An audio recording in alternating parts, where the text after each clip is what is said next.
Hey, everybody. Kevin J Johnston here. It is Thursday, October the 19th, and we're going to be talking about dating advice. Once again, this is the Thursday night show that we thought we'd put together because so many people thought it wise to ask me for dating advice and relationship advice. And I'm only too happy to comply because answering questions is what I love to do. It is what I do.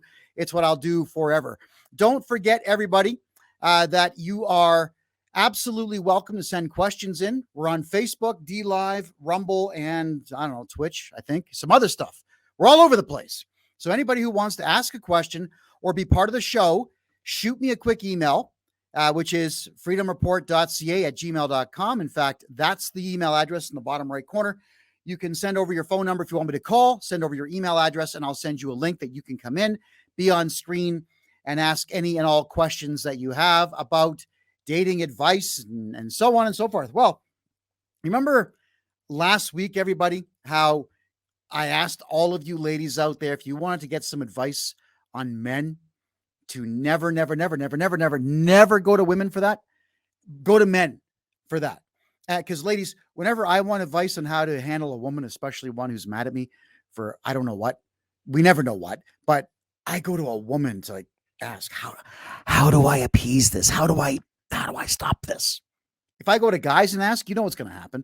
Get rid of the bitch, dump her. I don't need that nonsense. So I do not go to men for advice on how to handle women who are in some way, shape, or form upset with anything I've said or done, which I don't know, like seems to be all the time. I'm one of those guys that just can't quite figure out why. I think I'm doing my best, whatever it is, ladies. So let's talk about this. Melanie is going to be on in about 10 minutes time, maybe even less. And Melanie and I are going to go through first date questions that you should ask a man on a first date with a man if you are a woman, written by a man. Yeah, because I thought about what I would want to be asked if I was going to be asked anything on a first date. And nothing that we talked about last week that was in a woman's magazine written by a woman is anything I'd want to hear coming out of any woman's mouth on a first date. But first, before Melanie gets here, ladies, I got to clear some legends up, some things. We gotta really clarify for you lovely, beautiful women out there that you're still going to other women for advice, and you think that men think like you, and we do not. So a lot of ladies out there are actually avoiding the dating game deliberately because you have ideas in your head about what we think and what we want, and you're wrong. So let's clear and I'm not insulting you, by the way. It's okay to be wrong because you're here to learn. That's what this is all about. So 10 things women think men are looking for in women. I'm going to tell you what it is that you lovely ladies think. Then I'm going to tell you the truth. Let's start. Number one, money. A lot of you ladies out there think that you have to have lots and lots of money in the bank and earn lots of money every week, or else we men will not be interested in you. Nothing could be further from the truth. How many times have you heard the statement that women date sideways and up and men date backwards and down? All right, what that means is men are okay with being the breadwinners, the wage earners. We're okay doing all of the hard work out there to make sure that we are the ones earning for you because Mother Nature dictates that to be the case. And that biology is not going to change anytime soon. So no, I'm just happy to know that a woman can pay her rent and feed herself. That's pretty much as far as it goes for me. You don't have to be rich. You don't have to have massive inheritances coming down the pike. None of that's my business, really. I want to be involved with someone who can pay their bills because that person is going to be able to converse with me because they're not stressing out about not paying their bills. But you certainly do not have to be a millionaire. You just do not. And for the average man, they feel exactly the same way. So it's not that men want to come in there and start giving you cash for your life. They just don't need you to be rich to be happy. So that's number one. And I really don't know where that came from. But number two is many of you out there, you all believe that you've got to be the greatest, the most beautiful woman in the room, the most beautiful on the street, mirror on the wall, blah, blah, blah, fairest one of them all. Well, no, No, you don't. You don't have to be a runway model. And the average guy doesn't want that anyway. What an average guy is looking for is a woman that he finds attractive. It doesn't matter what society says. It matters what he thinks. So if you are indeed a woman that he finds attractive, you're going to be just fine. All right. So you don't have to go and blow $900 on nails and $750 on hair and whatever you gals spend on these crazy things that most likely we're not going to pay attention to anyway. I mean, I learned, I guess, after, I don't know, 7 or 8 girlfriends, that you have to every single day. It's a stupid thing that we got to do. Shoes, nails, hair. If there's new shoes, you got to say, I love your shoes. I don't give a crap about your shoes. No man does, but we got to say it. Nails. I don't care what color your nails are. Look at mine. I've never painted my nails except for Halloween costumes. Right? Who cares about your nail? You do. And if we want to get laid as men, we have to look. Okay, nails. All right, same as yesterday. Don't have to compliment nails. And then hair. We love it when you tease your hair up, but I despise the idea that you're going to race out and blow a ton of money, 5 to 8 times the amount of money I spend on a haircut to get your hair done. And then you're going to stand there like this, waiting, thinking, what's the matter with her? Is she holding a golf ball in her ass? That's what men are going to think. But nope, you got to pay attention. Like, oh, she got her hair done. I love your hair. You look fantastic. It's an act. It's a game. But ladies, you don't have to do these things because we don't care. Hopefully that clears that up. Now, the whole thing of women believe that they have to be fixers. Right? This is point number 3. Fixers. You don't need to be auto mechanics. You don't need to be helicopter mechanics. You don't need to run power tool. This is not what men are looking for. I mean, if you can do it, that's a bonus, but it's not necessary. You don't have to be the ones to come in there and be able to fix absolutely everything that might be wrong with our apartments or yours, or our car or yours, or, Uncle John's boat or yours, or whoever's boat it is. We're not looking for women to fix our stuff. Men mostly are looking for a gal to spend time with him, who respects him, makes him feel good about himself, and of course is good in bed. I mean, that's men. But you don't need to be a fixer. So to recap the first 3, you don't got to be rich. You just don't. You don't need to blow a ton of money on these hair care products and these things at salons to get our attention. If we're attracted to you, you've already got it. And you don't need to fix anything of ours up, unless, of course, you really, really want to, and you've got the skill set to do so, in which case, have at her. But it's not what I put in my dating profile. I'm not looking for a fixer, looking for a partner. All right, there we go. Now, this other one, I think this is number 4. I think the feminists cooked this one up. I really don't think that the average lady out there ever decided for herself that this is what she wanted, or that men wanted in her. Physical strength. Like, why would I need to be involved with a woman who's stronger than I am? First off, it's not going to be possible. I'm an immensely strong guy. And there are a lot of guys out there, especially ones who are in construction or the trades for a living. They're incredibly strong guys. We don't need our women to be able to pick up 500 pounds or 9,000 pounds or even 190 pounds and carry it around. You just don't. And I get the fact, ladies, you're just not built for it, which is fine. We are. So you want something heavy moved, ask us. We'll do it. I don't think any man's dating profile out there says, in order for you to get some of this, you got to be able to lift more than me. You better be able to bench press more than me. That's never happened in the history of dating.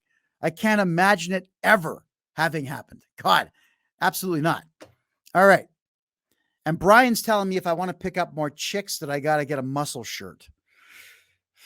We'll cover that when Melanie comes on. She'll be on in just a couple of minutes here. All right, Brian? So we'll see what the ladies have to say.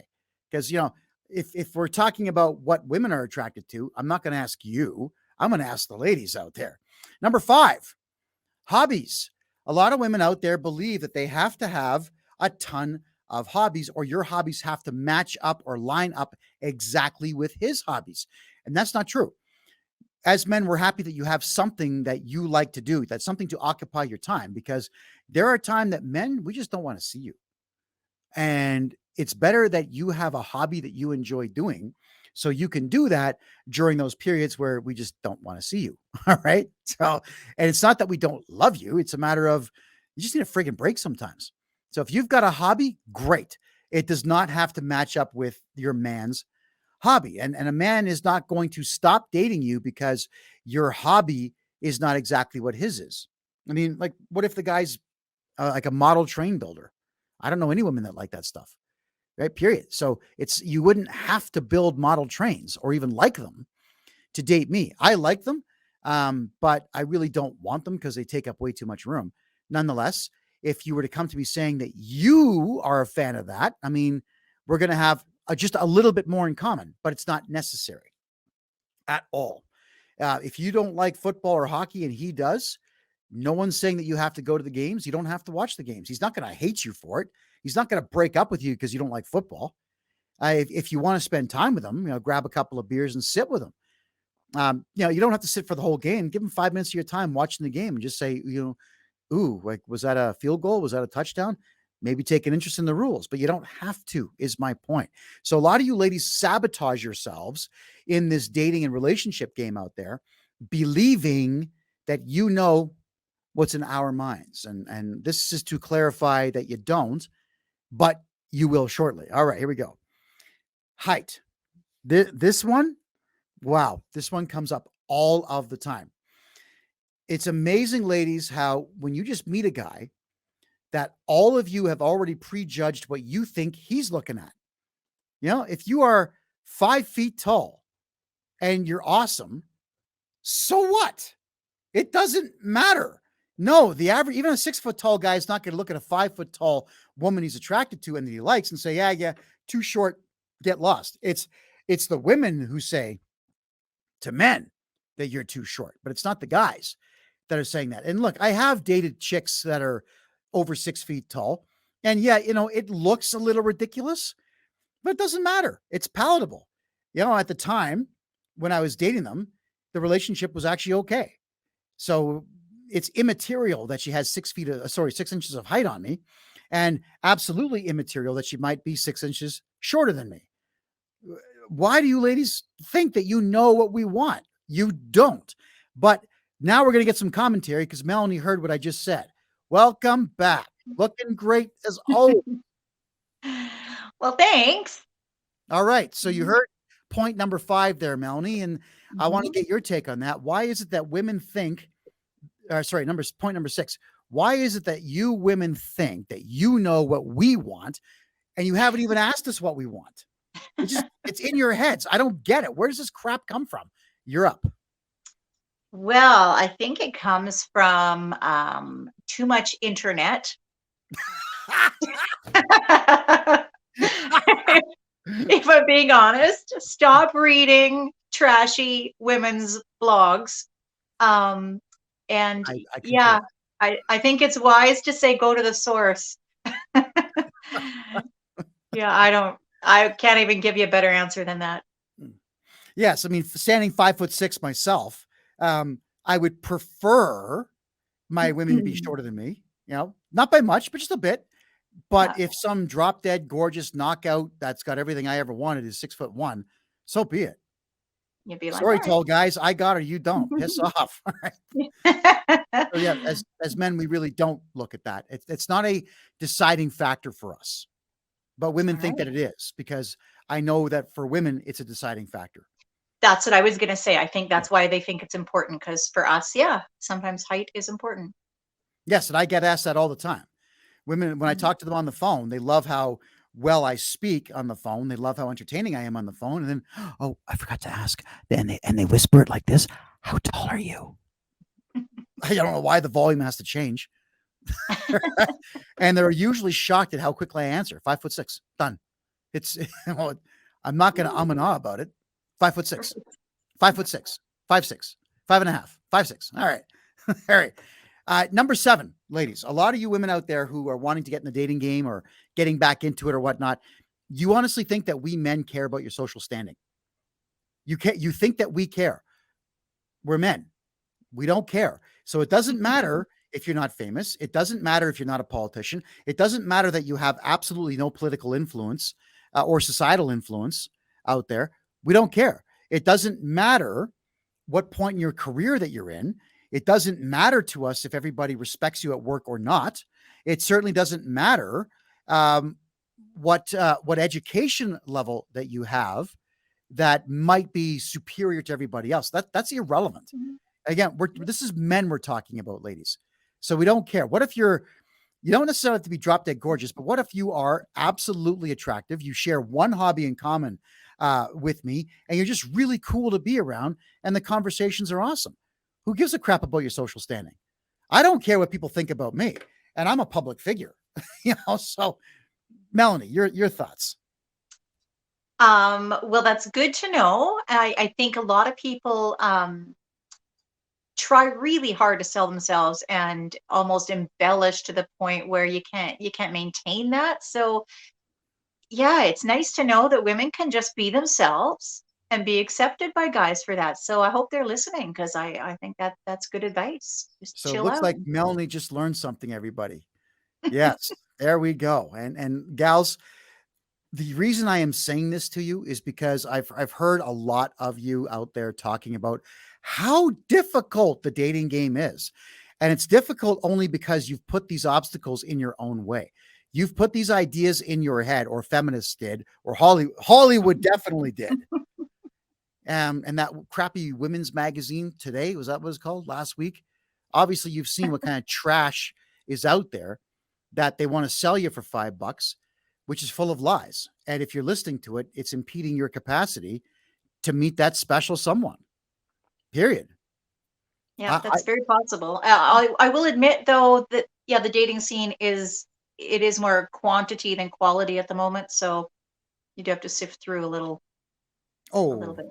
yeah, absolutely, it is. There's a lot of quantity out there, and when you flip through any of the dating things out there, there's just choices, choices, choices. It's like going to a restaurant that's got 95 things on the menu, right? Yeah, You just don't know what to do. And 95 mediocre things on the menu.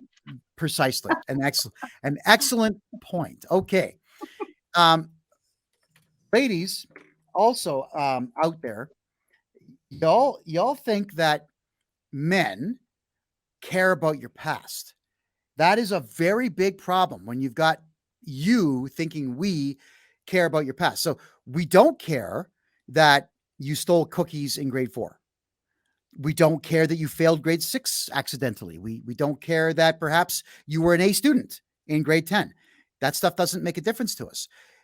So your general past, where you grew up, what you did, who your friends were, what church you went to, irrelevant. We don't care. Your fiscal past, Melanie, don't care. I mean, if I was dating anyone and they said, "Oh, I was rich in 1988, and then I was broke in 1995, and then I was rich in 2007, and now I'm kind of who cares? We're men. We don't care about this stuff at all. We don't care about the drinks you had at the bar when you were 18. If you had a bad family dynamic, we don't really care about that either, unless that family, and this is the unless that family is still influencing you negatively today, in which case we do, and at that point we'll make a decision. But your personal past doesn't matter.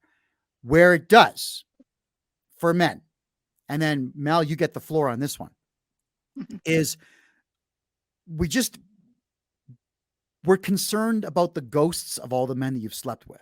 So if you've got a high body count, if you're like these modern chicks under 30 who are bragging on podcasts of guys they don't even know, bragging, "Oh, I got a body count of 29." Like I don't want to be with a chick who's had 29 sexual partners prior to me. Not because I'm worried about disease, but because I am worried about the emotional wreck that she could possibly be with that. Because there's no way in hell that even half of those interactions were positive ones. In fact, I'm willing to bet that more than 7 out of 10 of those would have been horrible ones. So they would be shaping her psyche, and I would be made to pay for the mistakes of others. So that's what we call the ghosts of the prior sexual partners. That we don't want to be a part of. You're up. What are your thoughts? Okay, this one actually surprised me. I actually thought that some of that mattered to guys, and I'm sure a lot of women do. So again, it's refreshing to hear. Maybe we should maybe we've got it all wrong. You're right. Women are writing relationship advice for women articles, and probably are. It's probably the same for guys. I don't know, because this is actually kind of surprising news to me. So it's refreshing. Well, with men, this is where we differ as well, is that there are guys out there who are just pickup artists. They know exactly what to say and how to say it. Mhm. They know when to buy flowers, when not. They know when to hang up on the phone. Like, there are guys who just know this stuff. Mhm. So guys who don't know this stuff will go to men like that, and they'll have a small degree of success if they follow the advice properly. But does it matter to us? And does it matter to women that we've learned from a pickup artist? And on the flip side, does it matter to us that the woman that we just met was looking for advice on how to actually talk to men? Does that matter? No. In fact, I would actually see it as a positive, because if a woman was seeking out dating advice prior to meeting me, it means she actually cares. She cares about making the right presentation and cares about the fact that she doesn't want to chase potential candidates away. That's someone that I admire because it's self improvement. So men will look at women who actually do correctional behaviors in life.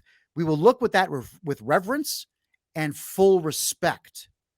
That's something else that women need to understand. We respect you when you self improve. Go ahead. Mhm. Okay. Well, that's good to know as well. I feel like I feel like there's like stigmas on some of this stuff, and a lot of your points there was stigmas on, and I think that we were almost programmed and conditioned, and maybe even brought up thinking that some of these things matter, and now learning that they actually in fact don't. And I'm sure that there are women listening to this that wish they knew this 10 or 15 years ago. Well, I wish I knew this 10 or 15 years ago, because I would have Right. started this show up back when YouTube was in its heyday. Yeah. Right. Right? I'd probably be on a private island at this particular point. But these are things that we have to learn in time. And as well, I now have two kids in their 20s, and they're always bugging me for advice, which is fine. I love giving it to them. I tell them everything that I know based on the mistakes I made. And Right. believe me, when I was young, I made a boatload of mistakes in the dating game. I mean, I could probably write a full book on exactly what not to do as men. Yeah. It's- Yeah. Absolutely. All right. So, gals, um, a lot of you think that your living situation is something that we men care about. You honestly Mhm. think that we care. All right. Mhm. So, now I'm talking about the majority of men. I'm not talking about the upper elite, you know, ultra rich guys. We're not talking about the billionaires. We're talking about average dudes who work a job, have a place. They're looking for love like you are. All right. We don't care. So if you live with your sister, so what? If you live with your sister and your cousin and your dog, so what? Let's just say you're 30 and you had to move back home with your folks because you ran into some financial difficulty. So what? As men, we're going to look at your living situation as temporary, because for men, like the ones who aren't just players who want to get laid, but as men looking for solid relationships, we will see your living situation as a temporary thing. Because as soon as a man sees you in his future, if he's looking 2 years down the road and you're in it, your living situation will be with him anyway. And that's how we as men are going to see this whole thing. And you'll be amazed at how quickly men actually do draw that conclusion if they decide this is the gal for them. So your living situation is irrelevant. And so many of you lie. You say, "Oh, this is my house and I moved my parents in because they're not doing well."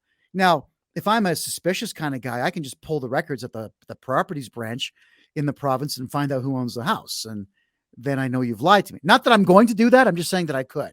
I've got that freedom and right to do so. you know, so don't lie about your living situation. If you're living with your sister and your cousin and your dog, the truth is probably this: the rent is split 3 ways. That's probably the truth. I mean, whenever I had roommates, it was the rent was split. Couldn't afford the place on my own, so you share it.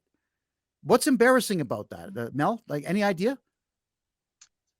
Oh boy. Well, I think that sometimes women feel like it would come across as if they didn't have all their ducks in a row, or if they weren't able to support themselves. And nowadays there is it- it's the feminist movement, though. It comes from the feminist movement, and it's trying to ingrain into women this concept that we need to contribute equally and we need to keep up with the men. And it's nice to hear that that's not the case, because I think some women set that standard on themselves because of that.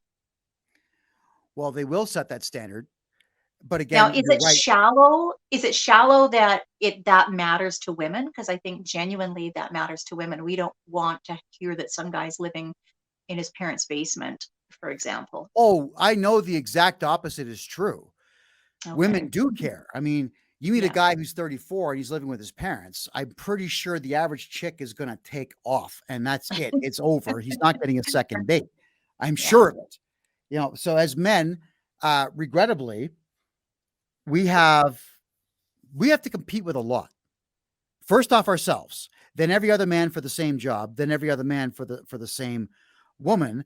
And when we're competing with other men, we are competing in an arena which, especially in this economy, is the most impossible one to compete in. And that is having a bigger and better place. When I before I got married, I was actually able to pay cash for my house, but that's only because I had a job in the United States that paid six figures. So bringing ladies over to my house, even though there was no furniture in it, I put all my cash down, bought the house. It had a desk, a chair, a bed, and a crappy couch. It didn't matter. It was to women very impressive that I had a house with a 2-car garage and a 60-foot by 60-foot backyard and parking for 6 cars. Like, that was impressive to them. I mean, the house was a piece of crap. It really was. I had so much work to do on that place, but it didn't matter. They're impressed. He has his own house. Yeah. So it's kind of unfair and it's kind of imbalanced, but that's life. And I'm not going to say that I can do anything about it. Period. All right. Now, this one here. This one, ladies, you're a little correct on it and you're a little wrong on it. So let's cover this. A lot of women think that a man cares implicitly how far away you live. Not as relevant as you think. There are guys out there, if you make him feel great about himself, they'll drive 3 hours to come see you. They will. They'll do it. They may not like the trip. They may not like the journey, but if they are guys who enjoy alone time, well, then they get that 3 hours of alone time and then 3 hours home. They will do that. Most likely, though, they'll probably make an arrangement with you in advance to crash for a day or two to make that 3-hour drive worthwhile. But they'll travel the distance. Now, ladies, I'd say it's 50-50. There are men out there that hate driving anything more than 20 Ks. They just hate it. Nothing you can do about that facet, but there's a 50-50 chance you're going to find a guy who will drive that distance for you. Truly. Melanie, you're up. Your thoughts. I would agree that, yeah, if he's willing to make the drive, and I think that goes both ways, that means that the relationship is obviously deemed worthy of investing time and energy into. So that's good to know. I did date someone once who wouldn't even drive from southeast Edmonton to Sherwood Park. We had to meet. We only lasted 2 dates because I was like, this is not going to work. How far a distance is that? It's like 30 minutes, 25 minutes. Yeah. Well, Edmonton it's a big town, like land-wise. It truly is spread out. And I'm starting to think that these left-wing millennials out there, they've got it easy, because I think a lot of them move into the downtown cores of cities. Mhm. So they're all walking and or taking transit wherever they are going. I don't think they're having that particular issue. And so many of them don't drive. And this is the one thing that I would say is that for millennial dating, if you don't own a car and he doesn't own a car, you're definitely going to have to be inside the same city with access to public transit or access to Uber rides that are less than $50. So there we go. Hopefully, ladies, that clears a few things up for you. Yeah. Stop putting ideas in your own head. Stop watching Hollywood movies because they're mind rot. They're bad for you. Don't read women's magazines and don't go to women for advice about men. All right. Before we move on to our next segment here, any concluding remarks on that? Well, I think if we've learned anything, that us women have learned to be ourselves, be genuine, be honest, and stop worrying so much. Stop over analyzing. Oh yeah, please stop doing that. Very annoying. It's very, very, very irritating as men. And I'm gonna tell you the truth here.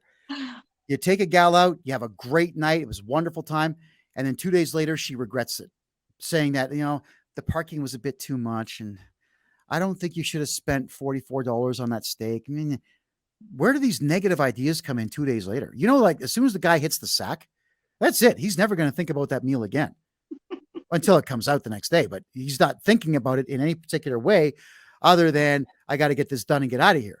Right. So I don't know why women self-sabotage their positive outlooks on things a couple of days after the good event took place. Please help me out here. Well, I don't know if all women do it, but I guess, yeah, that's probably more common than not. I don't know if it's the whole replaying of something over in your mind and thinking on ways you could have made it better, but I don't know why we do that, because you can't really change it. So let's try to be more like guys and just go to bed and leave it.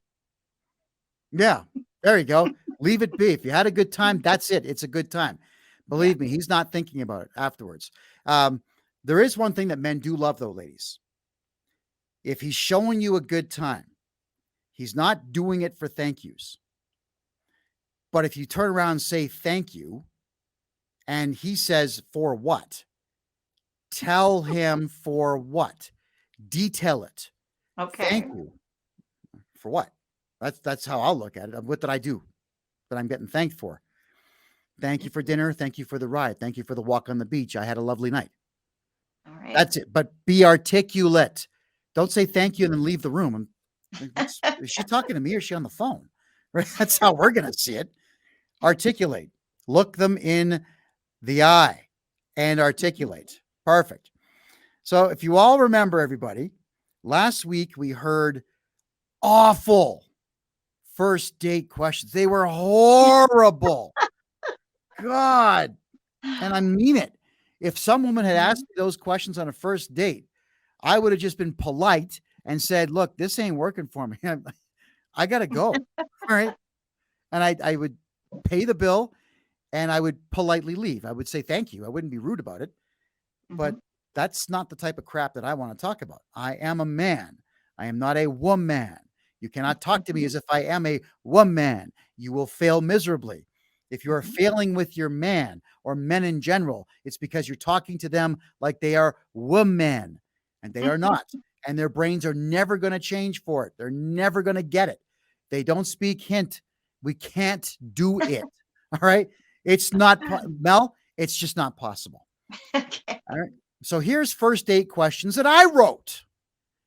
That'll work incredibly well. And the order is important here. I've separated them by kind of a genre. All right. And you'll find out why in a second. So after you guys sit down at the table and the waiter's giving you your butter for bread that's not there yet and filled your glass and taking your drink order, now it's time to start talking. Ladies, if he's a big mouth like me, he'll initiate the conversation, roll with it. But if he's not a big mouth like me, somewhat introverted or beta cucky or whatever we call it, here we go. Mel, here's your first one. Ready? And I want you to repeat this. Are you a sports guy? Smile. Go on. Let's hear you say it. Okay. Are you a sports guy? You're damn right I am. Hockey, soccer, lacrosse, boxing, rock climb. Which one's your favorite? Boom. You see that? I just asked you a question in return. Okay. Yeah. But if I say yes, and I'm slow or dim-witted or shy, and I stop after say yes, your next question would be, what is your favorite sport? Because that can lead to a whole bunch of things. Go on. Ask me, what's my favorite sport? What's your favorite sport? Hands down, hockey. Hockey. You know why? because it's not just a sport. First off, it's something that you can die playing. But secondly, it's also like a chess match. It's a war. Let me tell you about the time I was coaching back in 1997. Boom. You're going to get a story out of it, right? You weren't expecting a story out of it, but two simple questions potentially have now led to 5 to 10 minutes of conversation because you're making the conversation about him. And once a guy catches himself speaking too much, he will stop and say, I'm sorry, I've been talking too long. Tell me something about your mom. He'll throw something at you. Get him talking. All right. So now that we've determined that hockey's my favorite sport, your next question, Mel. Did you play it as a kid? Did you play it as a kid? I did. My old man put me on skates when I was 3, and I scored my first goal when I was 5. I've been playing the game ever since, except recently because men have become weak, and when you body check them, they cry. Story. There you go. You see, you're laughing. You're laughing on our first date. Check it out. All right. There you go. Your next question. Do you play it now? Go on. Yeah. Do you play it now? No, I don't. I gave up playing hockey because it's $1,200 for a season, and you only get to skate 2 or 3 shifts per period. And some idiot on your team gets a penalty. Guess what happens? I got to sit and wait for him to get out of the box before I go on the ice. No. I'll go jogging instead. It's a better workout. There you go. And you're kind of smiling, so we're bantering. All of a sudden, because you've ignored the women's magazine, the date is a little more successful. All right. Now, let's imagine there's a sport or physical activity you like. Do you like, brackets, insert sport or event here? Now go on. Now it's your turn. Do you like golf? I do like golf. And do you know why I like golf? It's the most retarded thing on the planet.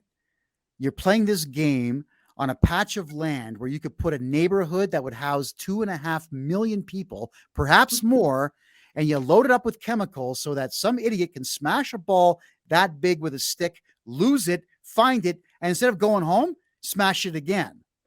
But I'm addicted to it. I love it. It's dumb, but I can't help myself. Do you want to play?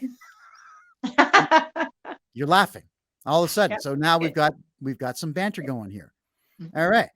Now, what you could do at this point, Melanie, is you can try to draw the conversation from golf into something that interests you that still has a bit of physicality to it. You're up. Oh, don't you dare say Oh, no, don't you do that. Well, you kind of caught me off guard here. I got to think about it. Let's see. What about have you ever tried something like luge or bobsledding? I have tried bobsledding once. It cost me $55 to go down the bobsled run, and I almost crapped my pants. It was totally worth it. Because that's something I've always wanted to try, and I always thought that I'd probably crap my pants too. But when you enter the turns, as soon as the bobsled enters the turns, the G-forces go from 0 to 5. It's unbelievable. Your teeth sink into your chest. Again, worth every penny. We should go sometime. We should go sometime. Ta-da! Yeah. Right? Now we're planning a second date, and we're only 5 minutes in. So, ladies, like I said, advice: take it from men, specifically me. All right, next. All right, so we've gotten through that, and there's probably been some sipping, like this, and there might have been some spreading of bread and ripping it apart, and there might have been a couple of callings of the waiter over. So this little bit here, which is one question with 3 sub-questions, followed by a second kind of question with subcategory below that. You've already burned up like 10, 15 minutes. Just like that. And that's nothing. We're not into the deep stuff yet, and we're getting there. So this is our mock date, everybody. Melanie's too hot for me, and she's got some guy on the side, so don't worry about it. We're not actually dating here, but we're going through this for you. All right. Let's see here. Next one. So are you a movies guy? Let me hear it. So are you a movies guy? Absolutely. More so than I should be. Do you know, I used to write movie reviews for not one, but two different magazines. I've seen more movies than I should have. And as much as I love modern sci-fi stuff, I still love the 80s. The 80s were the best time for movies. All right. Now, as I'm speaking, you got to hit me with what's your favorite movie or what's your favorite genre? You've got to hit me when I'm in the middle of that sentence. Go. Okay. Yeah, I was already thinking that actually. So, what's your favorite movie? Dark City. Because I didn't know what was going on. It made no sense. And when it finally was presented to me, I went, oh, cool. And Rufus Sewell, with that crazy lazy eye that he's got, he's ugly as hell, but I can't help myself. I got to look at him. I got to look at him when he's acting. You know, he's a good actor, just weird looking. Great movie. We should watch it sometime. We should. There we are. Gonna say that.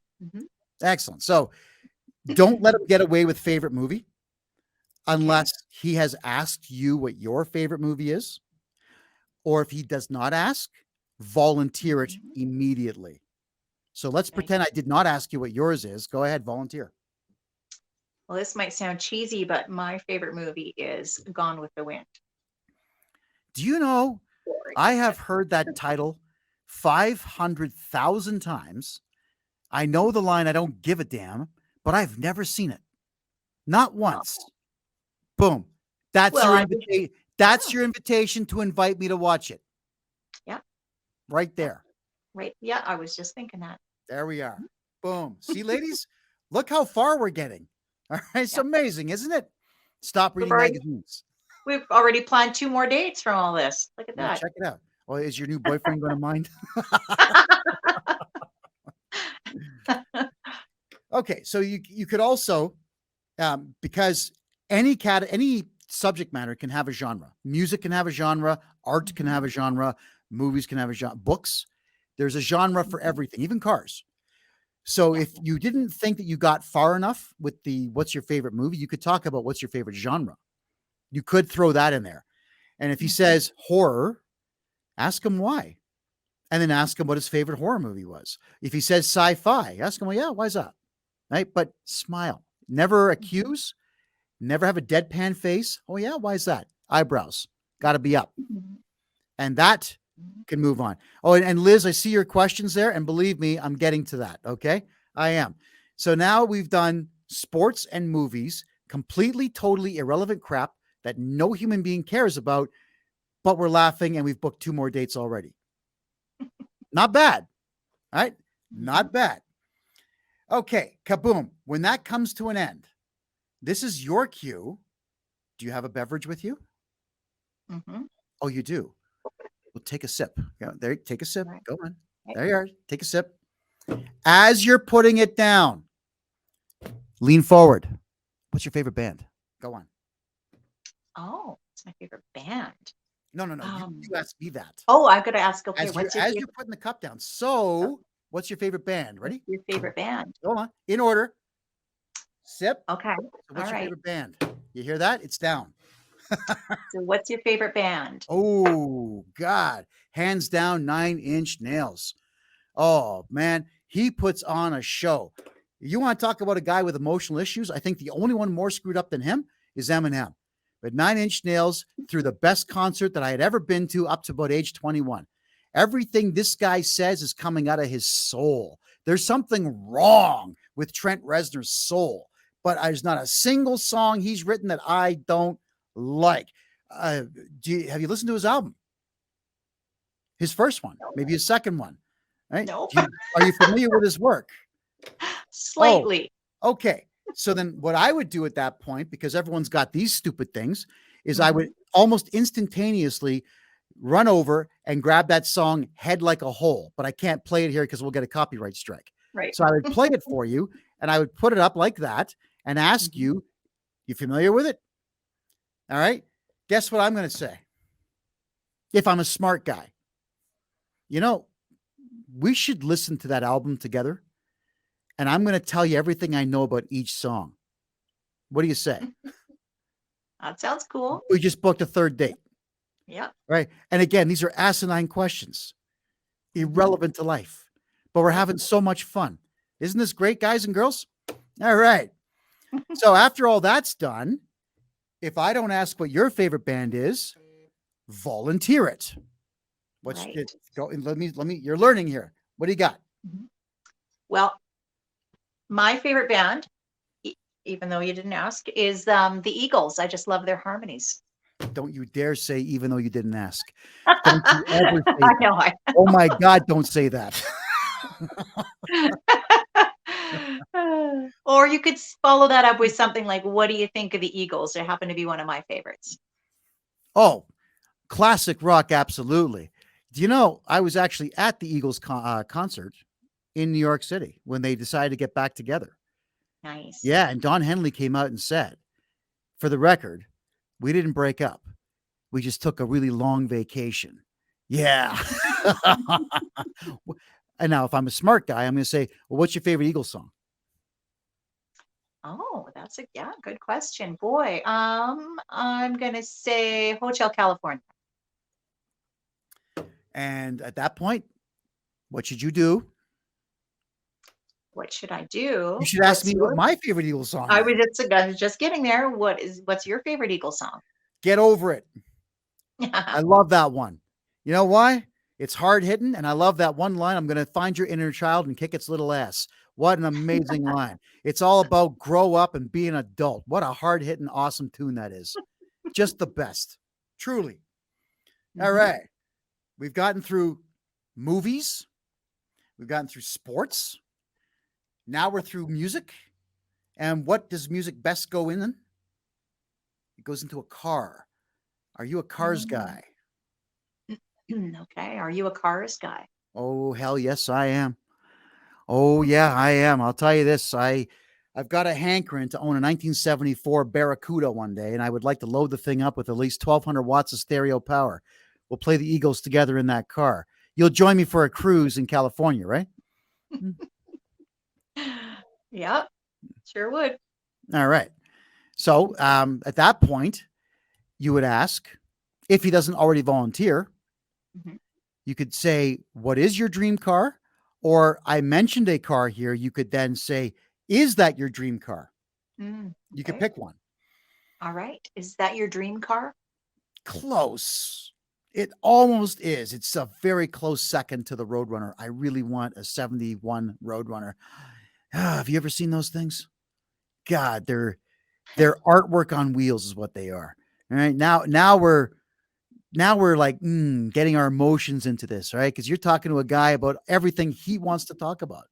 Now he's happy. Look how happy I am. After the car stuff, and this is a cool one. And this was only ever asked of me once, and I thought it was just so freaking awesome. What does your dream house have in it? But Oh, say it seductively. You're a woman. You can do it. okay. What does your dream house have in it? Ooh, man, it's got a hot tub in the master bedroom. It's got a bearskin rug beside it. It's also got a fireplace on every floor. Has to have a 4-car garage. I mean, it must, right? Um, I'm thinking probably hockey rink in the backyard. It's got to back onto a river or a lake or the ocean. Water. I like water. So at that, I'm also thinking maybe if that's going to be the case, I got to buy a boathouse too and a boat. But yeah, all of the above. For me, I'd love a 5,000 square foot place with a man cave like you wouldn't believe. Possibly even a sit down theater. Yeah. But bearskin rug in the bedroom. Yeah. Share something about what you like. That's what you got to do, but you got to find a way to really sneak it in there. As soon as he's done, sneak it in. Okay. Okay. Okay, so sneak it in. What do you want to ask me? About Um, houses. Well, we're talking about dream houses here. okay. Well, I particularly would go for the ocean view over the river or lake view. Oh, why is that? The ocean always calls to me.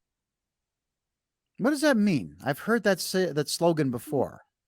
Yeah, I think it just means that I'd rather be close to the ocean. I feel there's like a connected, it resonates with me. And I think that I would really like to spend almost all of my days in flip-flops and not closed-toed shoes. Hmm. So if I win the lottery, there's no way in hell I could talk you into a riverfront property, but I should just come right out and buy you an oceanfront one. Is that what you're saying? Because I Pretty forgot to buy my lottery ticket earlier today. Okay, good. So we're laughing. We're talking about it's fantasy asinine caca, Mhm. but it's there. All right. Now, at this particular point, these are base questions that only need to be asked if you didn't get anywhere with the first batch. These are what we call the throwaway questions. All right. We did pretty good there. And if this was a real date, we'd probably have burned up half an hour to 45 minutes with this stuff. But if you're not getting anywhere and the guy's a little introverted, almost every introverted guy out there likes Star Wars. So are you a Star Wars guy?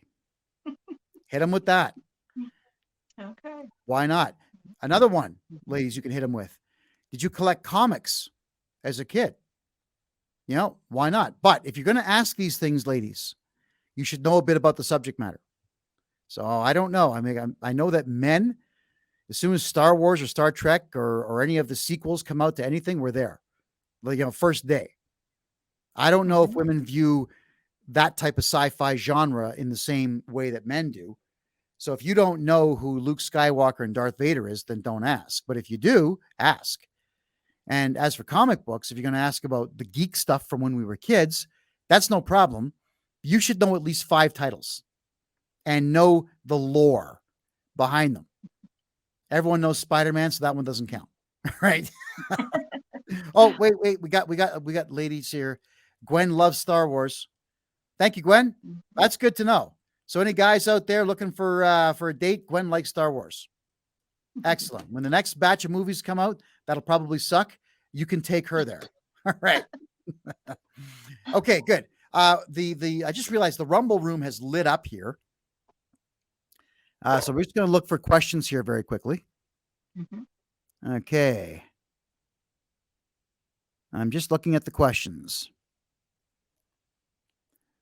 Some people are so personable. I used to watch my old friend work the room like a champ. Yes. There are some people who are just born that way. They can walk into a room and they can own it.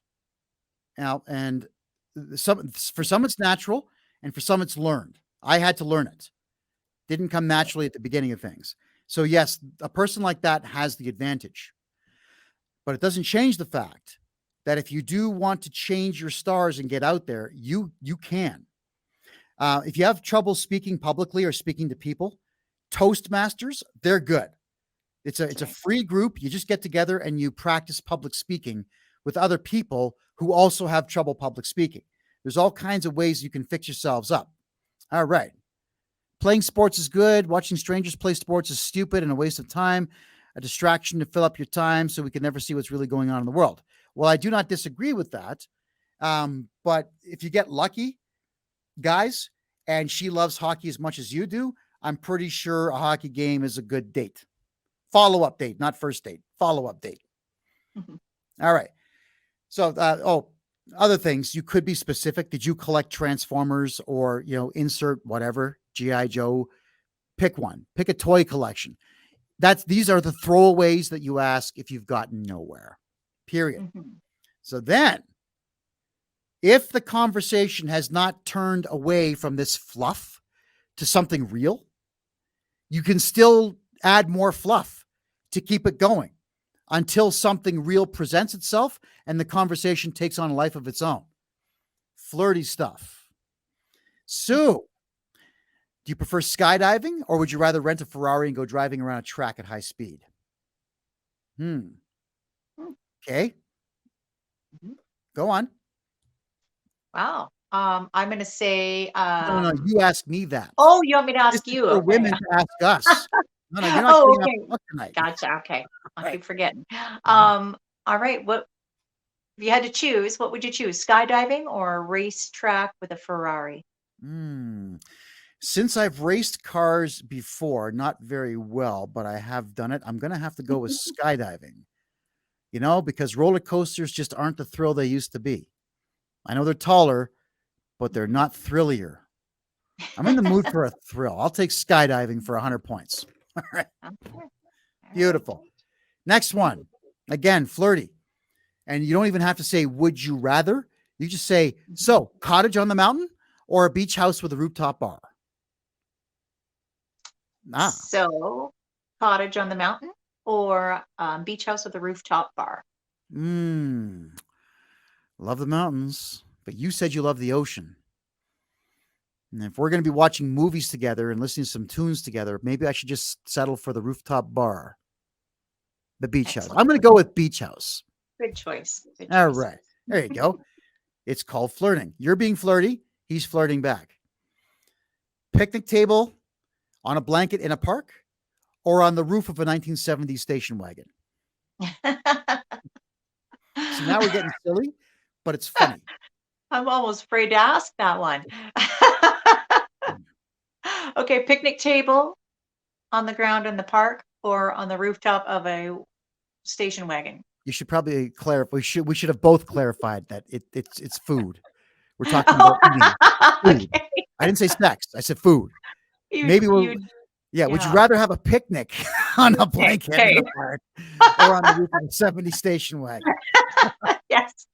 Yeah, let's clarify that. This is a first date. So yeah. Yes, there's a first date. That's right. We're not talking about kids yet.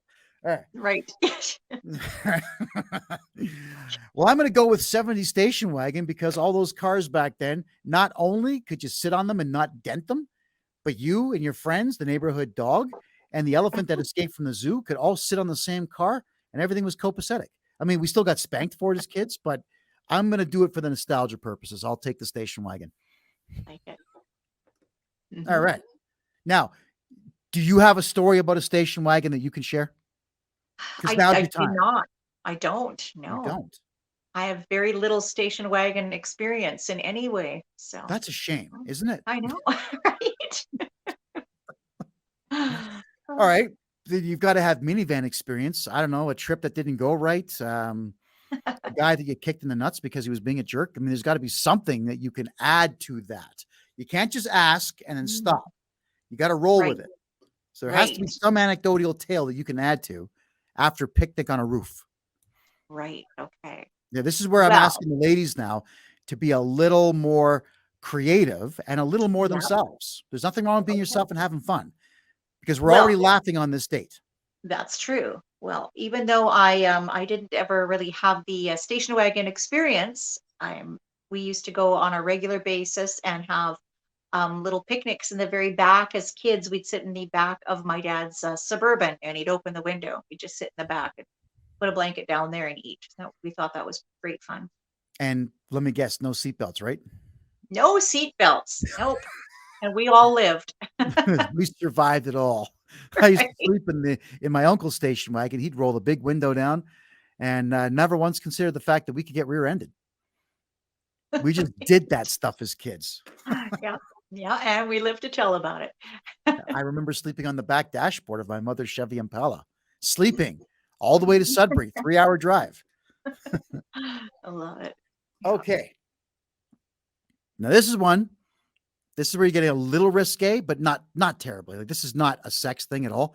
This is just you being a little risque. So, and you got to flirt. You got to do it. You got to lean in. Hot tub or sauna? What's your preference? All right. Okay. No, come on, flirt. Let's see it. What do you got? Oh, not bad. Not bad. Hot tub or sauna? What's your preference? Hot tub or sauna for what? A boxing match or just to relax in? Just to relax. In the wintertime, sauna. In the summer, hot tub. And I know I'm backwards on that, but man, nothing better than a sauna in the wintertime. Then you got to add to that. You either have a sauna story that's funny or a hot tub story that's funny, or you'll ask, do you know where we can hit the sauna? You could ask something like that if you're comfortable enough with this date to ask that. So you always got to keep rolling with these anecdotal questions are designed to keep you flowing in some way. All right. Perfect. Water skiing or snowboarding? Go on. Oh, and this is an action thing. So with men, the body language is going to become important. This or whatever would be for hot tubs. But for action stuff, it's you're perking up. You're letting me know this is something that you're considering. Go ahead. So water skiing or snowboarding? Oh man, you love the ocean, so we're gonna go water skiing. You'll join me for that, right? Yeah, there is a chance. Yes. Excellent, excellent. So now you got a guy who's listening to you. He's listening to you, right? In this particular instance here, all Very right? important. Yeah. Extremely important. And the rapport can be built with this type of anecdotal stuff. Ladies, these questions are silly. We know, but we're men. Cater to you, the audience that you're wanting to be a part of. Yeah. All right. The same idea. Look, when I go to a mosque, I take off my shoes. When I go to a gurdwara, I take off my shoes and cover my head. When I go to church, if it's Catholic, I dunk and I give the sign of the cross. You know, if I'm going to Hindu temple, again, I take off my shoes and I say namaste to everybody. It's a matter of you must accommodate those that you want to be a part of. And it's the same thing with men. You want to be around men, you know, don't talk like a chick. Ask questions like a chick that a guy would care about. So be feminine, be a woman, be gorgeous, but don't ask questions talk about crap that no man would care about. Let me give you an example. Ahem. So my friend Sue, her sister's boyfriend's kind of a jerk, but also my friend's other cousin, you know, Salima, her roommate's uncle's brother isn't really good to his girlfriend, right? So you got to write this crap down. I'm thinking, wait, hold on, let me get a pen here. Sorry, Selena, who's she? So you got to draw a family tree when these stupid stories come up. Ladies, never talk about your friends in the first 10 dates. Just don't do it. We don't care. We're not interested. We're dating you, not them. And we don't want to know what the connections are unless the story is damn funny. If it's really funny, like my first cousin Jay decided he was going to drive a nail into a 2x4 barefoot. I told him 4 times, dude, put some shoes on. What does Jay do? Lifts the hammer, hits me in the head with it, and then smashes his big toe and breaks it in 2 places. What a moron. I don't hang around this guy anymore. So that's a funny story, or at least entertaining. But I'm not going to talk about the fact that my cousin Jay, he has a girlfriend that doesn't quite understand him, and like she's not really nice to him. And Nick Gay, like, what do you care? You don't know Jay, and you don't know her. And after I tell that story, you're not going to ever want to know them. And it's the same thing with women telling us these stupid tales about their friends. I don't care. And now that I've heard about these people, don't ever friggin' introduce them to me. I don't want to meet them. All right. So after the fluff is done, all right, and I've got more fluff stuff here, but I don't want to burn up the whole night on just fluff. Now, if you've got a bit of a rapport going here, gals, and you've asked these questions that men care about, you can get into the more serious stuff. So where'd you go to school? All right, you can start with that. And if he comes back with, oh, do you mean elementary, high school, or college? You know what you do? Get him talking. All 3. That's the next thing, Mel. So you, as women, need to ask these questions after the fluff is done, because ladies, and I'm being dead honest with you here, at this point, once the fluff is done, there still has to be substance. And if this guy has no substance, then make it a one and only time. You can get to the substance after you've had some fun. The smiling is going on. And please, ladies, I really want to say this. Don't get smashed on friggin' wine. Like how many dates I've been on, Melanie, where chicks are just sloshed halfway through the night? You know what a turn off that is? The second that the two of you are laughing about anything together, you don't need liquor. You don't. So avoid it and keep the fun stuff going. Melanie, here's one that you can ask, kind of flirtatious, kind of not. What's the worst job you ever had in the past? Go on. What is the worst job you've ever had in the past? Oh my God. Oh, 1995. I worked for a car dealership called Hearn Pontiac. The owner was a cheap Son of a bee. And the manager that he put in charge of my department, his bonus was based on how little money he spent to run the entire department.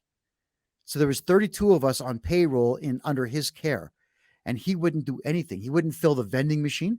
He wouldn't get a styrofoam cups for the coffee machine. He wouldn't even buy coffee.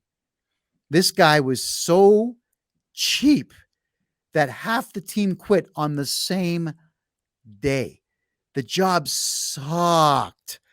But while working that job, I'll tell you this, I managed to irritate the crap out of the guy. And once I figured out what his thumb screw was, I irritated him every single day until I'd had enough of him being irritated and me being irritated. So I just moved on and found a better job.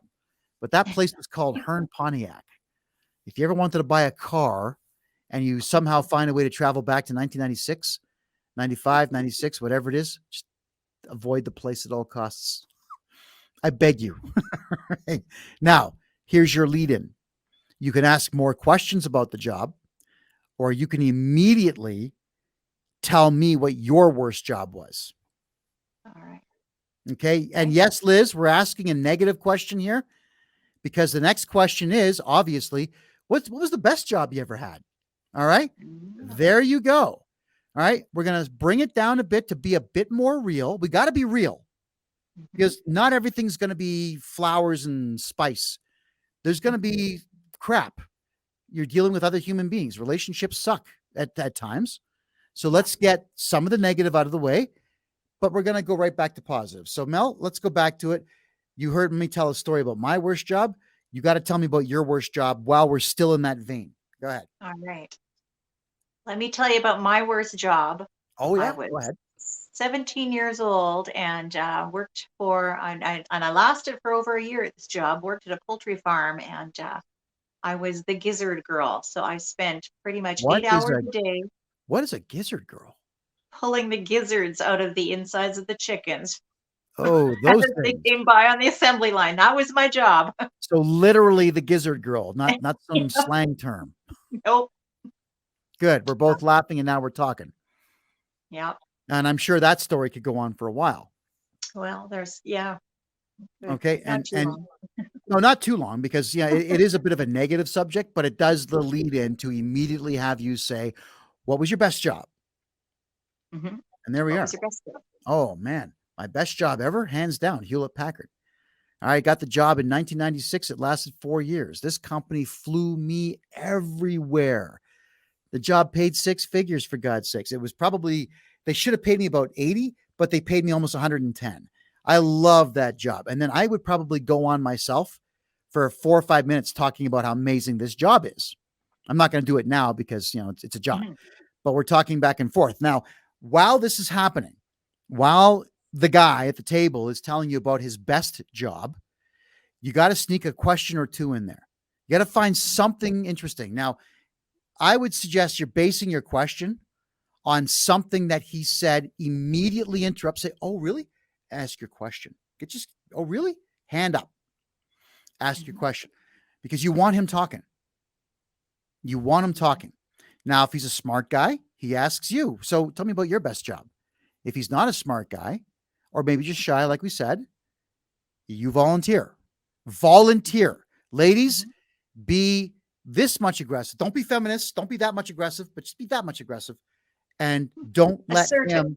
Assertive. Thank you. Assertive is good. Don't let him get away with being silent immediately following his statement. Or, sorry, don't let the table be silent. You have to take over and tell me about your best job. And there we are. And I'm just going to check the chat rooms here quickly because they're both lighting up here. Yeah. Okay. So people do not agree with me on the sauna. There are folks here that prefer hot tubs. All right. And I see some banter about football here, which is great, but we're not going to talk about the CFL, guys. Not tonight, anyway. All right. And Lisa Leto is talking about, Lisa says, hey, guys, I hope the guys in the chat room are paying attention. Lisa says she must be crazy to leave the chat room with all these great guys in the room. Oh. So, guys, don't be idiots, man. Now it's your time. Talk to Lisa. Talk to her. Right? She opened the door for you, you idiots. Talk to Yeah. her. All Yep. right. There you go. Keep the conversation going. Communication is absolutely key in this game. Yep. So this is Don't leave my her list. hanging. Yeah. My list is now concluded. And if the gals out there want me to do so, I will put this list on my website tomorrow for you and give you just a little bit more to work with in the dating Mhm. game. Okay, I Now, have a question for yes. you. Yeah. Go, go, Um, go.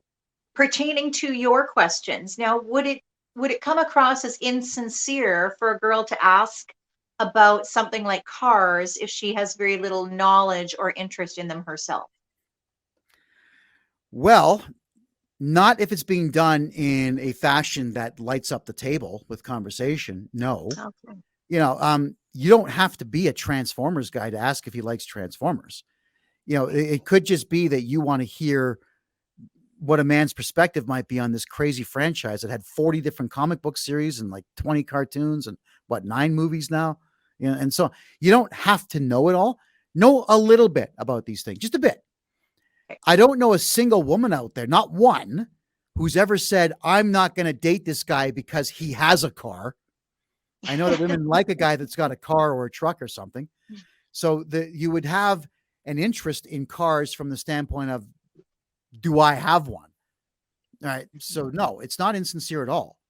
Okay. We were talking about cars and having a good time.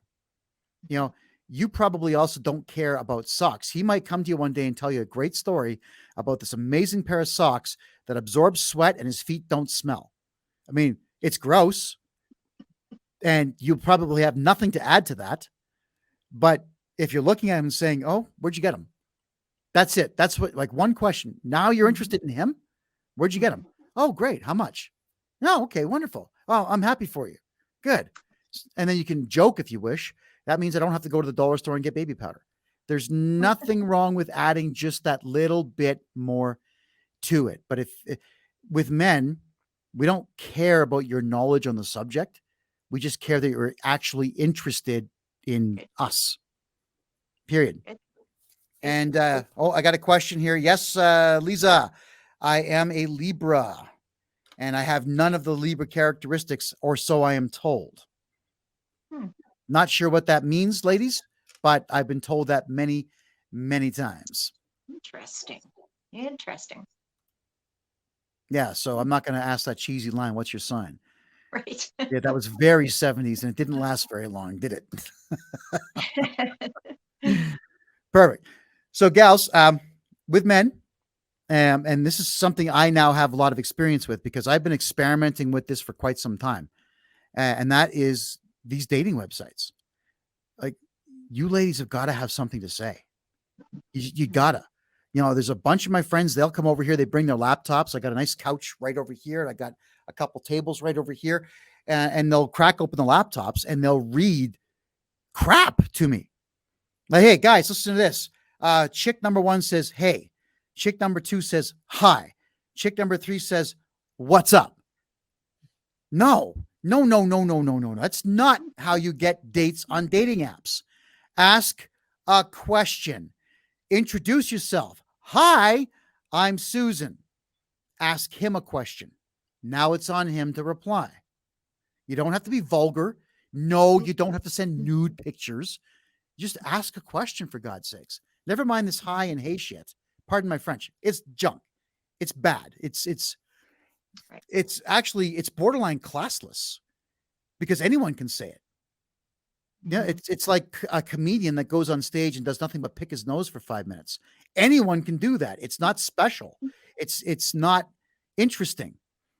It's mundane.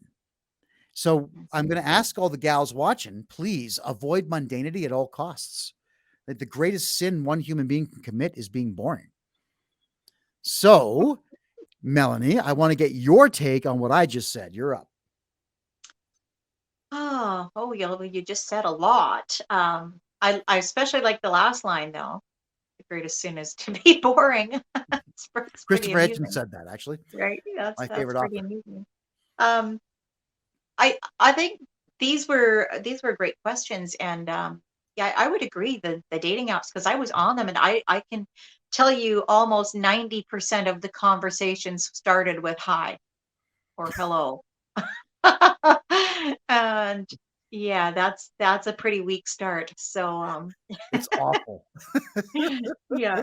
So the questions, I've often said, even to my kids as they were trying to develop their social skills, I've said that the easiest way to get someone talking is to ask them questions about themselves. I've said that to my kids for years, and my oldest is almost 30. So I guess we can all take that at motherly advice and yeah, just go with that. Ask questions because that's really the way that conversations get started and get rolling. The psychology of questions, everybody, is exactly what Melanie just said. People will talk if you ask them questions. Why do you think the police ask questions all the time? So it's constantly asking you questions. They want you to divulge information about crimes that you did or did not commit so they can peg something on you. So ignore that now. I'm just saying, whoa, ignore that part. But what we do is we get you asking questions because people cannot resist answering. And the average man is not going to look at a woman asking him questions and saying, none of your business, man, get lost. Yeah, it's just, you're not going to get that. And if you do, it's once in a lifetime. It truly is. So why is it, Melanie, that women don't understand this and never have a repertoire of questions open to them? Go ahead. Wow. Um, that's a really good question. I think because we live well, I think this comes just like the social conditioning again. We've all got our phones in our hands all the time. So I think that people have been really dumbed down as far as social skills go. If you were to ask a woman this 20 years ago, you'd probably have a different answer than you're getting from me today. But it's it is time to remember that and to ask questions. One of the easiest things to talk about is ourselves. So if someone's not asking us questions, ask them questions because then they can talk about themselves. And it really does help to avoid the awkward silence. Yes, it does. And I know that not everybody's going to answer questions as diligently or bluntly as I do. You know, I did have one woman, it was really terrible. She asked me one day, so tell me about yourself. I said, all right, my name is Kevin J Johnston. I stand 5'6". I am 208 pounds. My body fat percentage is 21.5. I was educated informally and I listed all the education centers I went to. And I said, that's it. And I waited. I deliberately cut off right in the middle of what seemed like the addition to it. And she had no idea what to say. So not a very imaginative individual, somebody I'm sure that I would be bored with, you know, because when I cut the sentence off, she could have said, that's it. Like, don't let me stop you.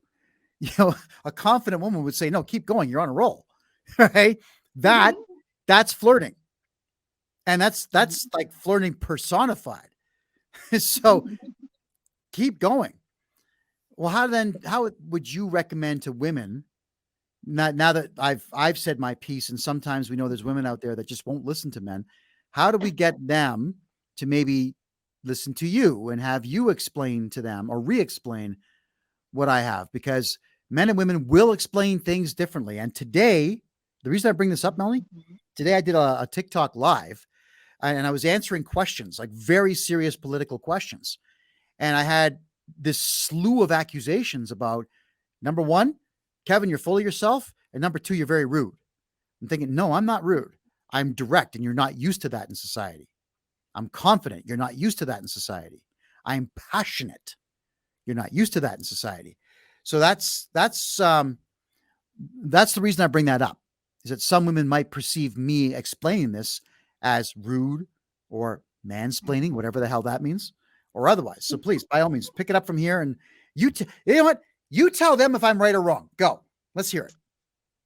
Well, I'm going to say you're probably right because you're telling us what guys would probably like to hear, and we're not guys. So I'm saying we should probably try this technique, ask some questions.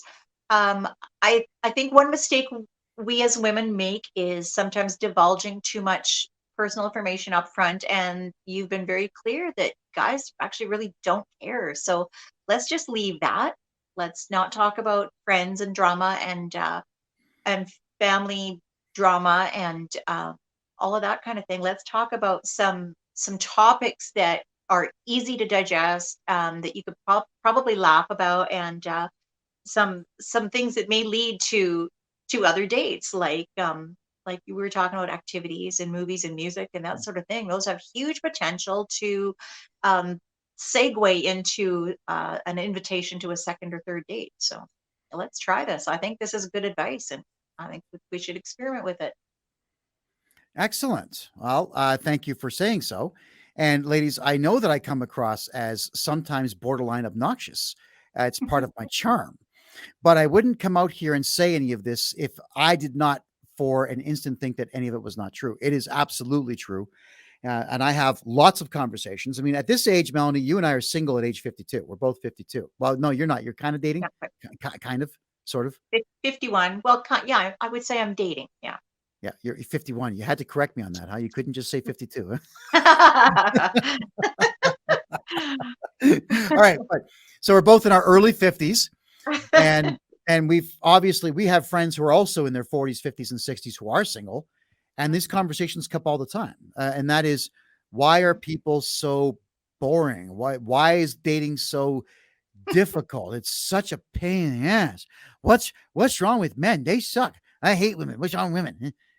And it's I think, not I think, I'm sure. I'm sure it's a very serious lack of creativity and imagination in everybody in society. Yeah. And there is nothing wrong with exploring your funny side, because we're not quite in what I would call a post-scarcity society, but for the last 30 years, everything's been abundant. Food and water, clothing, it's all been abundant. So we have actually been in a position for the last 3 decades to have the freedom to be a bit more creative, a bit more fun, a bit more fun loving, a bit more interesting. And I find that a lot of folks, they get stuck in their ways, especially at this age, and they are not willing to grow in any way. And then they become hypercritical of everything instead of being funny with it, instead of looking at things more positively. Yes. They get cynical and crotchety and old. And oldness is not necessarily an age; it's more of a mindset. You know, my Agreed. father was old at 35. Everything bothered him. He was a cranky SOB all the way through until death. For what reason? It served no purpose. It killed him at 67 years of age. You know, being angry all the time killed his liver. That's the truth. So I would encourage everybody out there, especially in your 40s and 50s, relax, be cool. Okay? Crap that bothered you when you were 20 should never bother you now. Why would it? Why would it? And I'm getting a lot of requests here in the email box. Kevin, of course. Kevin, you didn't show your butt picture last week. Yeah, well, you should be so lucky. And I got a bunch of people congratulating me on my recent personal victory. I wasn't competing with anybody but myself, but I deadlifted 500 pounds this week. That was a goal of mine that I had to complete before December 31st. So I got a month and a half early. I was sore all day after that, but it was totally worth it. Wow. Absolutely. Good job. Well, thank you. Totally worth it. And this now leads me to another question. This is a strange one. Do you remember, wasn't last week or the week before, I showed everybody a Reddit posting on a website called Reddit, reddit.com, where someone took a photograph of me from the dating site on Calgary. It was like a Calgary dating site that I just decided to start posting on. And it was an image of me holding up 340 pounds, I guess. And I wrote down that I deadlifted 425. And I realized, oh crap, that's the wrong picture. And somebody took the picture and my description and stuck it on Reddit.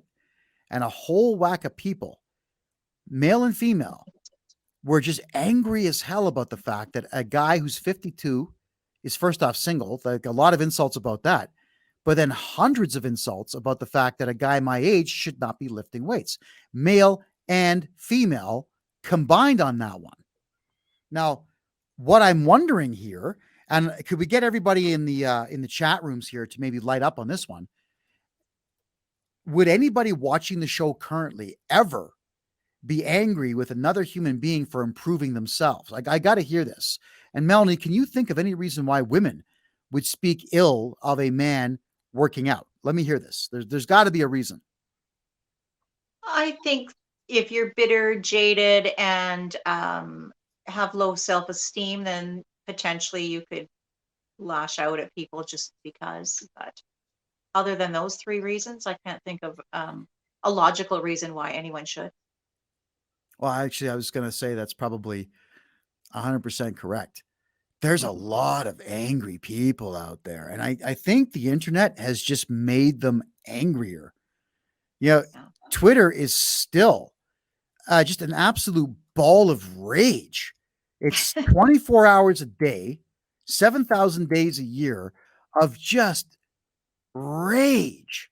And I'm trying to figure out why it is that everybody is so upset with everybody else and Mhm. dying to insult someone that they don't know. I feel like if you're that easily triggered, you probably should just shut your phone off and stay off the internet. Yeah. And you know what? I would also say just stay off the dating website so that decent people don't get hooked up with you. Right? Because Mhm. that is absolutely brutal. How enraged some people really can get on the internet. And the dating profile, sorry, the dating threads and commentaries out there seem to get the worst of the worst. Like, there's more anger and vitriol in the dating chat threads than there are in the Israel-Palestine threads right now. Good grief. Yeah, I Crazy know. world. I know. Like, dating is supposed to be fun. It's a pain in the ass. It is, It, yes. it is a pain in the ass, but I don't know. When was the last time going on a date cost you your house or got you killed? Right? You can Right. always walk away. True. Yeah. And really, if you're on a dating website and you have a couple of chit chats back and forth, and then you make the announcement that I think it's time that we move this conversation to the phone. And if you talk on the phone and there's no chemistry, well, then just say, well, listen, thank you for the conversation. I don't think I'm interested. You can Mhm. you can just end it right there on the spot. But Yeah. try, damn it, try. I was Yeah. never a Wayne Gretzky fan, but he was right when he said 100% of the shots you don't take don't Right. go in. Man, was he Mhm. correct. And people aren't taking the shots, Yeah. or they are with hi. Hello. How are you? Hi. Yeah. Hello. They sound like parrots. Hello. Hello. You're not getting anywhere with that nonsense. Yeah. Absolutely not. I don't. Okay, I got a quick email here, David. If you have questions and you want to come in and ask Melanie something, by all means, send me your email address. I'll send you the link to come in, and you can ask your questions. So anybody that's got questions and you want to All come right. in here and ask them quickly, no swearing, please. But let me know, and I'll email you over the link to come on in. And in the meantime, if you don't want to come in here, you can throw your questions in any of the chat rooms. We're watching all the Facebook pages tonight. We're watching D Live. We're watching Twitch. And oh, God, we're even live on Twitter tonight. No way. Oh. Check that out. Oh, we're Oh. live everywhere. So just go ahead and throw Wow. your questions in the room and we Okay, will address I them have for a you. question for the guys. And I know because as women, we pretty much have a pretty clear comprehension on the first date, whether we want that to go any further. I wondered if guys feel the same way. Do they kind of get a read on a person as early as the first date? Guys, anyone want to answer that question or would you like me to answer that question? Because I'm okay answering that question. So, yes, the answer is yes. Um, if the guy, if he knows what he wants, not every man does, but if he Mhm. knows what he wants, he will identify that very rapidly. The example that I can give you is when I met my wife, ex-wife, sorry, 23 years ago, is I was working, we had our laptops in this banquet hall and we were watching the hockey game up on the screen. And this gorgeous chick walks in. And I said, gentlemen, I close the laptop lid. excuse me for a few minutes. And I walked over and I said, hey, what's up? Listen, I've never seen you here before. And I work for this guy. And I tell you what, I am going to buy you a drink. You're going to join me. And if you think I'm a creep after 5 minutes, get up and leave. No hard feelings. And I'm buying the drink regardless. How does that sound? She thought that was funny. So we sat down, and 4.5 hours later, my buddies all put their laptops in their bags and called me an a-hole and walked out the door, and didn't really care, because I identified immediately within, I'd say, the first 10 minutes of talking to her, that there was going to be a second date. And there was, obviously, and a third, and a fourth, and a 10th, and the list goes on. So when a man knows what he wants, the answer is yes. If a man doesn't know what he wants, then he's an idiot and he's not going to get anywhere. And I wouldn't date a guy, if I were you ladies, who doesn't know what he wants, because you're not going to convince him that he wants you if he doesn't know in general in life what he wants. Yeah. You got to avoid those guys. Yeah. So let me check the chat rooms here, and I'm checking the email box. Right. All right. Very good. Kevin, why do you people ask me these questions, for God's sakes? Kevin, would you ever date a BBW? Do you know what that stands for? I think I do. Yeah. Yeah. Big, beautiful woman. That's a way of saying overweight. That's what it means. All right. Yeah. Why don't you just say overweight? Okay. To answer that question, because I always answer questions honestly, I'm not attracted to that. It's not my taste. And you're not going to convince me that it's my taste. And you're not going to convince me that I should alter my taste for a couple of nights for giving this person the benefit of the doubt. As I said, I have a preference. My women between 5 foot and 5'4", 5'5", maybe. It's a preference. I like them 36, 24, 36. I like them fit. I like a woman who can keep up with me physically. Like, I mean, running and biking and I don't know, whatever activity for the day, rowing, tennis, pickleball, rock climbing. And someone who is obese is not going to be able to keep up with me in that light. We probably live two very, very different lifestyles. And at the end of the day, I still like my curves. It's just my taste. It doesn't mean that you're not going to find some other guy who does want to be with you. I'm not it. That's all. And I don't think Melanie likes me at all. I don't think Melanie's one bit attracted to me, so I have no shot. And my ego can take it. It's just how it is. I think I'm actually too short for you, aren't I? Go ahead. Let me hear it. Not necessarily, as long as the man's taller than me, even by a couple inches. I'm not, I think generally, yeah, we're attracted to taller guys, but that's not a deal breaker for me. So okay. Oh, and Rick says, hey ladies, he likes big, beautiful women, and he says he'll go for it. So Rick in the chat room in Rumble has a different taste than I do. And that's your guy. So I think what usually happens with that kind of a leading question is that somebody will then follow that up with, well, that means you hate fat women. No, it's not what I said. All right. At all. I'm just not attracted to that particular body shape. All right. That's how it is. Period. And look, guys, my ego and ladies, my ego can tolerate the fact that there are women out there who just will not touch a guy who's under 6 feet tall. So I'm out. And I think maybe the first or the second episode we did of this, I did speed dating one night. And the first question out of one of the girls' mouths do you have an 8-inch penis or bigger? I just smiled. Like, I'm sorry, I can't help you. I'm the wrong guy. My ego can take it. I'm not 8 inches. All right. So good for her for announcing what she wanted. She didn't waste my time or hers. She got to the point. And do I look offended by that? And I shouldn't be, because it's not my place to be offended by that. If I'm not someone's cup of tea, okay, then I'm not going to be around. You don't like my personality. It's fine. We don't have to talk. If you think I'm a complete jerk, you don't even have to watch this show. Its choices are amazing. So there we go. Now, Melanie, I got to ask you this one. All right. Because this comes up all the time on all of these blogs that you see online and video blogs and whatnot, where men are asking women randomly on the streets, Will you date a guy under 6 feet? Now, these are typically girls under 30. So we get the maturity level of the answers, but they'll say, no, he's got to be 6'2" minimum. And fine, these men who are, or young men who are asking the questions, they tolerate this stuff because they're obviously getting views. But then they'll ask, is it okay for a man to say he doesn't want to be with a heavier woman? No, that's not okay. It's not okay for men to say that because all women are beautiful no matter. Wow. Now, please, if you could, explain that double standard to me because I don't get it. I'm lost. Well, I know the double standard definitely is probably more common with the younger women.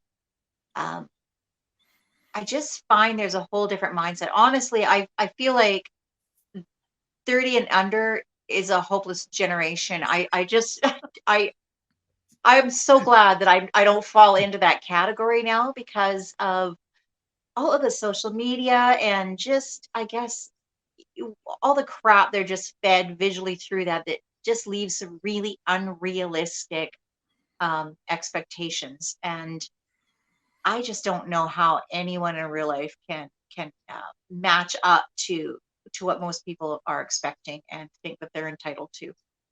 Well, It's there you go. crazy. Yeah, entitled. You're not entitled to anybody's time. You're not entitled to anybody at all.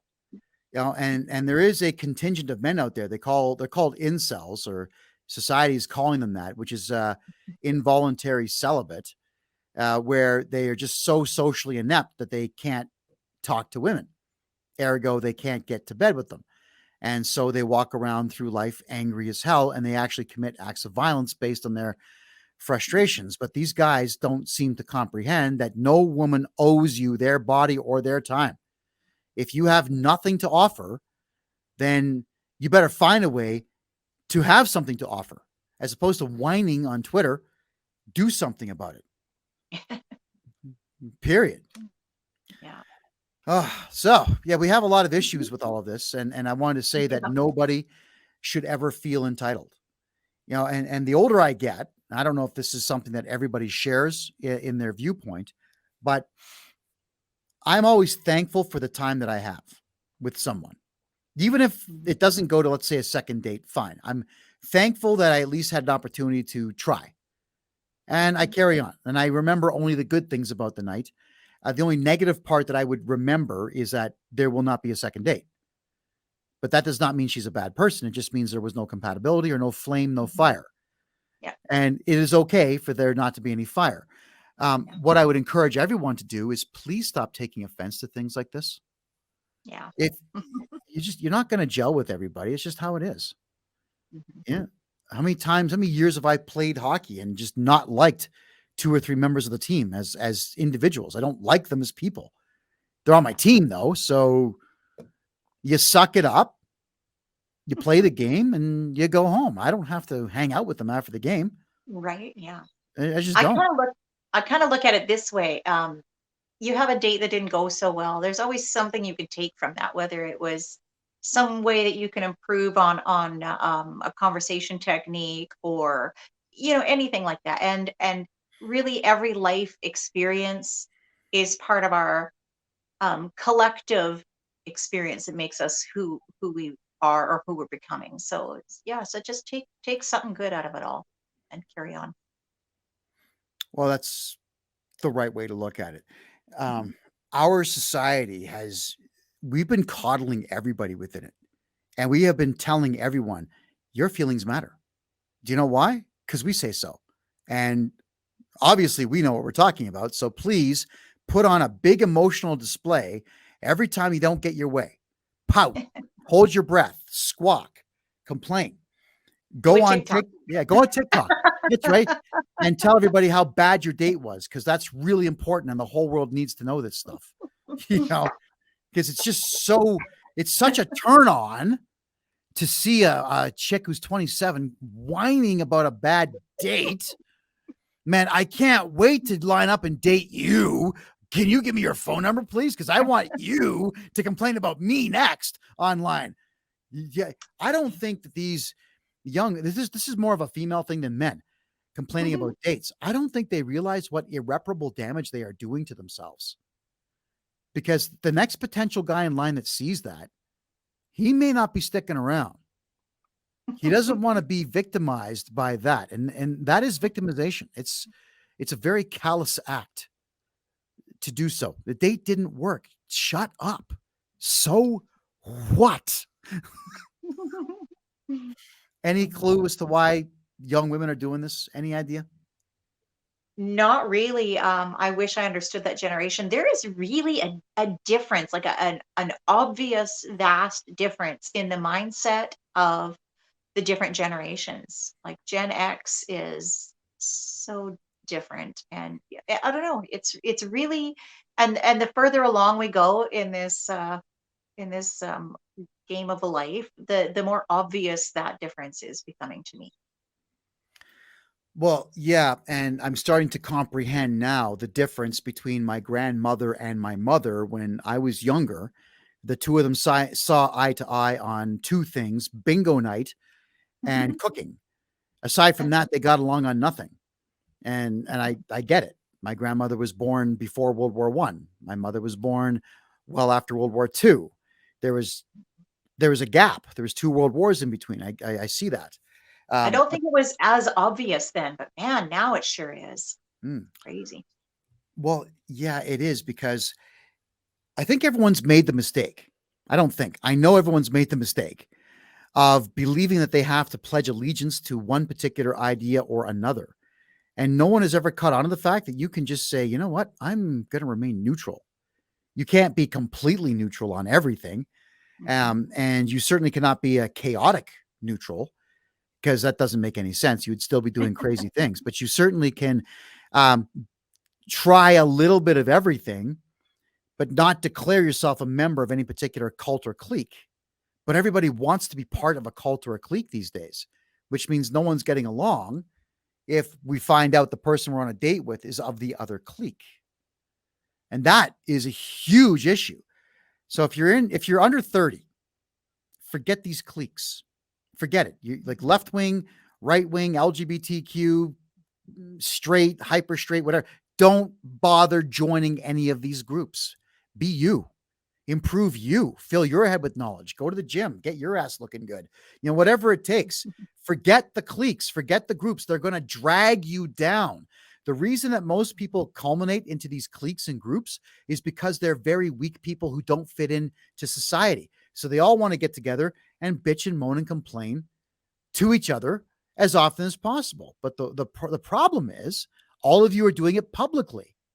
So you're making yourself look like a total fool being a part of these cliques. And that is going to eliminate some potentially perfect mates for you who have nothing but disdain for that kind of behavior. So don't do it. Don't join groups.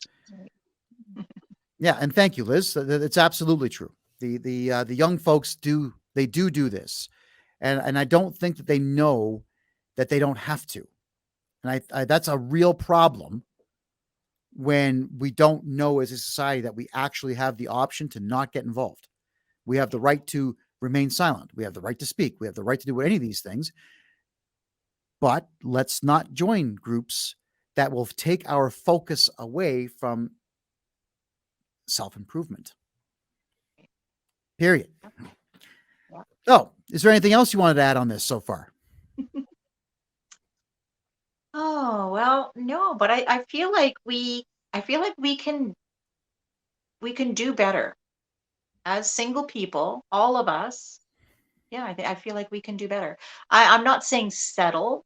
I'm not saying lower your bar or your deserve level, but definitely ask better questions, be a better listener, improve our conversation skills. There's always room for growth and improvement. So I feel like, yeah, as single people, we can do better and potentially set an example or teach other people a thing or two along the way. And maybe we can turn the hopelessness around to a certain extent and balance the scales of quantity over quality. Maybe we can tip that scale a little bit. Okay. I don't disagree with that. And Douglas, you nailed it, buddy. You nailed it. We need to get back to face-to-face dating and not over the internet. I agree fully. The internet should be what we do to set dates up. Obviously, we don't have the time, the money, the fuel, the resources to go to singles nights all over the place. So you have a wider selection online, but you got to get off the internet as quickly as you can and talk in person. Absolutely. Yeah. He's so right. Yes. And I want to say thank you to the gentleman that just played a bit of a prank on me here. He says, you absolutely must Google the term. Let me tell you the exact term.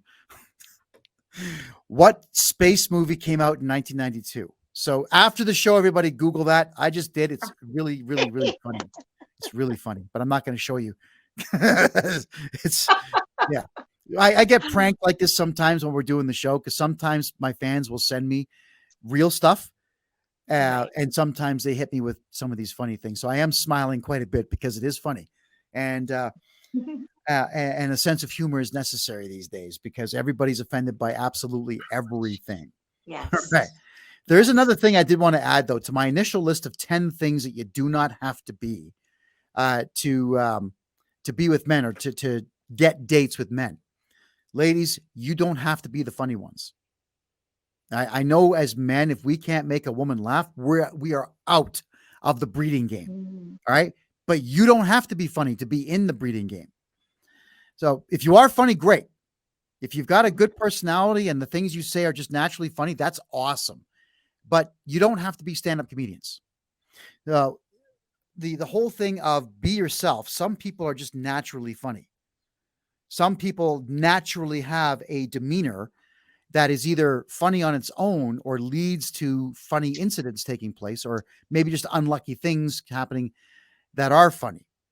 But you don't have to memorize 5,000 stupid jokes and start cracking jokes if you are not someone who can make people laugh without jokes.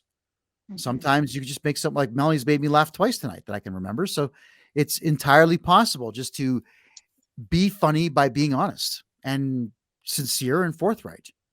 Yeah, you do not need to be the funny one. That's the guy's job. Now, guys, how do you get funny? Okay, never mind. Don't go to TikTok and do anything that they do. All right.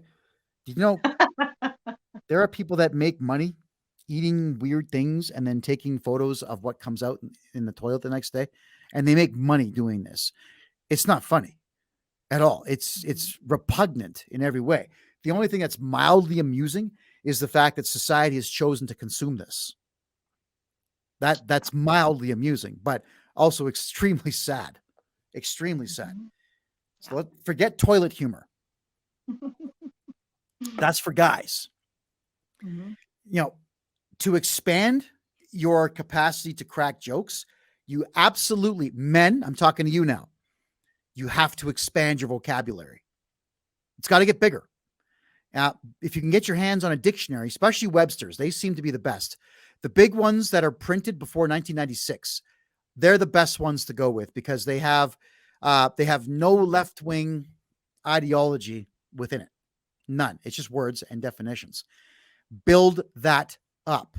The more words you know, the more things that you know. The more things that you know, the more life experiences you can draw upon, and the more stories you can create based on these new words that you have in your head. Also, when you come across words that you might think are interesting or cool or fascinating, check the etymology on them, the history of that word, because that's going to lead to even more and more knowledge. You can be funny by having a smile on your face and having a large vocabulary and being prepared to use it. Even if you are feeling a bit shy, say something anyway. You never know. You don't have to memorize a ton of jokes. And what you can also do is tell stories from your life that are funny. Now, I've broken some bones in stupid ways. And when you stop and think about how stupid it was, it's actually funny, right? It is hilarious. It's hilarious that I almost rode my bike off of a cliff once. This was in Mississauga. The escarpment down by the current Burnthorpe Bridge had collapsed 2 days earlier. I didn't know about that. And I went whipping down at full speed and I thought something was wrong. but I ignored my baser instincts and then realized at the last second, damn it, I said more than that, hit the brakes, slid, and the bike went like that and almost went over, stopped, and I managed to throw my weight the other way and fall. You can embellish that story if you wanted to. You could add things like I was wearing these green socks that I couldn't stand. And my mother made me wear these shorts that had a pink stripe on the side. Yeah, make it funny. Add to a story. A bike accident is not necessarily funny, but all the build up to it can be. But you're never going to know that until you try. So as Doug said earlier there, yeah, face to face. So I am going to make the recommendation that all of you who do have any difficulty whatsoever speaking to people, join Toastmasters. Now, I don't get a commission for that. I went to Toastmasters myself just to see what the program was like. And there's a lot of people out there, Melanie, that just can't talk. They can't talk to others. Yeah. But they go to 4 or 5 of these classes and all of a sudden they can't shut up. So you got to start somewhere. Yeah. All right. We're down to 4 minutes here. You get the floor. What did you want to add? You're up. All right. Well, I wanted to thank you for taking the pressure off of women, because I do think that, for the most part, we feel like we need to be all of these things, like you were saying, funny and have a nice place and, the career and the background and the credentials and all of that. And so thank you for being so honest and taking some pressure off of some women so we can just relax and know that it's okay to just be ourselves. Because I think as much as women, I think deep down it's just ingrained in all of us that we want a partner in life.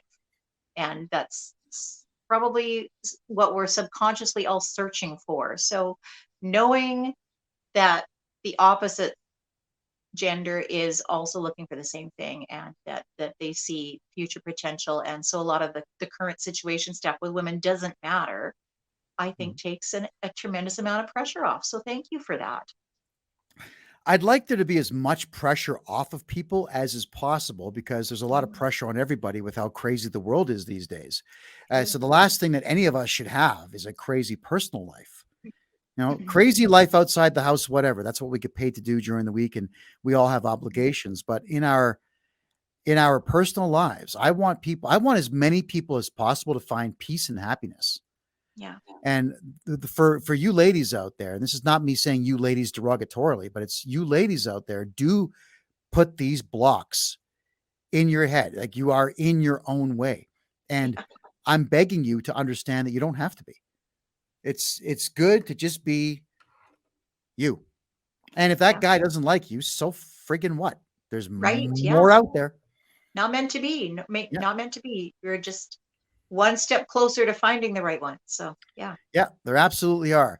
While we've been talking, I've had another couple of requests here. People want to see me with my shirt off now. And better you than me. I'm glad they don't want to see me without mine on. Well, I'll think about it. There you go. There's your answer. I'm going to think about it. All right. Everyone wants me to put on muscle shirts now that I'm lifting a considerable amount of weight. Like, I'm really bulking up now, muscular wise, but I haven't done my cutting program yet. I still got to shed 30 pounds of fat, which is fine because I'm not done putting on muscle mass yet. I'm still bulking. Yeah. I'm wanting to be strong. And I guess the last commentary here is there any advice that you'd like to give to the guys watching about how to talk to women or how to approach women? Because we've only got 90 seconds left. You're up. Right. Well, we don't really have a lot of time for that, but I think genuinely we just really want sincerity, we want integrity, and we want honesty, and just be yourself. And again, if it's not what she's looking for, when you are yourself, that just means that she's not the right one. And we're all just, like I said, one step closer to maybe finding that right one. So just be sincere, be genuine. And in the meantime, I'm going to add to that by saying, guys, work on yourselves, man. If you're not with somebody, right, even if you are with somebody, work on yourself. Gym, read books, read the dictionary, build yourselves up every way you possibly can, because you just never know when you're going to meet that special someone. All right. Well, that's it for today, Melanie. Thanks for being here. It's a pleasure as always to see you. My pleasure too.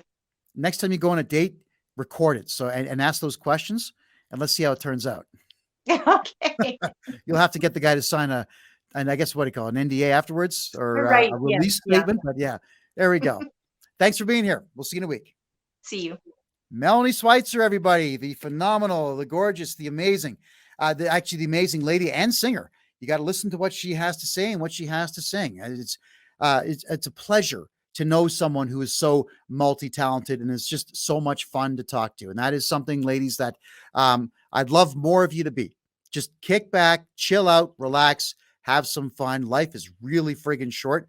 So I'd hate for you to be 83 years of age and realizing at that age that you should have been a little bit more laid back all along. I'm asking you now, be that now, because life is going to escape you real quick. In the meantime, everyone, thank you for being here. My name is Kevin J Johnston. This is the amazing dating advice show. That'll be every Thursday. We're going to do at least 3 more of these. And at the end of the 8th episode, we're going to let you tell us if you want to see more of this kind of content. You'll catch it every Thursday, 7 p.m. Mountain Time and 9 p.m. Eastern Time. That is it for now. I love you all and good night.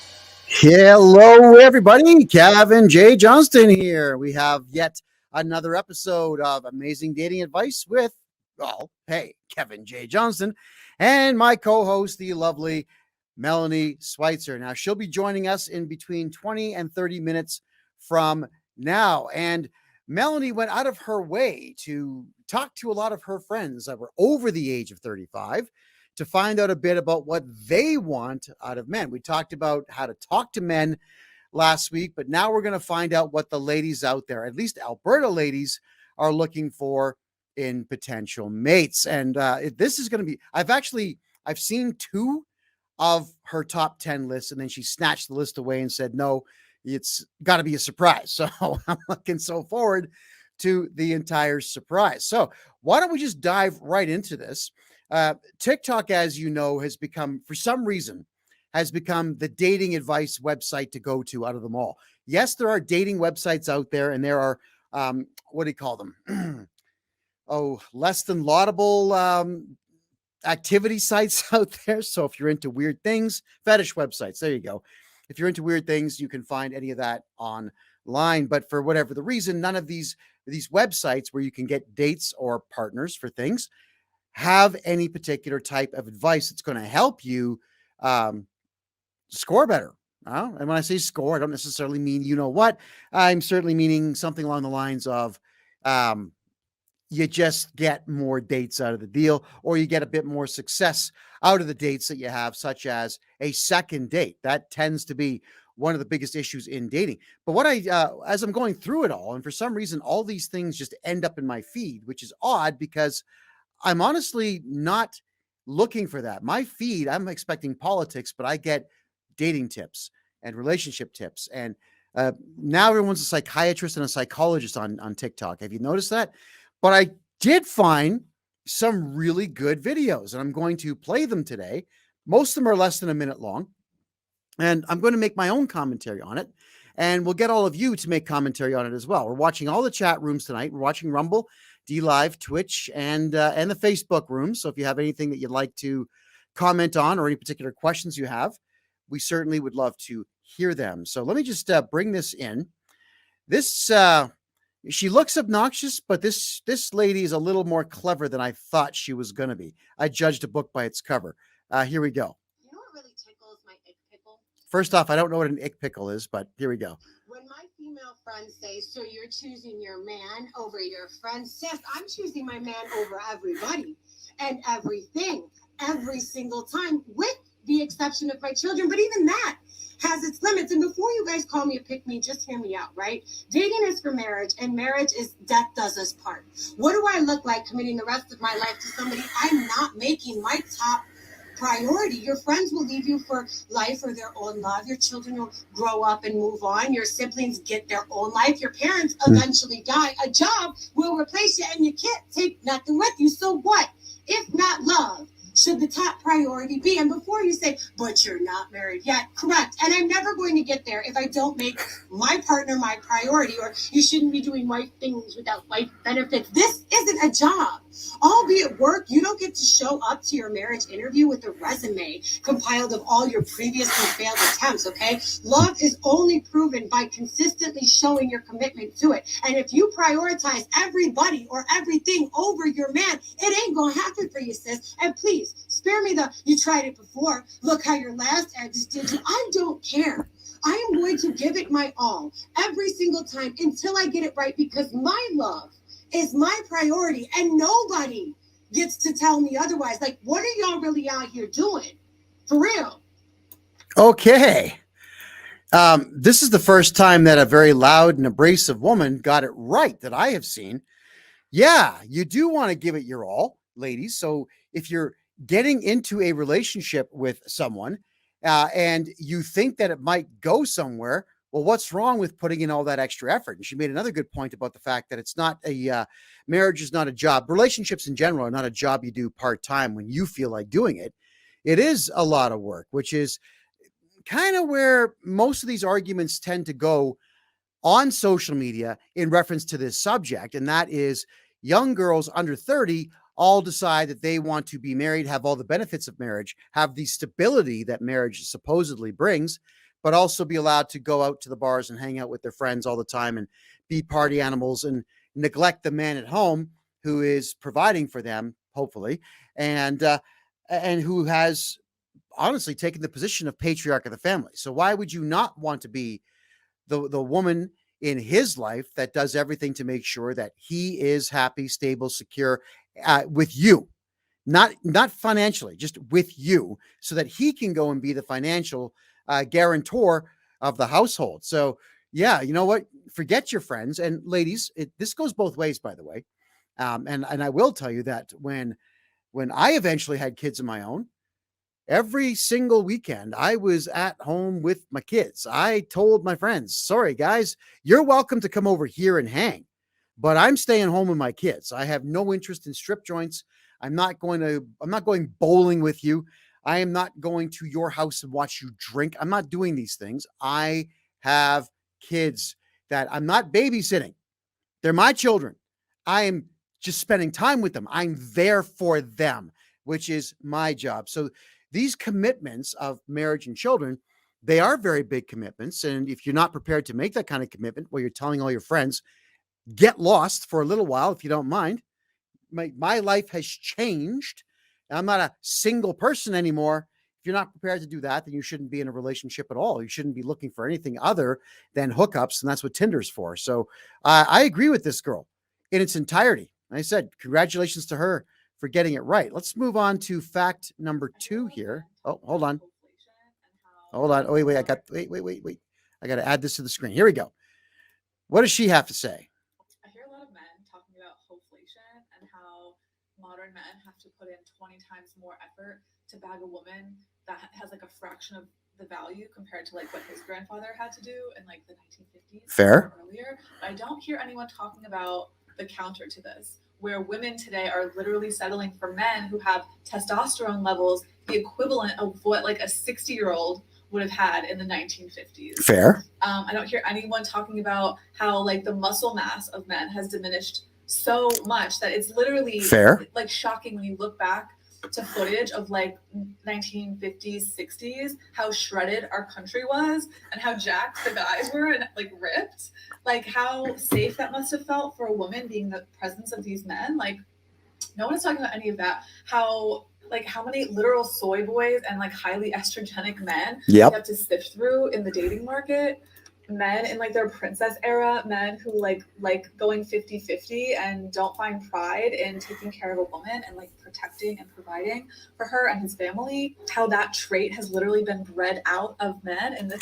First, yeah, everything she said is correct so far. I cannot disagree with this. Let's keep going. This country in America, there was a very clear moment I remember a few months ago. I was on the beach and I was just looking around at all of the men on the beach, and all I saw were like very skinny men with no muscle mass, very soft, like effeminate looking men, soft features, softer jawlines, and overweight men. There was like not one man that I physically felt safe like being around, as in he could like defend me. And I don't think women really understand like the implications of this. And we don't understand it because we've really never had it in modern day. Like modern day has made men very weak and very lazy. And so that's literally the only context that we have. But when you study testosterone and you look back at images of men from like the 1940s, their physical, like facial structures even look way different. Their faces are much wider, their jaw is much sharper. And that's just like a physical indication of what having high testosterone looks like in the male body. So what ends up happening anyways is women settle for weak men because she's correct in that testosterone levels have dropped considerably, especially in the last 15 to 20 years. And that does remove that strong jawline. That does remove things like, the ability for the man to have that masculine stare, for the masculine stare down. When there's not enough testosterone in the body, he will look more like a woman because estrogen is in almost all food products now, which is gross. And that's a North American thing. And that's why maybe living in Brazil is a better idea, because they're not drinking that stuff. They're not touching that stuff. They wouldn't dare let their sons go near it. And as a result of this lack of testosterone, they're not only weaker muscularly, they're not only weaker in the jawline standpoint, but they are just mentally not ever going to be tough. There's no way for these boys, men, whatever she's talking about here, to ever be strong until they decide to make a serious change in the way that they look at life, but then also go get testosterone injections. Let's continue here. It's what's on the market. And frankly, most of them don't really know any better. Like there has been a lot of blame placed on women and things like the sexual revolution, things like the birth control pill for like heightened divorce rates, and rightly so. I talk about that on my channel, but I don't think we look at the opposite side of the street enough. I don't think we look at like what these implications really have on relationships and the female psyche and how safe we feel, how like turned on we feel with these partners. So men have to try a lot harder, but women also have to settle a lot more, in my opinion. Okay. She didn't get too much wrong with that entire thing. Yes, I am always one to tell men it's time to man up. In fact, I had a conversation last night with a very dear friend of mine, no names, of course, where I had determined by just questions and conversations and whatnot that he had never been in a fight, and the man is 35 years of age. So I asked him, like, what can you really know about yourself? What, as a man, do we know about ourselves unless we've been in a fight and we've had our masculinity challenged, and then we rose to the challenge and maybe lost the fight, but it doesn't change the fact that we still decided to fight. The first time you get punched in the face as a man, it sucks. All right. The second time, it sucks, but far less. The third time, it's old news. And the fourth time, it's just an instantaneous reaction that you're going to hit back as hard as you possibly can, as fast as you possibly can. And the point that he had brought up to me was that if he hits somebody, that he thinks it's going to change his psyche forever and he'll no longer be a nice guy. I told him that's the craziest thing I've ever heard. So essentially what you're doing here is you're predicting something that's not true. It's just not true. It's not possible. And so you have avoided conflict your entire adult life. And as a result, you're single. And also as a result, you're miserable. And then I said to him, look, we're in this restaurant here, right? It's dark in this particular corner. There's nobody sitting in this section of the bar. Give me a slap in the face. Give me just haul off and give me one right in the fudge. I'm not going to hit you back. You're a friend of mine. This is something that I am doing. Hit me. And he refused because he thought that even slapping me in the face was going to change his demeanor. And I said, look, you're a nice guy. You're a good friend, but your demeanor, quite frankly, sucks. It's in your way because you're not providing that masculine aura that women are looking for. So this gal that we just listened to is correct. Testosterone levels are low. Men's desire to be men is just non-existent. And there's a lot of guys, especially under 30, lazy. They have no drive or no desire to be better. Now, that's also on the parents. The parents aren't disciplining them The parents aren't putting them in any particular dangerous situation or mildly dangerous situation or a situation where they've got to work, earn their keep. So we have a couple generations of men now who have never once been taught how to be men, how to be masculine, how to just take the bull by the horns and do what you need to do in a day, because these boys don't need to do anything.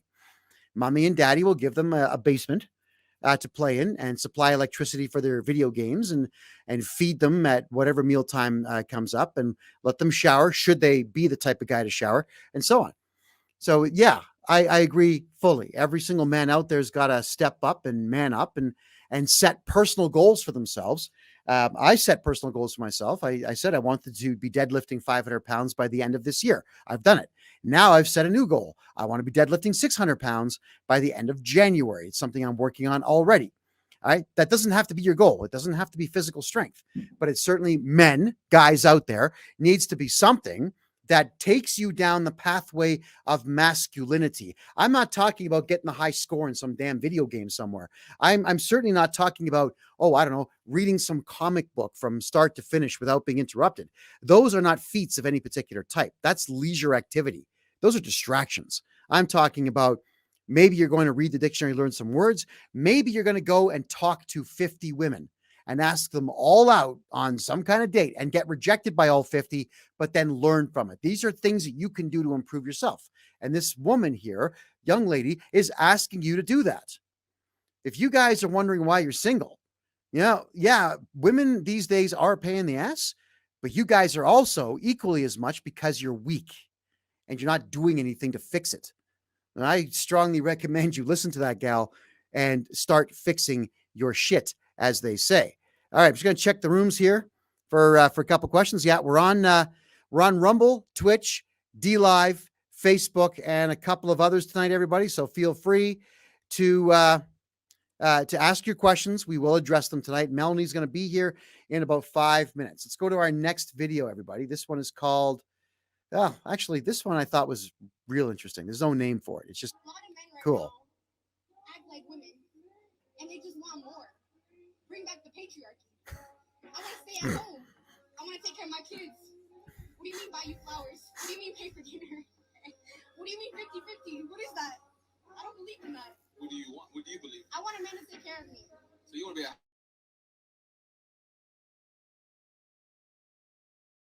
I don't mind. I'll do it. Fuck it. all right, let's say you meet the guy that does all that. Like, he's willing to take you in and you basically be the woman to take care of everything. Yeah. Now, does he got complete control over you? Like saying, all right, delete your Instagram. You can't be dressing all slutty out on the streets. Here's my thing. I'm not gonna be dressing all slutty and having Instagram. If I found the one, he gives me everything I need. He doesn't even have to ask me for that. I already did it. I like this one. You delete it? Oh yeah, for sure. Without him even having to ask. What about he wants stuff every time? Yeah. Okay. Yeah. For sure. Yeah. 100%. Whoa. Well, it's actually tough to believe that we saw that coming out of the mouth of a lady under the age of 30. That is not a common thing. There's a lot of women out there who have bought into all this feminist tripe, and it is tripe. When it's in writing, it's screed, it's garbage, telling all of you that you're going to be happy without a man and that you should never be a traditional wife. The trad wife is what they're called now. That's actually a derogatory term. And that you, if you decide to be a traditional wife, are somehow a traitor to your gender, your sex. Wow. This girl here has nailed it. She wants to be a stay-at-home mom eventually. So she'll be looking for a masculine man. I hope she finds one who will go out and be the breadwinner, the wage earner, and the protector of the household. Meanwhile, she's not going to be dressing like a slut, as she said, and going to bars and clubs and having other men hit on her. She's not going to be on Instagram taking photographs of herself in tight clothing like a tramp. And she will give it up. The guy wants to get laid, so she'll give it up every single time. Wow. This is the type of woman that men would start wars over. All right, ladies. So if not being a traditional wife is your mantra and your mandate, that's fine. You're just going to have to go out there and look for a guy who does not want a traditional wife. But I got news for you. Any guy out there who's looking to put a ring on your finger is looking for exactly what this young lady is, or at least what she presents. So gals, women, young ladies, and so on, there's positively nothing wrong with accepting your gender role. For the last 30 to 40 years, we've stuck women in every man's position we possibly can, and it's been an abysmal failure because you're not wired for it. And that's okay. It's okay to not be wired for it. I'm not wired for breastfeeding. I'm also not wired to do nurturing 10 to 12 hours a day. You know, as dad, yes, I changed diapers. Yes, I put them in the tub, but because of me being male, when I had my kids in the tub with me and I'm washing them up and whatnot, it was playing with boats, and it was bubble bath and whacking, putting bubbles on my face to make it look like a clown and on their face. It was playtime. All right. But when it's time to seriously just get in the tub, get clean, get your diapers on, get all that done and so on. Yeah. Women have to step up to that particular role because, as men, we're supposed to be out there also earning a living, entertaining our kids, and then entertaining you. All right. These are all the things we got to do. So yes, traditional wife is good. And if you are a traditional woman with the views this girl just put out there, you're going to have a more traditional man. He's not going to give a crap about any other woman out there because he's got a goddess. Think about that. And speaking of goddesses, Melanie Schweitzer's here, everybody. She's late, but that's okay. Beautiful women get a pass, at least for the first half hour, and you're early. So good for you. Welcome back. Yes, thank you. Well, what are your thoughts? Yeah, just go straight to it, Mel. What are your thoughts on what this girl had to say? I think it's amazing, actually. I was kind of surprised to hear that. So it's I think there needs to be more of that because, like you said, with the feminist movement and the deep programming in society now, that there's too much of. Oh, my cat is knocking my camera over. All right. Yeah, I thought that was refreshing and encouraging. Let's see more of that. All right. Any man out there would be lucky to have that young lady. Well, yeah, certainly. And she is pretty easy on the eye compared to most of the tramps that are out there, wearing 6 pounds of makeup and dressing like complete tramp. Like there are a lot of tramps out there. Yeah. Now I'm familiar with this guy's work on TikTok. Young guy, he's about 27 years of age, and he's out there asking all kinds of questions like this. And actually, there's a couple of other videos where questions are being asked. You're going to be floored at some of the things these young ladies are saying. But we have to go to your subject matter now, because you are conducting a poll with women who I hope they're as beautiful as you, who are, well, they've got opinions on what men should be or what men should offer. And I'm certainly okay with listening to this because I know that there's so many women that watch this show who call me a misogynist because seemingly they believe I'm insulting women, but I'm not. I really would like to see more women in more stable relationships more often than we are seeing now, because our society is really taking a hit with the number of single and upset and miserable women that there are. And what I've also noticed is that there's a direct correlation to the number of miserable women in society versus the number of happy men that there are. Like that's a direct correlation. So men have figured out, for the most part, that they're better off alone. It's cheaper, there's less complaining, and there's more peace. And then the average guy wants peace and doesn't get it. And the average guy does not have an intelligence quotient over 120, so he's not going to be able to reason for himself not to get emotional about a woman attacking him and yelling at him and so on. And it's typically the guys who have an IQ of less than 90 are the ones that strike out and hit and so on, because they just don't know what else to do. They're not bad guys, but they've been pushed to their limits and they don't know what to do. Now, it's still assault. All right. The guys, don't do it. It's still assault. But men these days have been walking away from it, and they're happier because they actually have peace. And you'll hear a lot of guys on TikTok, especially over the age of 40, saying, yeah, I'm no longer married. I'm not going to do it again. When I require services, of the carnal nature, I can just pay for them. And she leaves. There's no argument. There's no dinner. There's no driving around. There's no nothing. It's just show up, get done what has to be done. And women are having a difficult time understanding this. And I'm telling you, ladies out there, it's because you're listening to the feminists and you're doing what they say, and they don't know jack about men, about women, and about life, and certainly nothing about common decency. All right. So you have a list to share. I do. I do want to add one more thing to what you were just saying there. I Sure. think there's another reason, and I think the other reason is that as we get older, we sometimes just don't want to put the work in because it takes work. So I think sometimes men just don't want to put the work in. It's just easier not to. True. But there needs to be a reason why that would happen, such as he's opened up a new business. He'll be focused on that completely.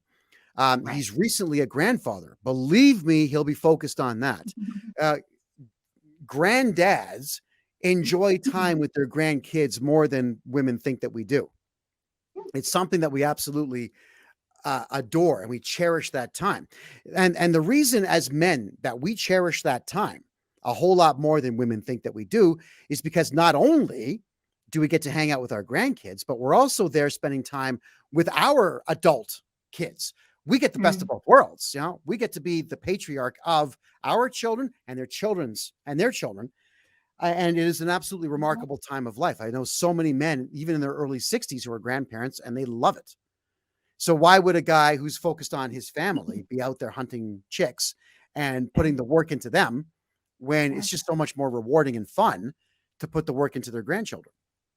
Okay, So your point is very valid, extremely valid.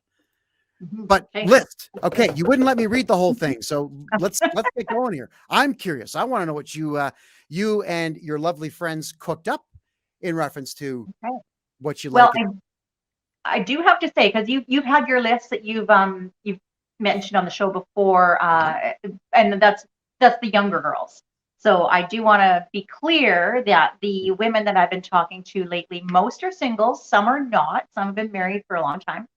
But I thought, well, it doesn't hurt to ask.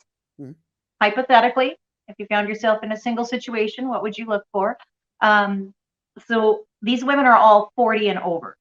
So I would say this is a mature women's checklist on what they want. And what surprised me, I only had one girl said, no, looks has to be on the list. But I went with the top 10 things, and looks was not in the top 10, and it shocked me. I thought it would be. Weird. So I thought it would be up there too. Yeah. You know, here I am busting my hump in the gym 5 days a week for 12 weeks to put on all this muscle. And I just find out from you it's not important. Well, not necessarily. I think it definitely is an added bonus. Let's say. I think so too. Yes. Hell, yeah.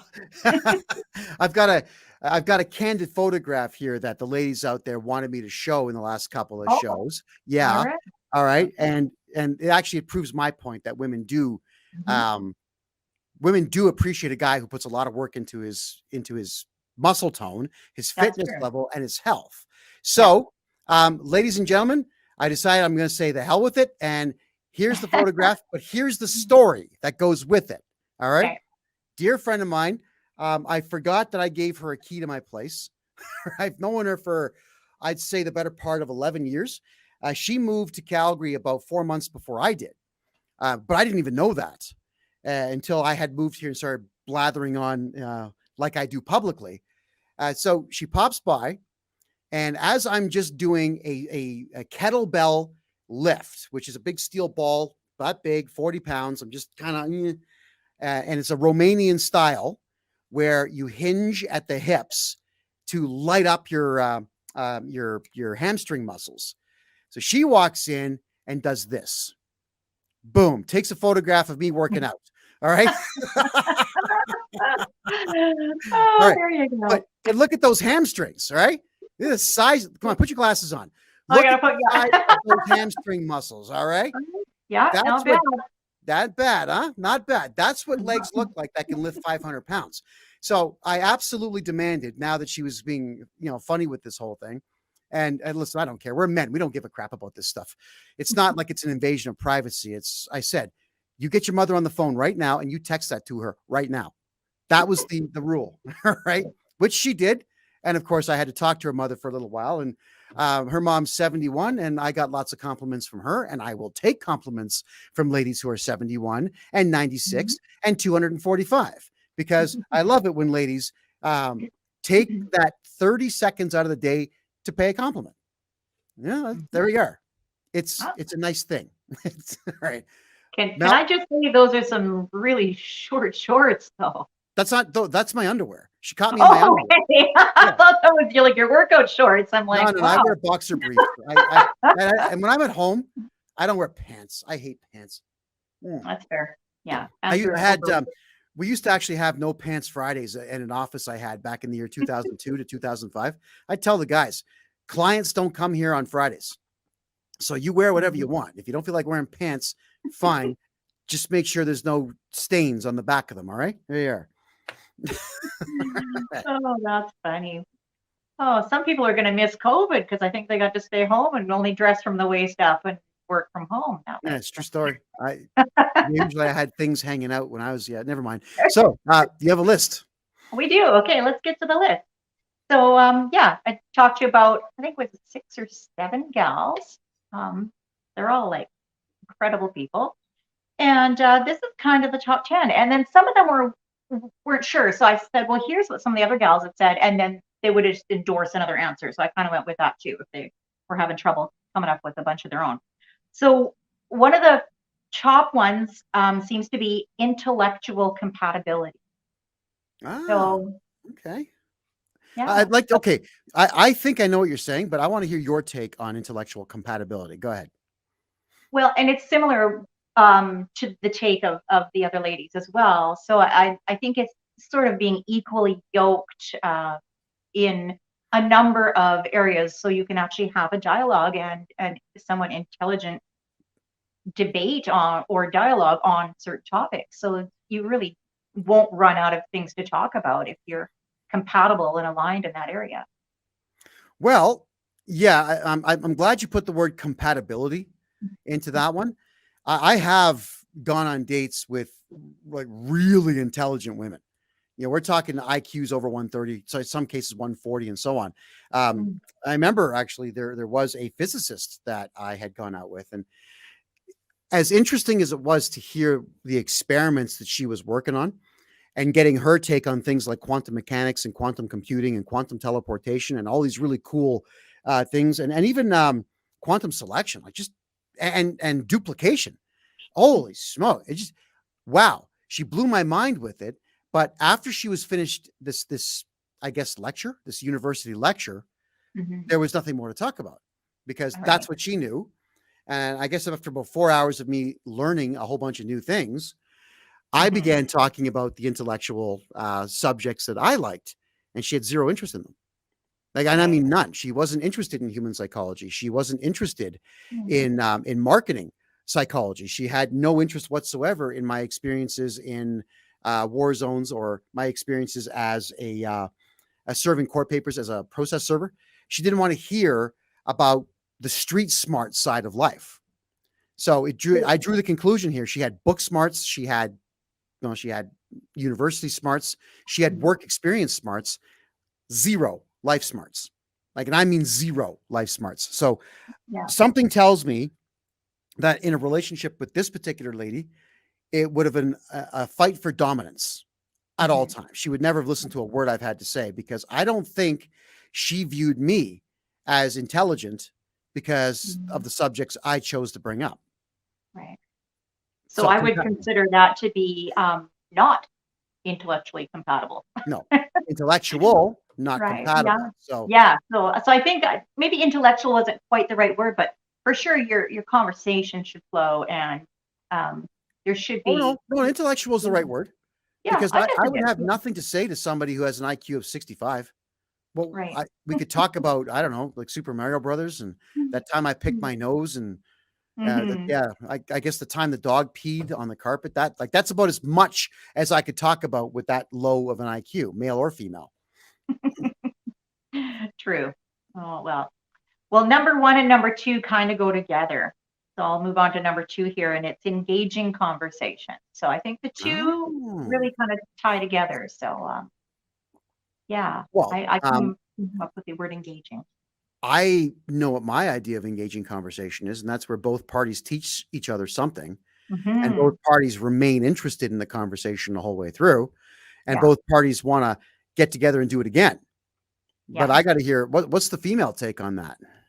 Well, I think that's part of it. It's Mhm. always great when you can learn something from each other, but for sure, I think a telltale sign for me would be when you call someone and think, oh, I'll just squeeze in a quick 10-minute call, and then you end up on the phone for an hour because you really don't run out of things to talk about because there is a flow. And Hmm. yeah, I think that's always a good sign. Well, it is, and I've been there, and Mhm. and I guess when they learn that I snore, it tends to be less interesting in the next conversation. I snore, ladies. So if you're inviting me over for an evening, I snore. Just for the record, I may have to Right. sleep on the couch, or you may have to sleep, I don't know, outside or something. But So funny.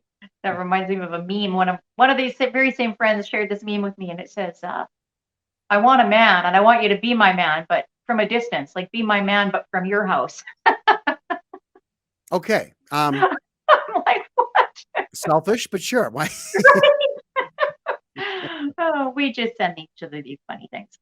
Um, okay, this one also, I think I'm going to bump it up the list. I had it as number 4, but I should have put it as number 3 because I personally, this one resonates with me and a few of the other gals I talk to, and that Yeah. is shared values. I think values are extremely important, especially if you're looking long term down the road and like staying with someone for years. I think values is something you cannot compromise on at all.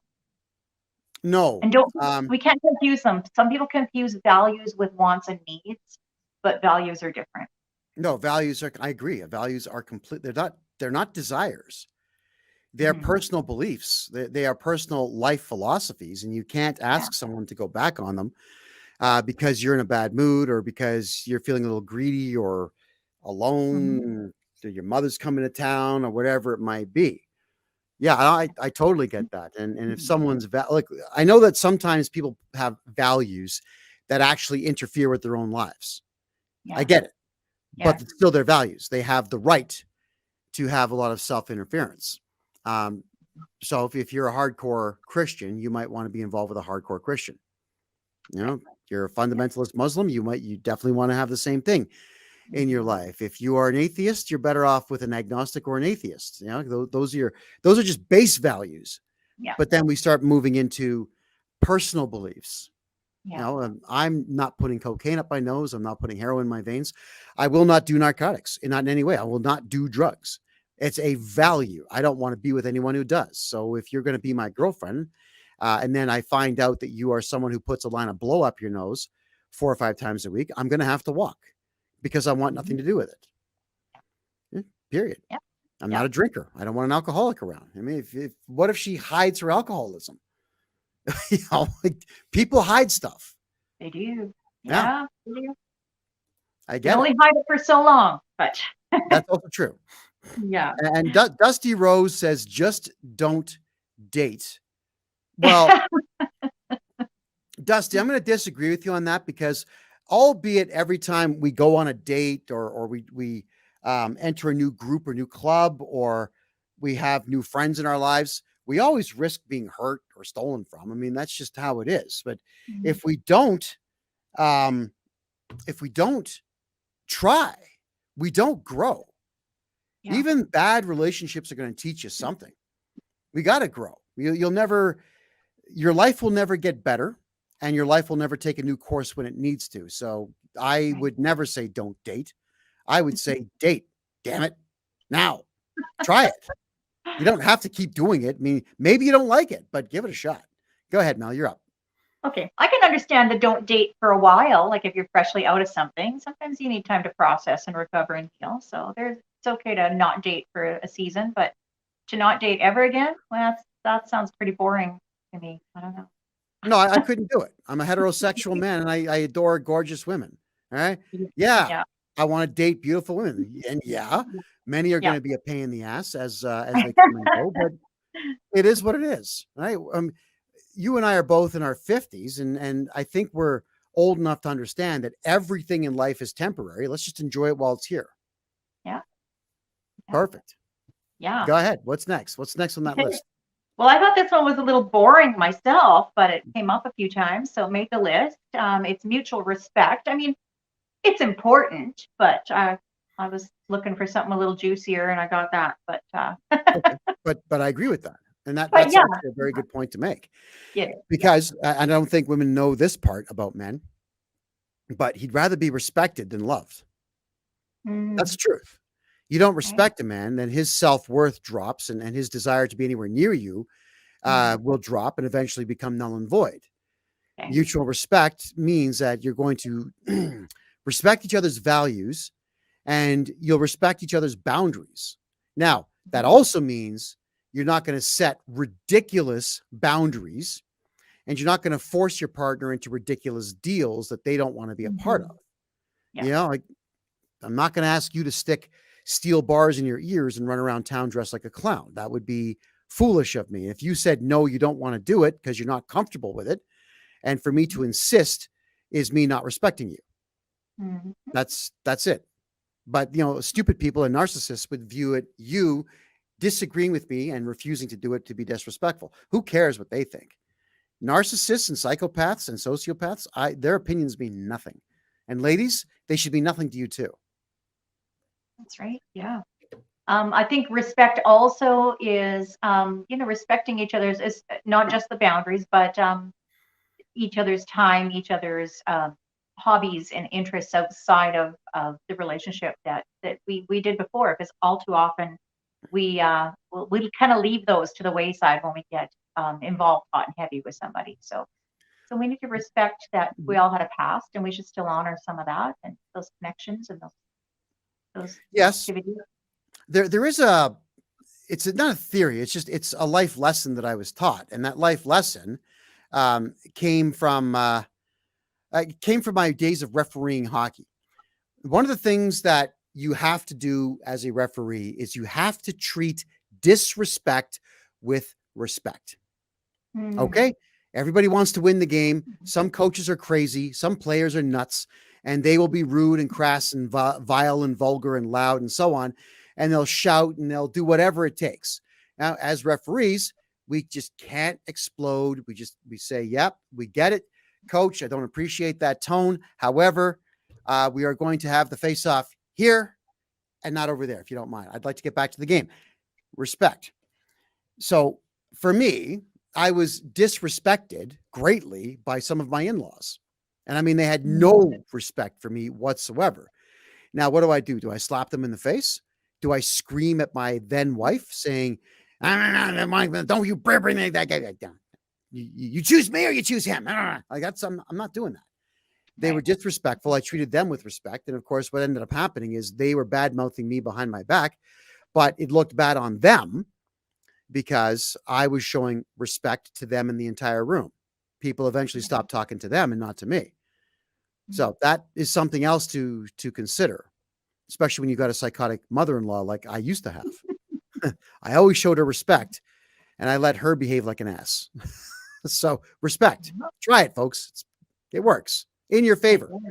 It does. Yeah. So there's that one. That was, a little boring. Now, okay, this next one is interesting because you've actually spoken about this on the show and given advice to other men on this very, very subject. And wait a minute. Is a woman just about to tell me that I'm right? This time. That's never happened. That's never happened. Let me hear it, please. Okay, let's mark it down. Well, the title of this is actually called Sense of Adventure, but I do recall you telling men, be interesting and don't be boring. So I think that's ultimately what someone would want. And I know that guys think, oh, that's just so expensive. She wants to be doing things all the time. There are things you can do that don't cost a lot of money. It's just, women nowadays, and I think women over 40 don't want to just sit around and watch Netflix and TV all the time. We want to do stuff. We want to live because we realize that we're on the second half of this life and we want to enjoy the time we've got left. We want to find some things to do and create some new experiences and make some new memories. So we would like some adventure, and we definitely don't want you to be boring. Okay, man?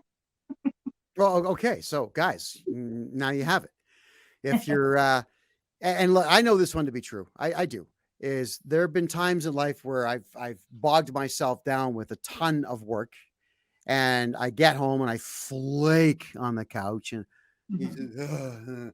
Yeah, I get it, and that is perceived as boring. Now, in men's defense, ladies, if he's had a really rough couple of days, let him flake. Shut up. Don't talk about going out. But if he's flaking every day and then flaking on Saturday and Sunday, then he's a flake. All right. So ride his ass and get him out the door. And if he's not going to get out the door with you, then get on meetup.com or any of these other websites that have collaborative groups. Get out and live without him.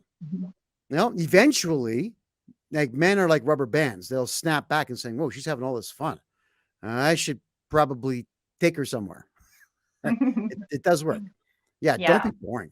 Do not be boring, guys. Well, and ladies too. Don't be boring. Yeah, we Right. can't be boring. We need to be interesting and open to trying new things. I'm not thinking like kinky things. Well, I mean, if you're into that, but I'm I am. thinking But yeah, continue. not shocked by that. Why would But you be? but we need to learn to be adventurous. And I think as like 40 plus, there's never a better time to learn to be more adventurous, but still understanding that, yeah, when you're tired, you're tired. So it's okay to have some downtime. It's okay to have some evenings where you just chill and do nothing, because those are nice, but yeah, don't do it all the time. No, and men, you heard the video earlier from the blonde chick who was talking about testosterone levels being low. All right. So if you are flaking 7 days a week in front of the couch, yeah, maybe get your blood checked. Maybe see if your testosterone levels are low. And if your testosterone levels are down to 1/10 of what they should be, and that's a truth for many men, start getting some injections, man. Get Or injections to go do stuff. their exercise helps with that, and there are some herbal supplements that I mean, I'm always go the natural route over pharmaceuticals, and there's something called saw palmetto. So guys, look into that. There's actually another supplement called testosterone boost. So there are things out there you can take. Yeah, take them. Oh, didn't you send me a photograph a couple days of some Brazilian spider that bites you and it's better than Viagra? I did. What was that about? Apparently, this spider releases nitric oxide, and you can have like a raging, you know what, for a very long time if this spider bites you. And I can see men. And a very long time is what exactly? What did I read? 4 hours, or was it? I can't remember. 4 hours. Yeah, something like that. Okay, well, 4 hours would be good for a great weekend, but you know, at the 4 hour mark, actually, when blood stays in the penis that long, it actually begins to cause tissue damage and artery damage. Yeah. So yeah, if it's like once you get to the 4 hour mark, you should be on your way to the hospital because they will drain it for you. So don't go out and try to find this spider, because there are other ways. Actually, but I'm curious. Like, the curiosity is killing me on that one. I used to raise reptiles. I've been bitten by probably, I don't know, 40 plus species of them, plus dogs and cats and all the other stuff I used to play with too. And I was bitten by a rattlesnake once, and I've got a hole in my leg to prove that to you. But none of these bites were ever to my benefit. This could actually work. Well, if you can't find the spider, you can actually buy nitric oxide at the health food stores as well. So okay, so nitric oxide. Oxide, yeah. Okay, well, guys, check it out. All right. Yep. It helps. Allegedly. I don't know if it's true or not. I just saw the picture. Yeah. I did no research into this, by the way. I'm asking you. Yeah, it's out there for the trying. Okay, number 6 would be that it seems that women like men to initiate the conversation or the communication. So, and my one friend is kind of a new agey girl, and she said that a lot of women nowadays are functioning in their masculine energy. So women are trying to be the ones to reach out and open the communication. Women are like the first to text. Women are often the first to send little things or make reservations or plans and that sort of thing. And she thinks I want to get back to her on all of this, because she thinks women need to stop doing that. And because you're competing with that energy, the masculine energy that the men have. So she said, we need to stop doing that and step back into our feminine energy and let the men step up and give them room to do that. And so some of the other women said, yeah, I like it when the men initiate the communication. So I was like, okay, so women, again, Okay. so men, take note of that. And women, chill out. Don't text so quickly or so eagerly. Maybe just, and not to make it look like you're ignoring or game playing. You don't want to do that. But just if you're always checking your phone to see if he's messaged back, that sort of thing, maybe just chill out a little bit. Okay, so wait an extra 4 minutes to send a text. Is that what you're saying? I would say an hour. An hour? Oh, well, if I'm trying to make plans with someone, they're waiting an hour to get back to me. That's different. Yeah, Oh, if you man. have a dialogue going, but I mean, I'm Those thinking plans aren't happening, huh? right. Yeah, so if you have a dialogue going, then yeah, run with it. But don't be a pest, women. Like sometimes we tend to do that because we have needs, and those needs are not being met sometimes. So we're trying to get the men to meet those needs. But yeah, generally the consensus is that us women we like it when the men initiate communication. Well, I've got no problem with that, but I'm also, I don't know, what am I, like 40 something plus girlfriends or whatever else. So I've been through this and I know what every rejection statement is going to be. And what I have found in Alberta here is that the ladies don't reject very much. It's actually, it's a good place to be. Guys, I hope you're listening to this. Alberta, if you're over 40 and you're looking to date women over 40, Alberta is a good place to do it because the ladies are receptive to a confident man who's polite. So it's one of the few places in this country where you can actually be a confident and nice guy combined and get somewhere. Alberta the ladies here are just better. Thank you, ladies, for being awesome. Right. But that's cool. And you would know, because you've been in the East and yeah. Oh, Toronto? Yeah. Guys, if you're looking for women in Toronto, just nuke the city, leave, go to Alberta. Don't waste your time. It's too nasty an area of the world. There's too much strife, too many battles, there are too many mixed cultures in there that don't like each other. Everybody's at each other's throats all of the time. Everyone in Toronto is broke. Everyone in Toronto is always late for everything because traffic sucks. It's just, men, you're not going to be happy being there for the reasons I've just listed. Ladies, for the same reason. Get out. But guys, the women in Alberta are friggin' awesome. And there are so many single women here. I think I told you about this once before. There's a bar in Calgary called Ranchman's. It's the meat market of the city. It's this big, I don't know, it's got to be 5,000-6,000 square, maybe more, probably 7,000 square foot place. It's built like an old saloon. It's got a couple of dance floors in it. And the women are the ones that pay cover charge on singles night. The guys don't. And the women outnumber the men 3-1 on singles night. Are you men listening to this? I hope so. Right, so go initiate. But Mel, I'll just say one thing. In bed, men love it when a chick initiates. All right, ladies. So there's one that I'm never going to agree with Melanie on. Initiate, get it rolling, get it started. Show them that you care. Well, I was just talking about the communication or conversation. So yeah, in the bedroom, that's a whole nother story.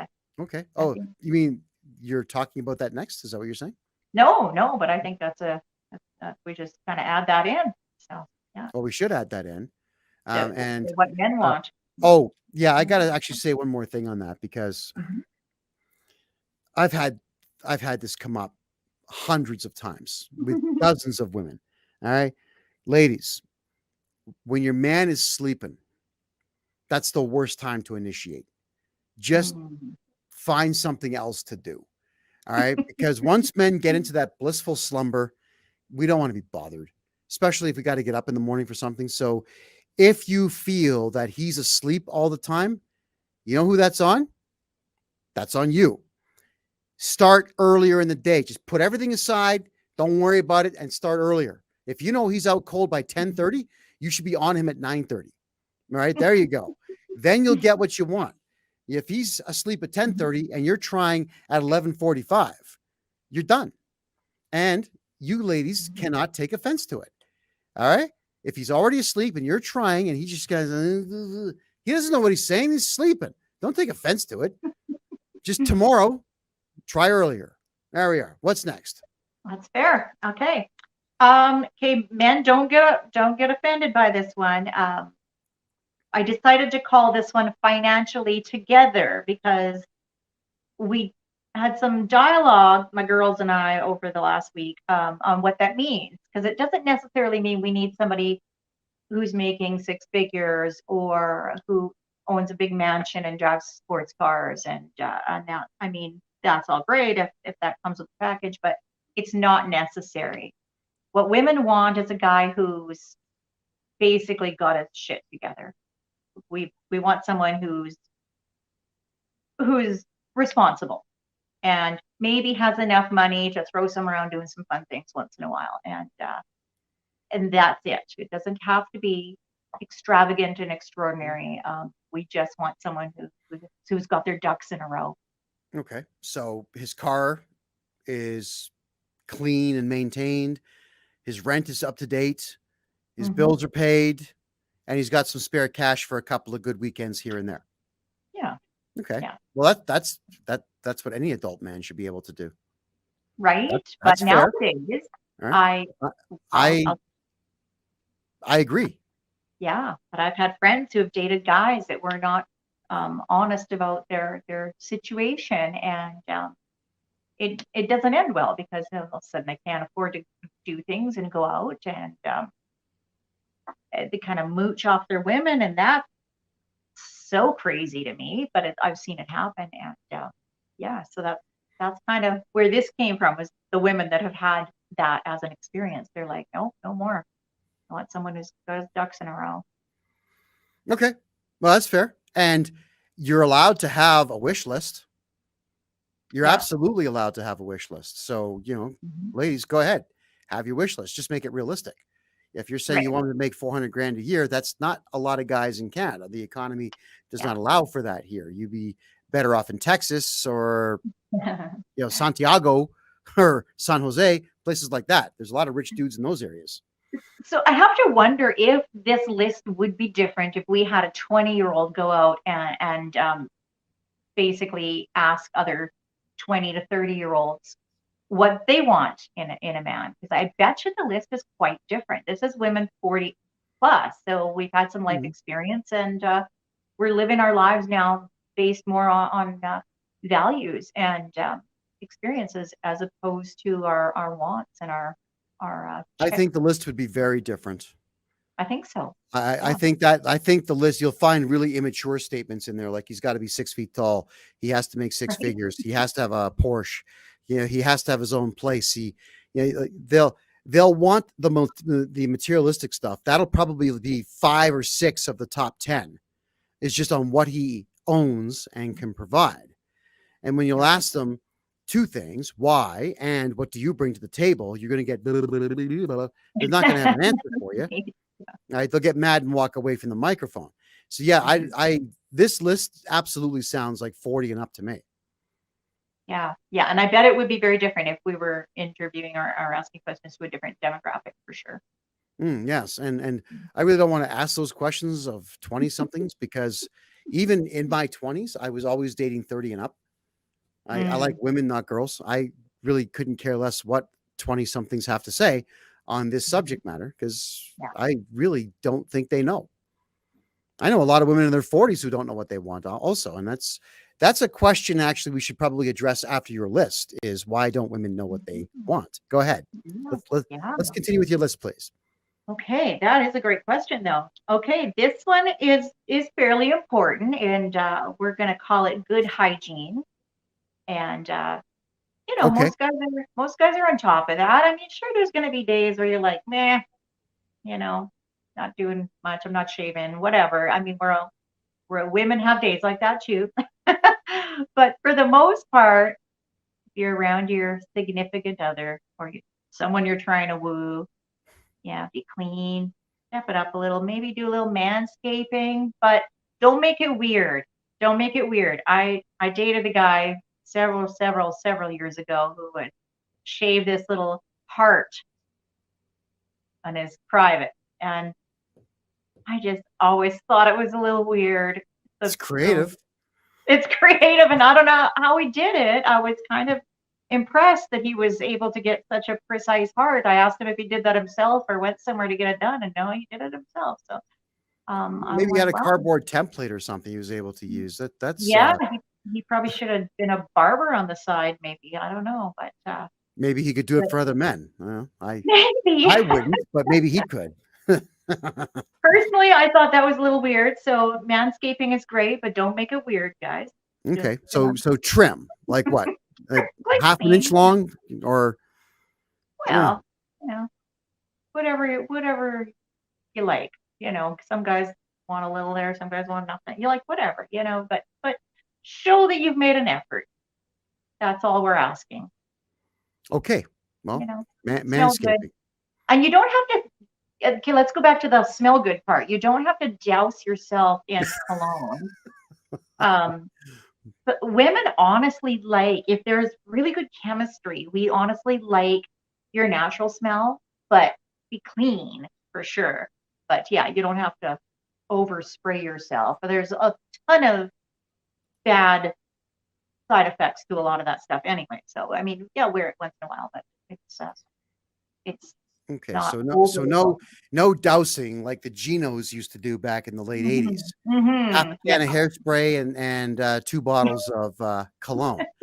And they would drive IROCs, which used to stand for I reek of cologne. So, Yep, and they did. They did, yes. So yeah, no, I get that. Too much perfume also is it's annoying because it can really get inside your nostrils and hurt yeah, after a yeah, while.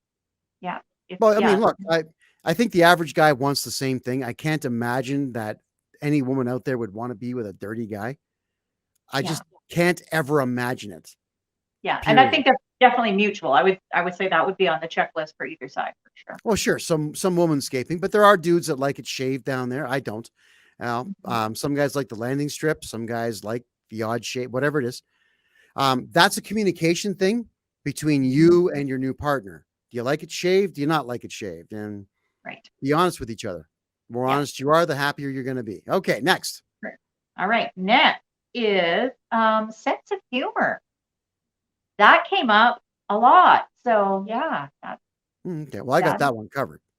you do. You're pretty good at that. I think that's not a concern. But for guys And I out know that there, go ahead.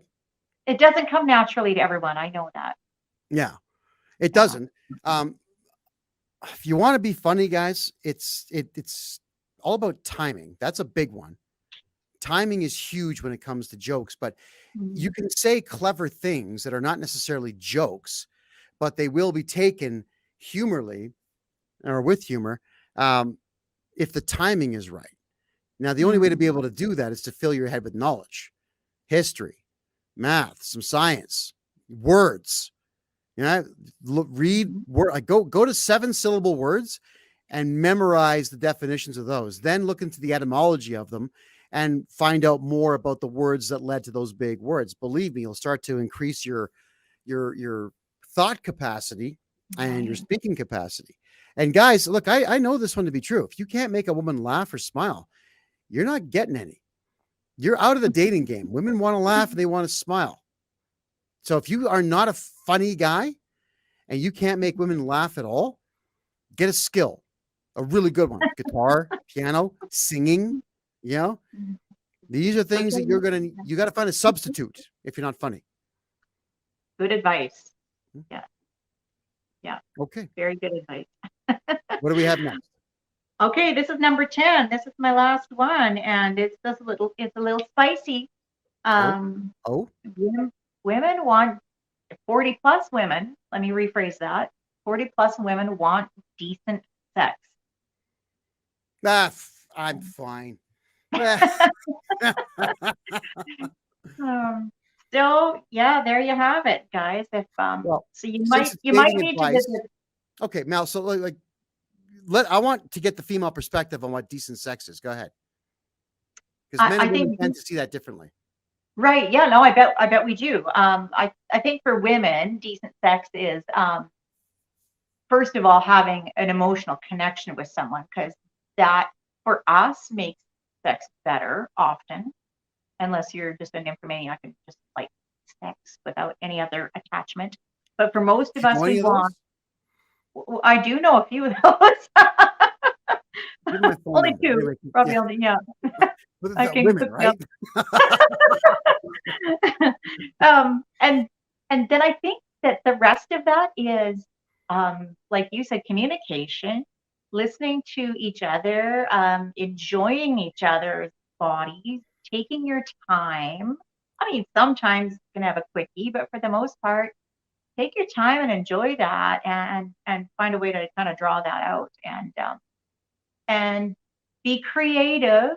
But again, don't make it weird. You just, yeah, you want to, I mean, unless she likes that, but that's communication. You'll find out, you'll figure it out. But yeah, decent sex is not, I mean, it's a myth that you got to be so long, or it's a myth that you got to, I mean, okay, size matters a little, it does. But And you did this. well, that's You didn't do not. this. Okay, I'll share a secret with you, men. Wait. If Should I hear this? yeah, well, you can. I know that the length is often talked about, but really, I think girth is probably more important than length. Yeah. Okay.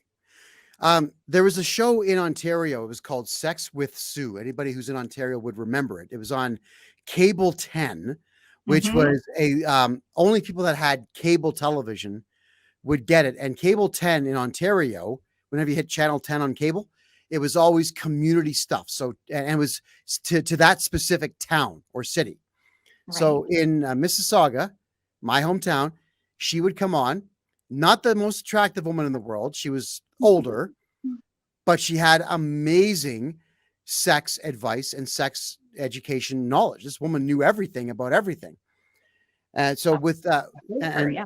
oh yeah, no, and she talked about the fact that the average cervix is only about what, 6 inches deep. So guys who are 10, 12, 13 inches, well, they're just going to end up cutting and bruising women internally. That's not a good thing. Yeah, that's not fun. No, not at all. I mean, like I always said in my stand-up comedy routines, if I ever found a genie lamp, I'd ask for 8 more inches for a total of 6 inches. But I'm still thinking that, no, I don't want huge. I'm happy with what I got. Yeah. And whatever you got, guys, just, use it wisely. And there's so many other ways that you can make that better.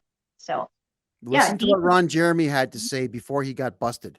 All right. He used to bring it up that there's a lot more women that, oh yeah, Sue Johnston. Thanks, Carrie. That's it. That's right. That's the Sue Johnston show. That's her. Yeah. That's right. Yeah. We always used to watch that because we were young and immature boys listening to a woman talk about sex. Like, you and probably eventually, learned but eventually I became a teenager and she was still on the air. And all of a sudden it's I'm taking notes, right? So, yeah, it was no longer a joke. But Jeremy, what's his name? Sorry, Ron Jeremy, the former porn star. Yeah. He was always talking about the fact that more women will have an orgasm with fingers and tongues than they ever will with penises. So you guys out there got to do what I do. And if you don't like doing it, you better learn how to like doing it. All right. I love doing it so much that I could stay there all day. All right. And I remember the first time I went down on a woman, I shouldn't be saying this, but I will. I almost threw up. And the only reason being is that it was immaturity, because all these stupid stories in high school about it smells like fish. It smells like fish. It does not smell like fish. God, you guys are so stupid. But so I kept thinking there's got to be tuna and trout and a lobster in here.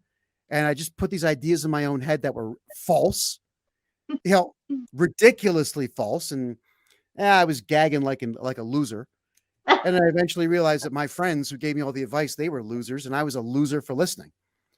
And I stopped being a loser, and all of a sudden my relationships got a little bit more interesting. We'll say it that way. Mhm. There we go. Oh, Yeah. and there's a girl on TikTok. I forget her name. She's like in her mid-30s. She says, ladies, whenever you find a guy who does it for your pleasure, he's okay. But a guy who does it for his own pleasure, marry him. Keep him. Make him happy. All right. Hmm. That's pretty good. Yeah, that's good advice. So, Well, I would tell any guy the same thing. If you don't perform the act of cunnilingus, she ain't gonna be around for a long time. And it's the same idea with fellatio. If I have a woman in my life who says, I don't want to put that in my mouth, well, she's not gonna last. And that's because I have it set in my head what I want. Doesn't make me a bad guy. It just means I've got standards, and that particular individual would not meet them. Yeah. Like we talked about earlier, a woman with an IQ under 80 is not going to get anywhere with me at all. I don't not even the first date, because I'm interested in something better for myself. Right. Yeah. What's interesting about this list is that looks and attraction never made it on the list, although it did come up. So I think we should just add it. But obviously, there are other things that are of more importance to women 40 plus than a physical appearance. Although I still, there has to be an attraction. There does to a certain extent. Yes, there does have to be an attraction, but there is one thing that I had observed when I was trying to figure girls out when I was younger, like late teens and whatnot, is that from time to time, these drop dead gorgeous knockouts would show up with these really fat and ugly guys. And I'm guessing what's the deal here? I'm in the gym 5-6 days a week. I'm working out every single day. And this fat slob shows up with this gorgeous chick on his arm. How the hell does that happen? And then I started listening to what older women had to say, or at least older than me by a bit. And they were explaining that a fat guy can have a dynamite looking girl on his arm when he appeals to her intellectually and emotionally. It's usually all it takes. Yeah. Bingo. If he's funny and smart and engaging and attentive, and meets all those needs that she probably hadn't had met in other relationships, then makes sense. Good to know. I'm not recommending any of you men out there become big fat slobs. All right. Just don't. You're not going to live as long as she will if you're going to be pulling that stunt. So yeah, you could get yourself a knockout, but die of diabetes, or at least lose your feet or something. So yeah, go to the gym, guys. Really do something to keep yourself improved. Yeah. Yeah, for sure. All right. Yeah. Oh, wait, hold on. Carrie Lynn has something to say here. Just don't roll over afterwards and go to sleep. Women hate that. Okay. Well, Carrie Lynn, there have been times where I'm out cold before I'm even off of her, but not many. And that's been an exceptionally busy week. But I get it. I've learned my lesson as a young man. There's got to be some pillow talk. That's fine. All right. Or, guys, here's something you could do. And this is for the men out there. And it works. You could put the kettle on before you start. All right. And put a tea bag in a cup or a mug before you start. And as soon as you're done, before you have the urge to just pass out, run. Get her that cup, just pour the water in, get her that cup of tea, hand it to her. Then you'll be able to fall asleep because she'll see it as some big deal. And remember, the whole while she's sipping that tea, she's thinking about how amazing you are. You're already out cold. Doesn't matter. But she's awake sipping that mug of tea for an hour. She'll appreciate you for a full hour afterwards. And that one's for free. That's not a half bad idea. Good. That's good advice. Yeah. Good advice. And you know what? I don't do that type of thing out of spite. It's a matter of, you know what? She's right. I shouldn't be asleep 5 seconds after sex. I just should not be in any way. There should be some interaction in some way, unless both parties know that they're both exhausted, then let the chips fall where they may. But right. I know what you're saying. Don't do it every single time, Carrie. I get that. Yeah. Right? She So I'm was on your side with that one. Yeah, me too. Wonderful. Let me just check the other chat rooms quickly here. I'll see where there's any questions. All right. Mhm. For those who, guys, this is not a political show. That's Tuesdays, so I'm not answering any political questions at all. This is dating and relationship stuff. This is man and woman stuff. All right. There you go. Also, because I am not gay, I'm not the right guy to ask, gentlemen, if you are gay, how to pick up men. Or maybe I am. I would just say, walk into a gay bar with a sign that says, I want to get laid. And trust me, like, men are pigs. They'll just swarm you. You'll be fine. No, I don't have any relationship advice for gay men because I've never been in a gay relationship. And the odds of me being in a gay relationship are 0. So, I would Right. think that it is very much like picking up a woman. I would think, you start by looking good, smelling good, and putting yourself out there and having conversations. I Yeah, don't think and men seem to have. I know this. I used to DJ the gay clubs when I was a teenager, so I can tell you the way men are.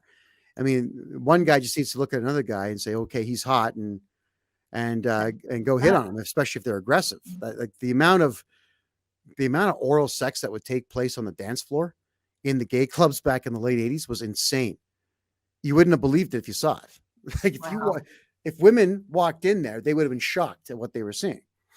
I mean, I was taken aback the first few times I DJ'd, and then it just becomes old news after a while. But yeah, like men are in it for the sex, and women are in it for the closeness.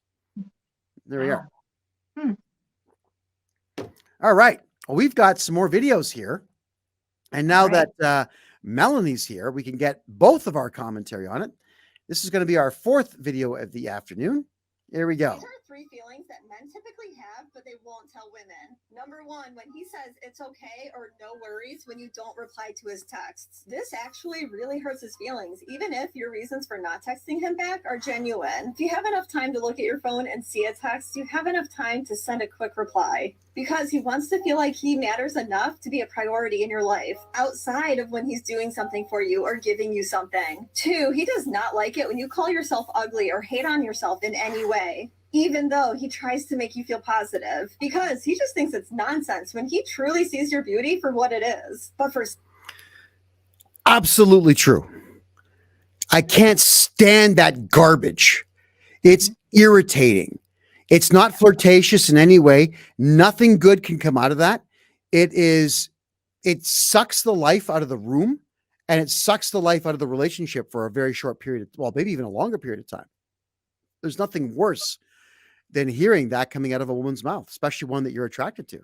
All right, keep going here. For some reason, he can't get you to see the truth, which is frustrating. Lastly, number 3, if he sends you memes or TikToks during the day, you are one of the closest people to him, because he's only sending that stuff to 1, maybe 2 people. So make sure to watch it at least, and better yet, even bring it up into conversation later on. Tell him how funny it was, or even have a deeper conversation about it. If you do that, that man will be hooked forever.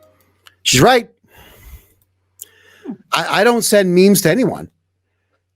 I don't, except for one gal that in the last little while that kind of caught my eye, and I sent her some memes and some cutesy texts and whatnot. But I'm not sending that stuff out to everybody. And why would I? It's time I'm not getting back. Yeah. But yeah, Mel. I mean, why don't we ask this question of you? Because you tend to be smarter than most people I know. Why do women do this self-immolation crap? I'm so ugly. I don't feel sexy. I'm not. Men don't look at me anymore. It's all stupidity. And Yeah. And I need to know why. Why does this happen? Well, I wish I knew. I think for some women, I know it's just a lack of self-confidence and self-esteem. But to me, it's just such a psychologically damaging cycle, because you're beating yourself up and you're never going to make yourself feel better by continually putting yourself down. And women need to stop that for sure. I don't care who you are, you have good qualities and you need to focus on those. There may be things you're not happy with where you're at that you can set some goals to make some changes, but for crying out loud, look at the good stuff, because we all have some of that. So focus on that, and that'll probably make you feel better overall, or at least start to. So Okay. So don't do it, ladies. It's yeah. it's pathetic. It's And honestly it's even annoying, like if your friends beat themselves up all the time, because even as a girlfriend, you're like, oh my gosh, stop it already. yeah, shut Because, up. right? Shut up. My God. Yeah, yeah. There's gotta be So we're something happy in your life, you know. right. Talk about that. Exactly. And we Yeah. all have something good. So just focus on that, and be grateful for some of that. So Okay, I'm being told here in the Rumble chat, Kevin, you are picky and never selective. There's more to life than BJ's. Okay, there's a little bit more to life than BJ's, sure, but okay. So imagine I am picky. I have the right to be. I yeah. don't want to be involved with a woman who's 7 feet tall. I just don't, and I won't. I promise you that. I prefer women to have long hair. Sorry, Mel, but no. I mean, you pull it off nice, but the average woman doesn't. And that's just my personal opinion. And that's me being picky. All right. So why not? Well, here, am I not allowed to be picky? Let's let you answer this question. Go ahead. You are. Do I think you're extremely picky? Yes, you are. But I mean, again, you're allowed Thank to you. be. You're allowed to be. I mean, we're not we're not going to be happy if we settle. So at least you know what you want. And I think there's not enough people out there that know what they want. So if you Which, don't, okay. figure it out. Yeah. Yeah. And that leads me back to the other question about why is it that on average men know what they want and women don't? Yeah. Again, I think that some women um they haven't figured it out because they're too hung up on what does the world want? What does the world expect? What does the world think? What box am I supposed to fit into? And I think as you get older, I know for me, I mean, I think I got trapped in that when I was younger in my 20s. But as you get older, you care less about what the world thinks you should be and where you should fit, and you kind of become your own person. And I think women need to focus on that, because then you can decide, okay, this is important to me, this not so much, this is definitely, top on my checklist that I won't compromise on. But you need to figure that out, and maybe that comes with age, or maybe it just comes with experience, or maybe a little of both. I don't know. Hmm. Yeah, it's always blown my mind. Even I know a lot of gals out there, single, married, whatever it might be, over 40, who they have what they want. They've got a paid off house, they've got a paid off car, they've got some money in the bank, not a ton, but some. Their Yeah. credit card bills are under $1,000 and so on. They've got their bills under control. You know, they're still married to their original husband. Their kids are healthy, they're healthy, but they're still not happy. Yeah. What in the hell is that? Now, when a man gets to the point where his house is paid off and the cars are paid off and all that same stuff is true, still married to his original wife, and she's not a psycho, and his kids are healthy and whatnot, he's happy. He's on top of the world. He's king of a domain that he's proud of. Mhm. And at that point, then he can say, okay, I'm happy with this, but the next thing that I want is a boat. So I'm going to work overtime for the next 5 months and get that boat. And when he gets the boat, he's happy for a year, 2, 3, whatever it might be. And then the next thing will come up. But men's goals will make them happy for a longer period of time than you might think.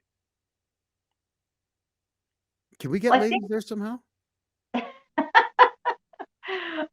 I think some women are content with that as well, but yeah, I don't know. There's some that are just never happy. I mean, I know some that are just never. There's always something. Yeah, something missing. Oh, okay. Jilco, JL Cho in the Rumble Room says, I'm picky too. And I know what type of partner I am looking for. And that's good. That's one of our gals, one of our lady fans out there Yeah. watching the show. And I'm happy for you. And you should be picky. No, why would you not be picky? This is you we're talking about. This is your happiness that we're talking about. And it's not your job to feel sorry for others who aren't up to the standards that you've set. I mean, if you've got ridiculously high standards and you have nothing to offer, then yeah, too bad. You're going nowhere. Yeah. But if you do have something to offer intellectually or financially or a combination of the two, or I guess lovingly, or as you said earlier, sexually and so on, then you're in the running. Mm-hmm. But don't be surprised if you eventually get dumped when the picky woman or the picky guy comes across better for them. Right. It can happen.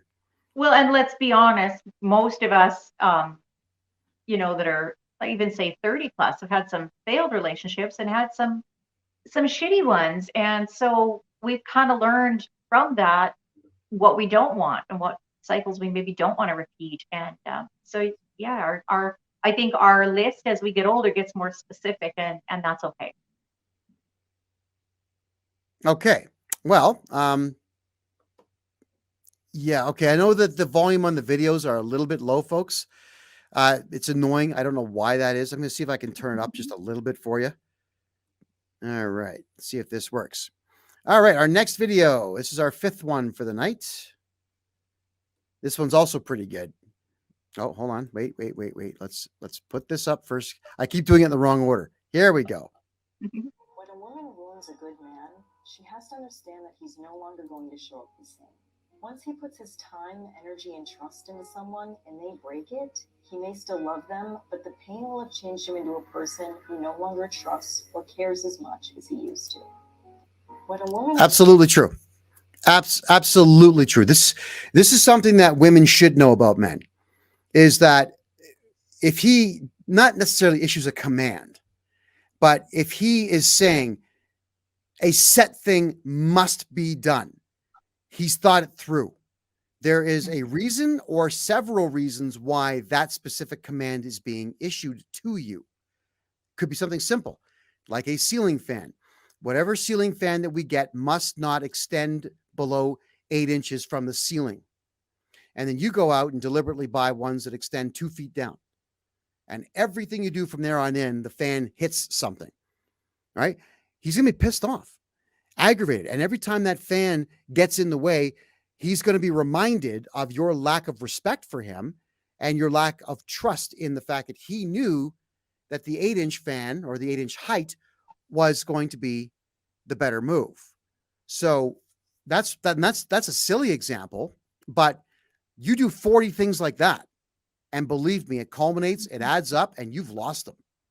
Right? One of the more silly things out there, and this is not, ladies, I'm not insulting you. This is not an insult against women, but women tend to not have street smarts. Why? Because you don't put yourself in the crazy situations that men do. The only women out there that really have street smarts are prostitutes or the homeless. And I know this because I've interviewed many of them in my journalism days and for my older shows.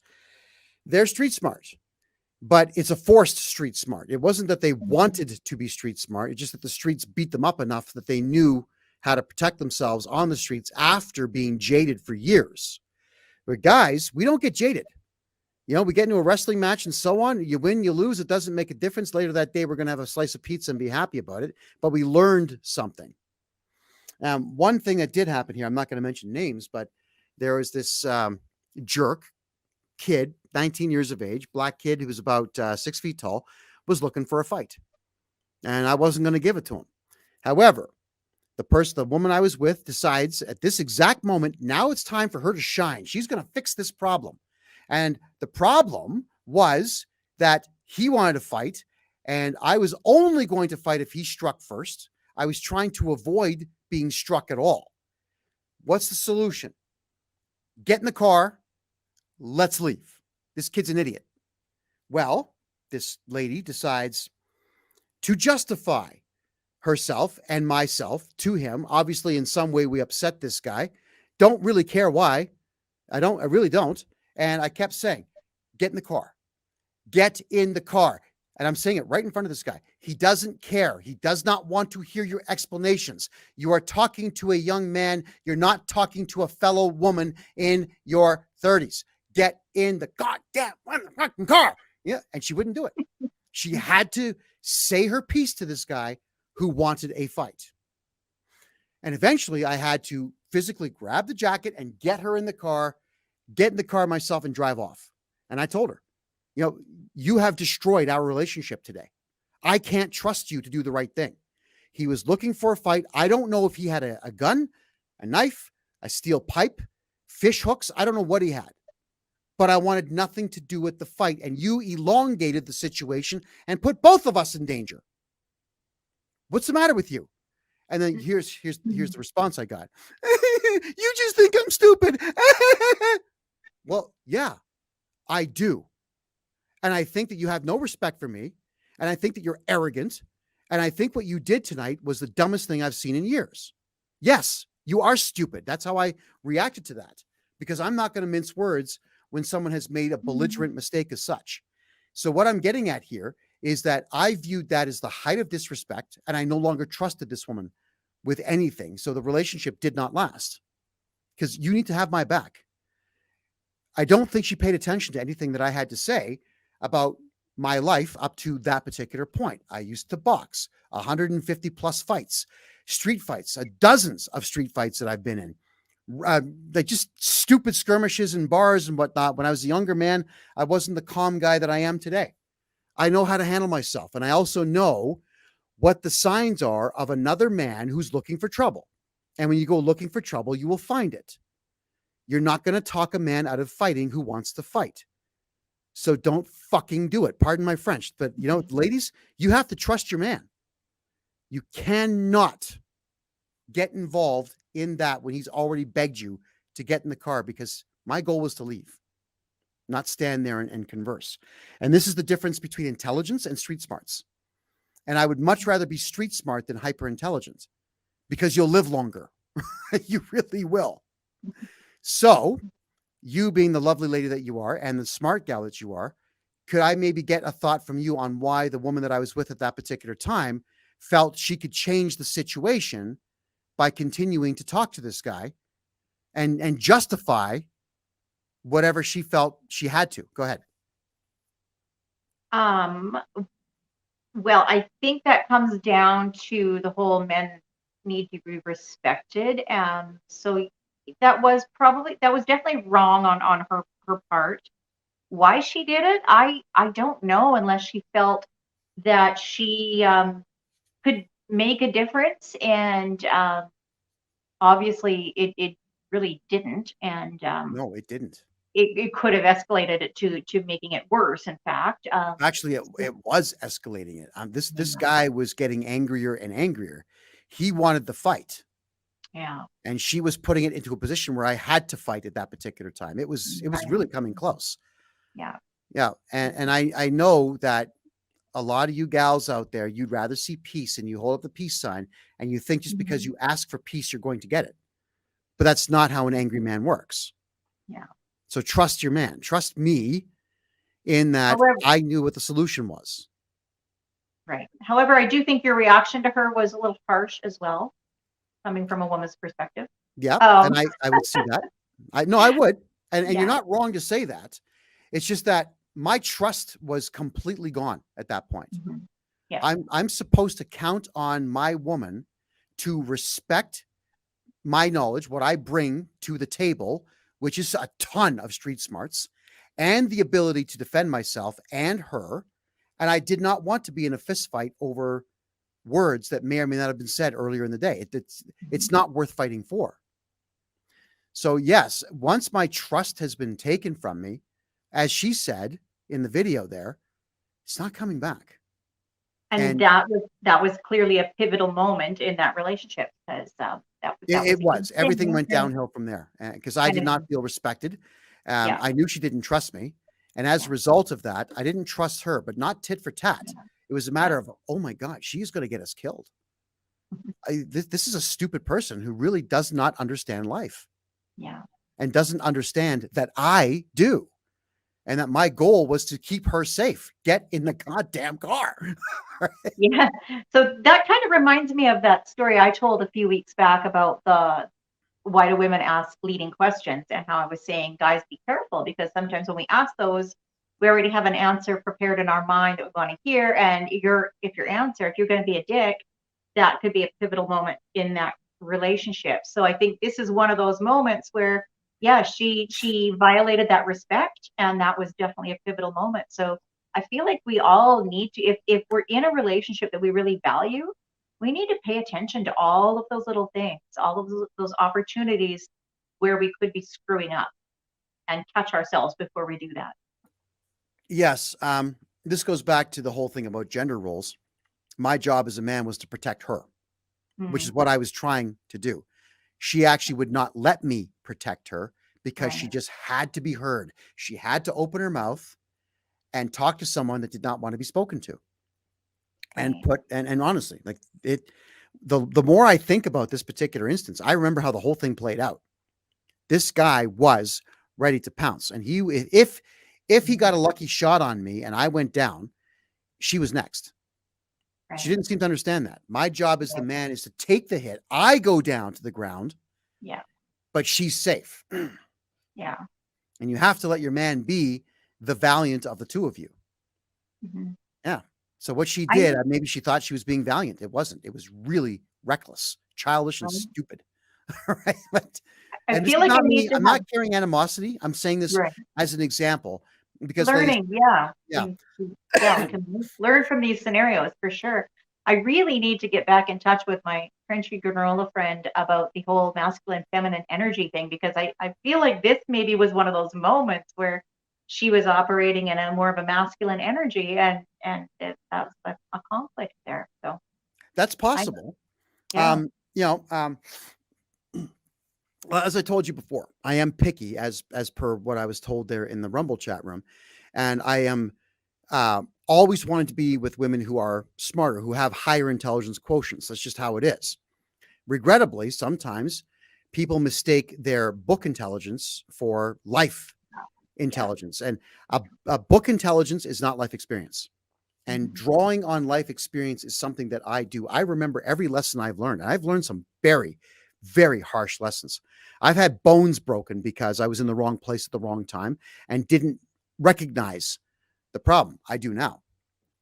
And I suppose I need to communicate that with anybody that I'm involved with, is that there was a day for almost 4 straight years where I was fighting 3 to 5 times a week. I know how to take a punch. I can deliver a punch. Don't you put yourself between me and the opponent. Get behind me. Let me do my job so that you stay safe and be able to do yours. And that's life experience, right? Yeah. So if you look, ladies, you've never been in fights. Most of you have never been in fist fights. And you certainly have not been in fist fights with men where you actually had a shot to win. So why would you want to put yourself in that situation? Get away from the fight. Even as a guy that can fight, and believe me, I can destroy opponents, I still don't do it. What's the point? Forget it. But please, I beg you, let me protect you. Okay, let's move on. We've got another video here. This one here, there's some profanity in this one, folks. So, yeah, whatever. It's a good point. It is a good point. It's a very good point. All right, let's get this on there for us. Women have a problem with submission because they view it as it's something that's negative. No. You should be able to submit to your man because you should be able to trust enough in his leadership. And a lot of the times when you men say, like, oh, I don't want you going to a bar, I don't want you going to a club, it's because you're a fucking man. You know what happens there. You know that men there just want to fuck, or there's weirdos that want to, like, put shit in your drinks, or there's drama, or it's just a whole ass environment that you can't be there to protect your female if it came down to it. You would have to live with that guilt. Yeah. You know what I mean? She gets assaulted and you can't do nothing about the man that did that to her. You would live with that. And women don't understand that. They think it's control. No, your man's being a protector, as he should. And as a woman, you should respect it. You should honor the fact that your man can see the dangers that you can't. Simple as that. There we go. which is exactly what I just talked about. Mhm. I do recognize danger. I see where the problems are going to be. And look, I even go so far as whenever I'm going somewhere, I know where the emergency exits are, and I know where the pillars are that I could hide behind just in case some gunman decides to walk into a place. It's not a common occurrence. In fact, it's very rare. But I still know where to dive down. I know where to pull my woman down to the ground and get on top of her so I take the bullets. My job as a man to do that, or to pick her up, throw her over my shoulder, and run to whatever the obstruction that will stop bullets from flying at us. My job. That is what I do. And I'm mocked. In many cases, the women I date, I'm mocked for this. They're like, "Oh, you're just being paranoid. He, ha, ha, ha. Oh, you're being silly. Ha, ha." No, that's annoying. I'm doing it so the two of us leave here alive. That is my job. And if you're not doing that as a woman, why would you mock a man for doing that? He's not trying to hurt you. He's thinking about the love of his life. He wants you alive for as long as possible. Trust your man. If he's got that kind of foresight, trust him. Now, she makes a good point about guys at the clubs just wanting to bang you. That's true. Mhm. That's absolutely true. So why would you want to be involved with a man who provides everything and then go dress like a tramp and be with your tramp friends in a trampy bar where sometimes evil to the core men are? And she's right. If I was unable to protect my woman from something, I'd feel like shit for the rest of my life. I would not be able to forgive myself for it. It would be something I would have to live with. It's unfair to put yourself in that position, considering the position that I would be in afterwards. So I just wanted to bring that one up. Let's get your thoughts on this. Um, I'm different than most. And actually, I have been for a long time. I mean, I went through some phases in my 20s, but when I was 20, I actually married my first husband, and it was a very 20? traditional. Yeah, yeah, Wow. Okay, go on. yeah. And he was much older than me. We had a farm. I wanted to just raise animals and babies and stay home, and he wanted that too. He wanted a little woman to be on the farm with. As time went on, obviously we grew apart. And there were some, I think, sometimes, yeah, when you're too young, you don't really know who you are yet, and you're still developing your personality and your interests and your hobbies. And so it's easy to kind of grow apart. And if you're not growing together in directions, then, yeah, so that's a bit young to get married. That would be my advice, is to not get married at 20. But I've always been kind of traditional, and I favored those traditional roles. And I think that they exist for a reason, because if we look, I mean, the world's messed up right now. Relationships don't last, but you know what? 100 years ago they did, and maybe those traditional values were what strengthened that whole concept, and the whole traditional family unit.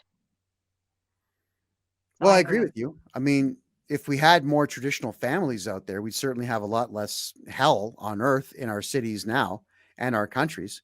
The family Yeah. unit's been under attack for quite some time. And unfortunately, a lot of women are falling for this feminist crap, Yeah. and they're walking away from their marriages en masse thinking they can do better.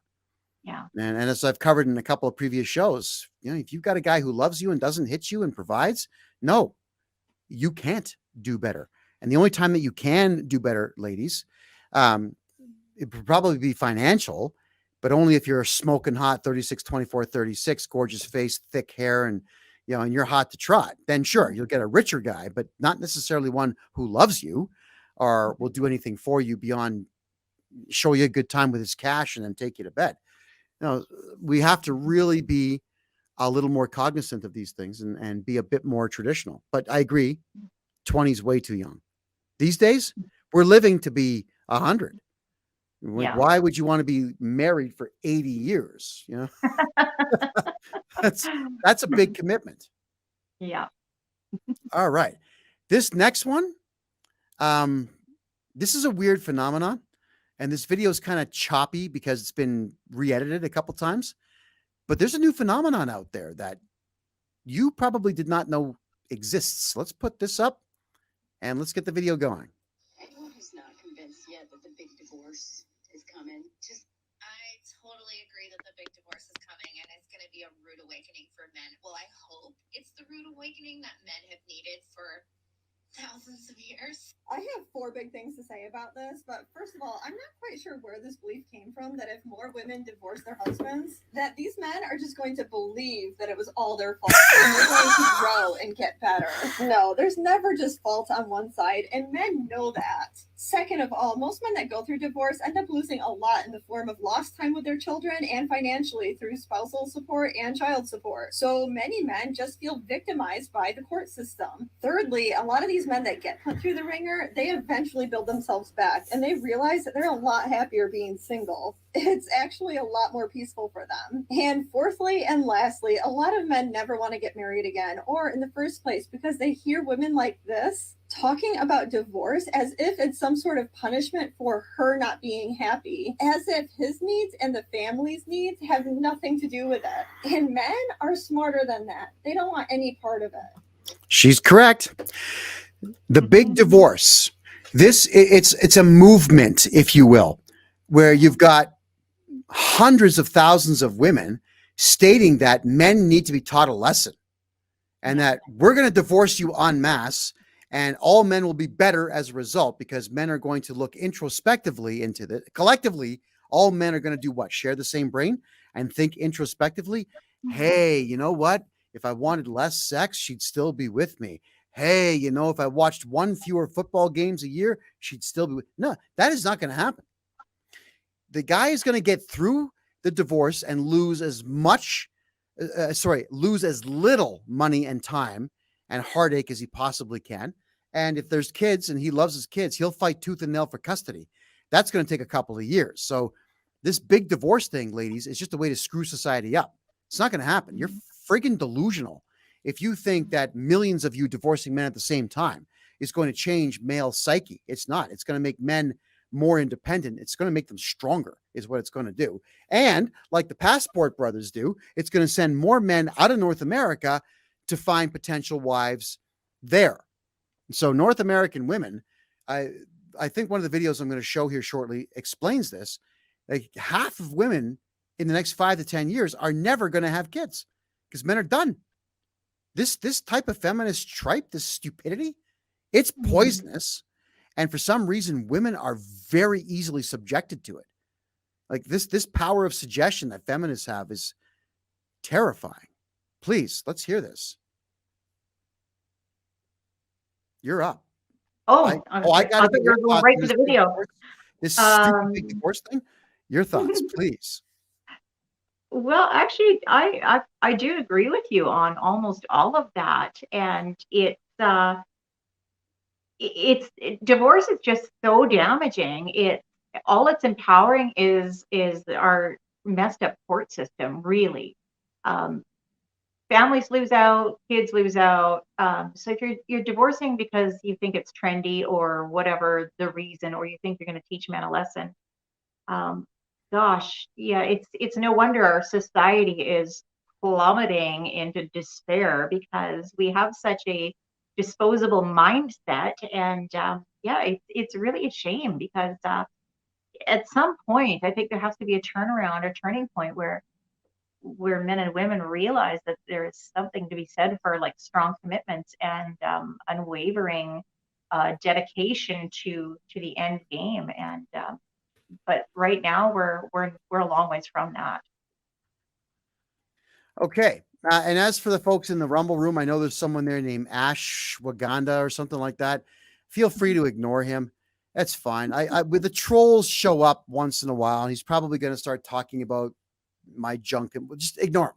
Don't bother with him. I've muted him. I don't know if it actually works that way on Rumble. Rumble's kind of a nuisance with the trolls. You can't block them like Facebook and TikTok, unfortunately.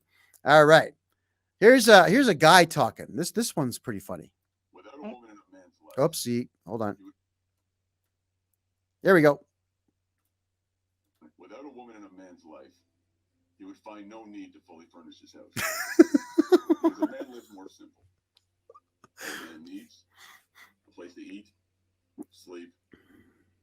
wash him and shower and sit and watch TV.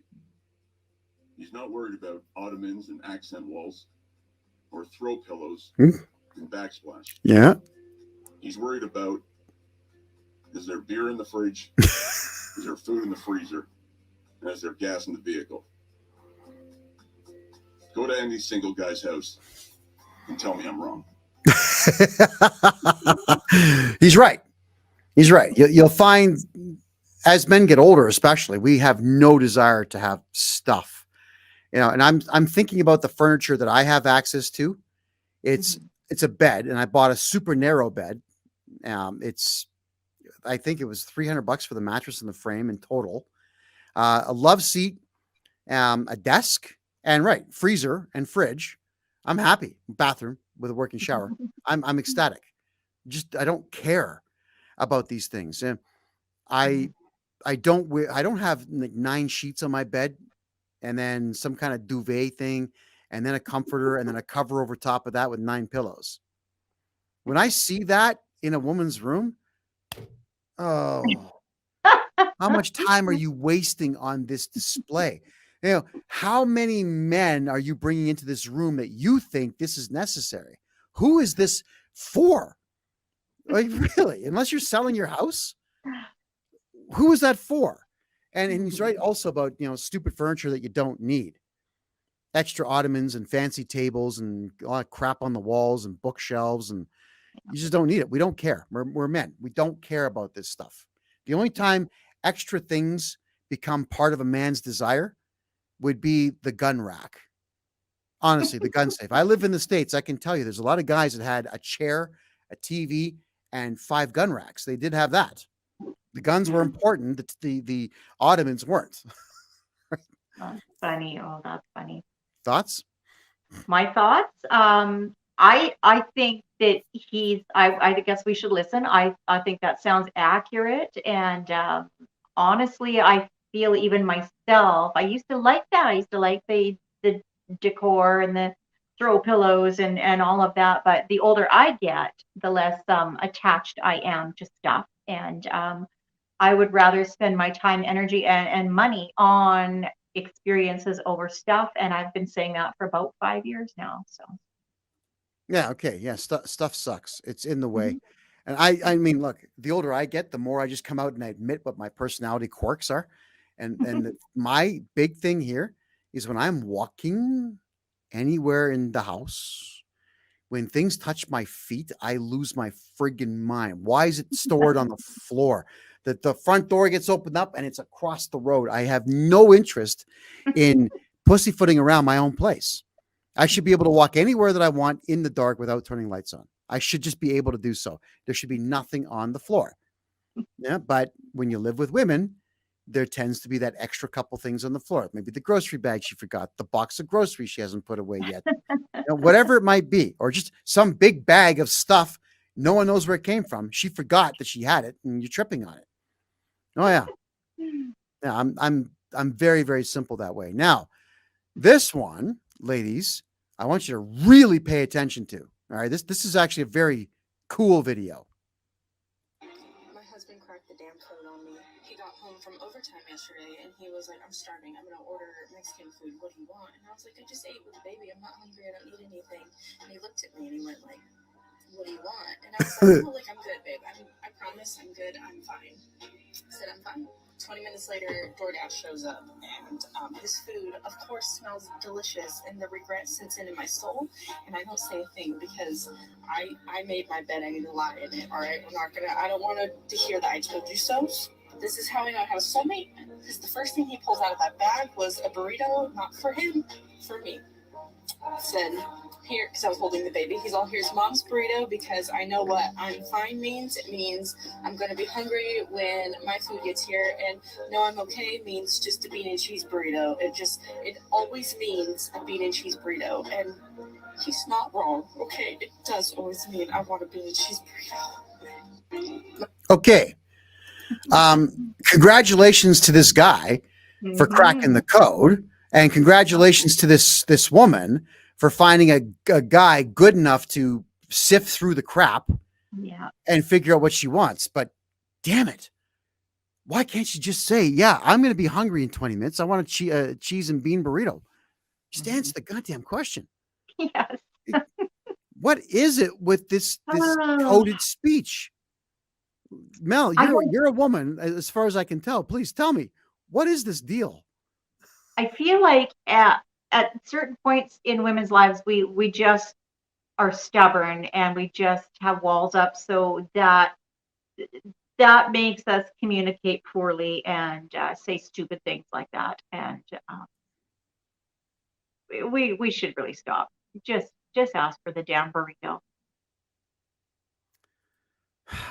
Okay, so you heard it first on this show. Ladies, just get to the point and tell us what you really mean. If you want a burger, you're going to get it. We will do anything that you want so long as we understand what it is you're talking about. Mhm. But every woman out there, I'm even guilty of it, has said at one time, "I'm fine. Don't worry about it," even though we're not. So, but I think we do that because we've already got walls up, and Okay. that just is a catastrophic invitation for more poor communication. Sure, because I'll take that literally. You know, Mhm. I admire language for what it is. It's the most phenomenal technology that human beings have ever cooked up because it led to everything else that we've ever done. Right. And in there, with the accessibility to 420,000 words in the English language, and we can communicate sideways and upside down, and man, like almost like time traveling. We like all this information we got. We could do anything with it, but women don't want to use that incredible technology the way that it was meant to be used, and thus they lose on a lot of opportunities out there. I mean, it could be a bean burrito, could be a new car, could be vacation, yeah, it could be a new job, could be something because you want to be stupid and childish. And I have zero respect for it, by the way. I'm not going to get angry about it, but I don't respect it. And I do take things literally, and which is all. And one more thing I do also, Melanie, when a woman is nasty and sarcastic, I take that literally too. That's more deliberate. Yeah. I will, because they'll end up paying for their insolence by they say, no, I don't want anything. Okay, done. They mean they want something. I'm not digging into it. You're getting nothing. You say you're fine. You're fine. You want to be mad at me about the fact that I accepted I'm fine as I'm fine? Well, too bad for you. I am not going to be putting up with it in any way. If you want to start chirping at me, I'm going to leave the room. I'm not going to yell at you. I'm not going to throw things at you, but I'm also not going to listen to it. I'm up and I'm gone, and the evening is probably ruined. Just tell me the truth. Yeah. Tell the truth, man. Melanie, back me up on this. Please. No, you're right. And I would be lying if I said at some points in my life I didn't do it. But you know what? Thinking back, I can't even make sense of why we do it. So I feel like it would just be simpler to just be direct and just be honest and not say, I'm fine, in hopes that the man's going to continue to pry into, I'm not fine. It's okay, women, to say, I'm not fine, and say, I'm upset, I'm exhausted, I'm whatever it is. Just communicate it. Yeah. It's just so much simpler. Correct. So, ladies, there you go. You've heard it from both of us. Right? We're not accusing you of lying when you say these stupid things, but I'm also going to say that it's not the truth, and you will lose because most men will take it literally. That is what the logical male brain does. That's it. Oh, man. All right, everyone. Well, we are out of time. Melanie, do you have any final concluding statements to make about tonight's show? Well, I would just like to say that we need to just keep growing as a species. And if you're still single, figure out what you can do to make yourself unsingle. Maybe think about what you're doing wrong too, huh? Maybe. All right. Well, we're going to see you in a week. Yeah. Wonderful to see you again. Thanks for being here, Melanie. Yeah, Greatly you appreciate too. it. Yeah. Have a good night. That is a promise. All right. Take care. That's Melanie Schweitzer, everybody. Wow. She is amazing. Smart lady. That's why I love talking to her and why I'm very happy to call her a dear friend of mine. Well, that's going to be it for tonight, guys, girls. This show, it's fun to do, but it actually is very tiring. This burns me out more than my political show on Tuesday. So I'm just going to say that we're not going to hang around. Sometimes the political show will do an extra half an hour. I can't do an extra half an hour of this stuff. It's just so emotionally and mentally draining because there are so many aspects to human relationships that the complexity is well beyond that of what politics could ever possibly be.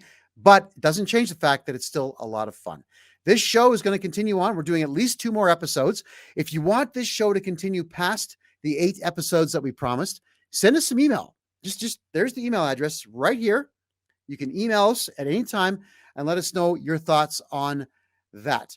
We will see you in a week. Good night, everybody.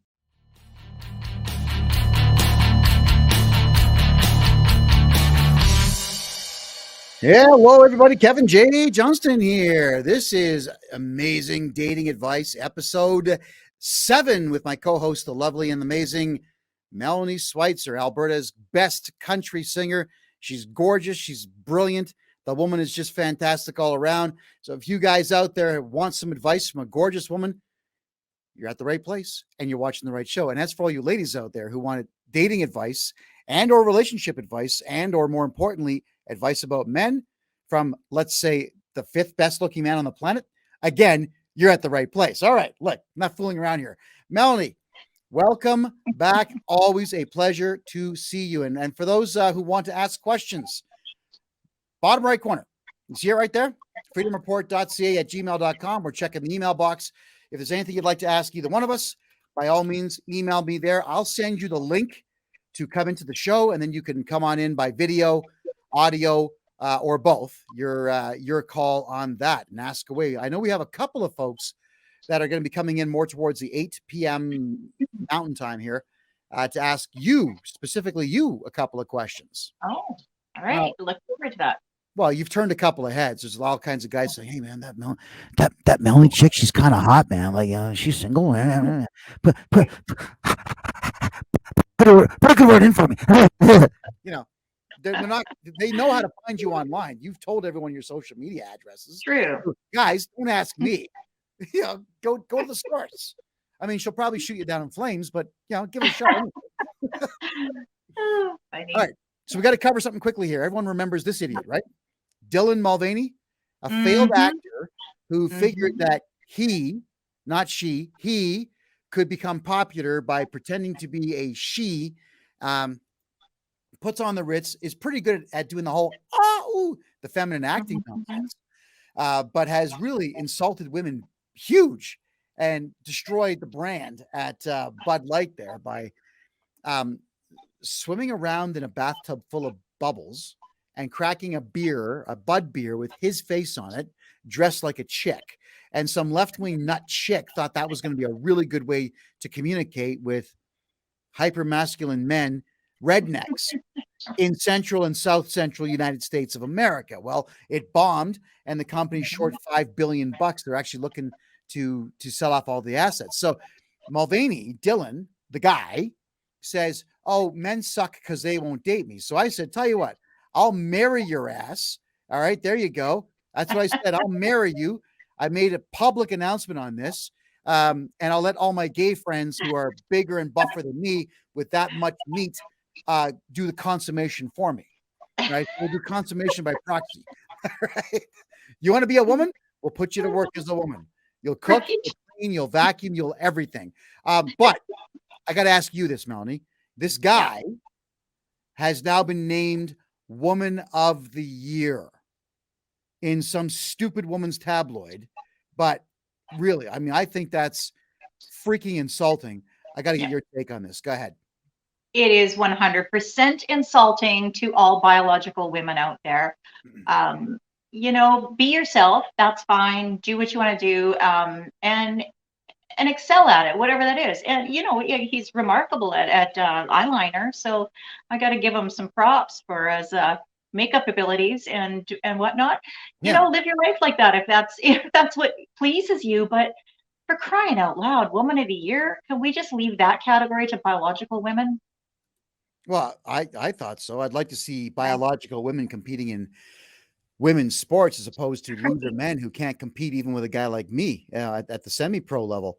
They just can't. So they put on wigs and lipstick and say they're a woman, and the left-wing tards out there are letting this happen. And it blows my mind how many women are applauding this.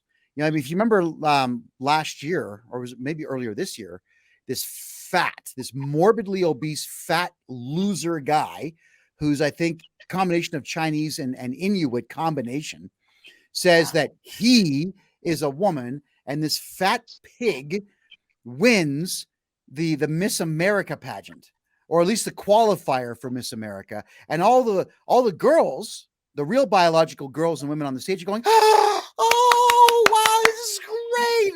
What? Why would any woman think that's a good thing? I got to hear your take on this.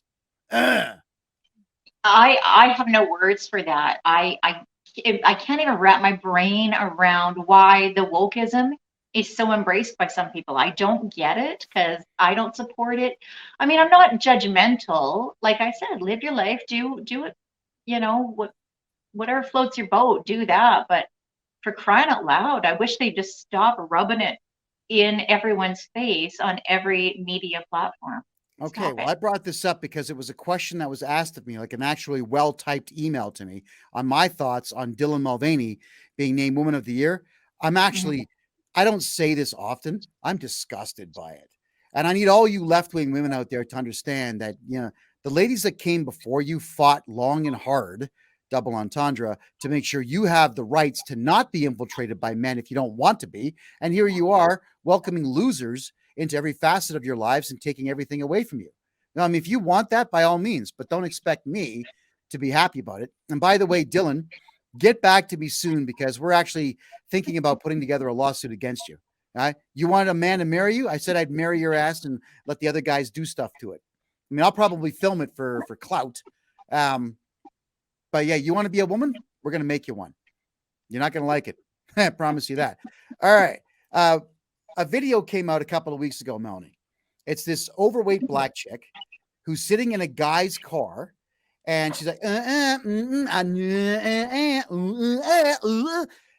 she wouldn't get out of the car. And she's filming it live on her social media on her first date, criticizing this guy who's about 23 years old, maybe, about the fact that he took her to Cheesecake Factory for dinner. Like, I ain't getting out of this car. No way, no man's taking me to Cheesecake Factory. She wouldn't get out of the car. It's not your car. She would not get out of the car. So shortly thereafter, yes, a lot of people were hypercritical of her, but then millions of women came out in support of it. And here is a list of all of the places that American women do not want to be taken to on a first date. Let's go through this, shall we? You're not going to like this, ladies and gentlemen.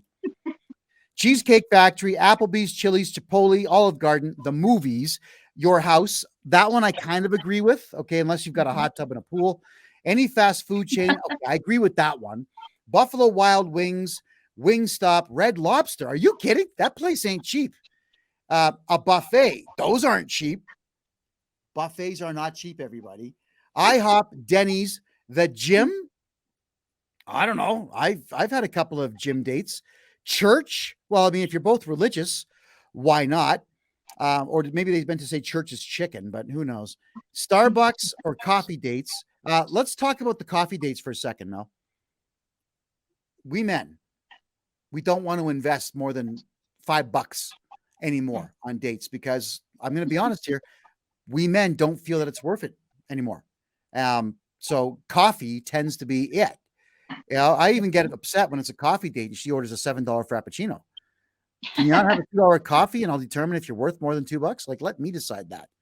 Right. I actually think coffee dates are a great first date, because especially if it's a cold date or someone you just sort of met online and haven't had much interaction with in person, you're not committed for a long time. How long is it going to take you to drink a coffee? 20, 30 minutes at the most. So, you know, if it's terrible, that's a great amount of time to allot for a first date. And if it's great, then carry it on. But usually on a first date with me is I say, look, I am only going to hold you to 10 minutes here. That's all I'm expecting. So put it on your clock. If after 10 minutes, you think I'm a loser, you think I'm boring, You think I'm creepy? Just get up. Don't even say bye. Walk out the door. No hard feelings. I think your screen turned sideways there. Oh, it did. Weird. Oopsie. I didn't do it. All right. What's going on there? So that, like, the coffee date, I agree with you. It's actually a better way to chat because there's What is going on? neither party going to invest a great deal of dough in that. Right. Yes. And neither party should feel upset about a $2 coffee plus whatever the fuel Oh, cost was to get there. Right. And I think you froze. Oh no. Phone trouble. Let's go back to the list while you get that going. Ice cream dates. I don't know. Ladies, I like ice cream more than I should. Yeah. Family functions. I absolutely agree with that one for a first date. We just lost Melanie there, but and throw it in the chat, folks, if you guys agree or disagree with this list. But I would never allow myself to be taken on a family event. I don't want to meet her family. It's to get to know her. And if she's worth it, then maybe after about the 5th to 10th, maybe even 20th date, that's when I'll meet her family. So yeah, I happen to agree with that one absolutely immensely. Ready. Movie night, I guess at your house, Netflix and so on. I don't want to watch movies on a first date, so I agree with that one. I'd rather talk. Somewhere that requires a long drive.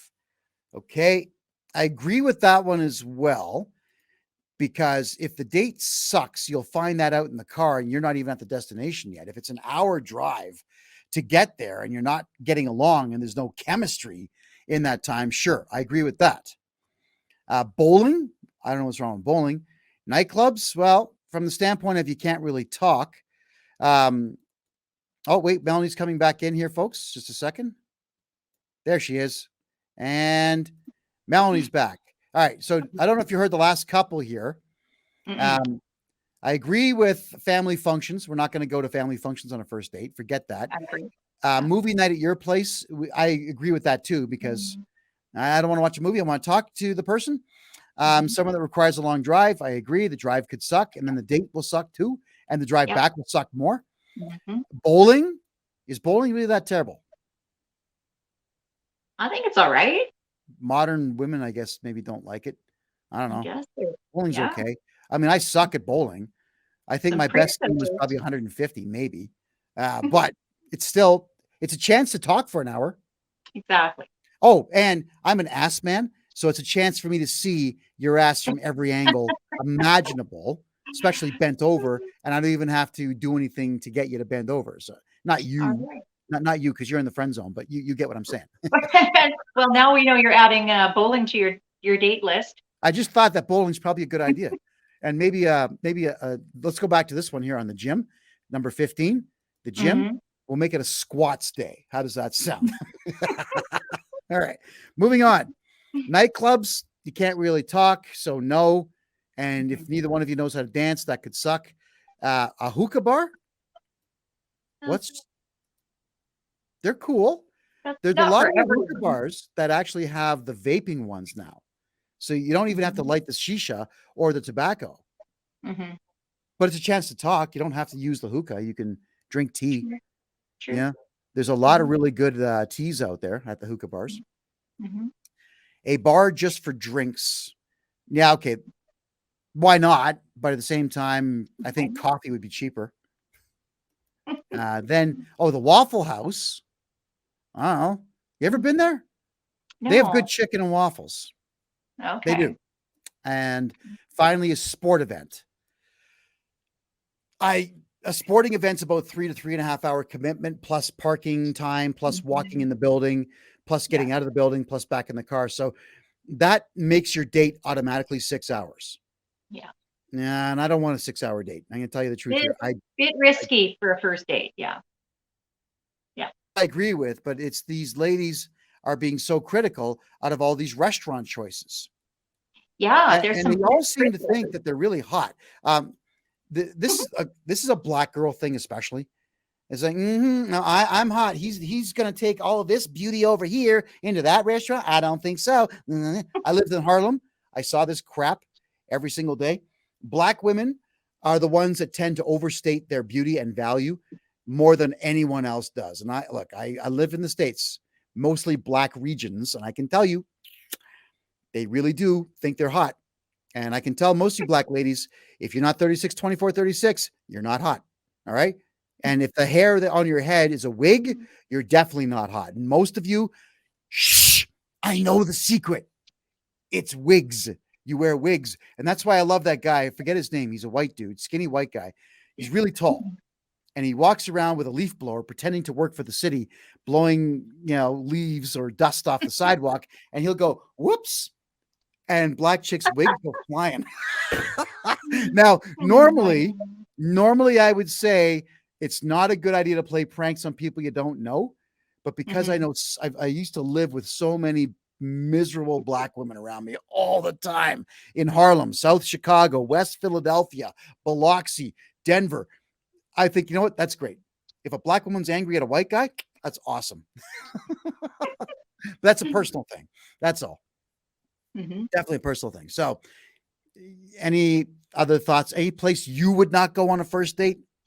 Well, I would think not fast food, but when I say fast food, I guess I think a little different than the American women that made that list, because I would consider fast food to be like McDonald's or Burger King or A&W, not those places. Yeah, I would say not those places, and definitely not my house or their house on a first date. Yeah, I wouldn't even dream of it, actually. That is my house, your house, her house, whatever house. I would say no to that, and I would absolutely say no to the family function.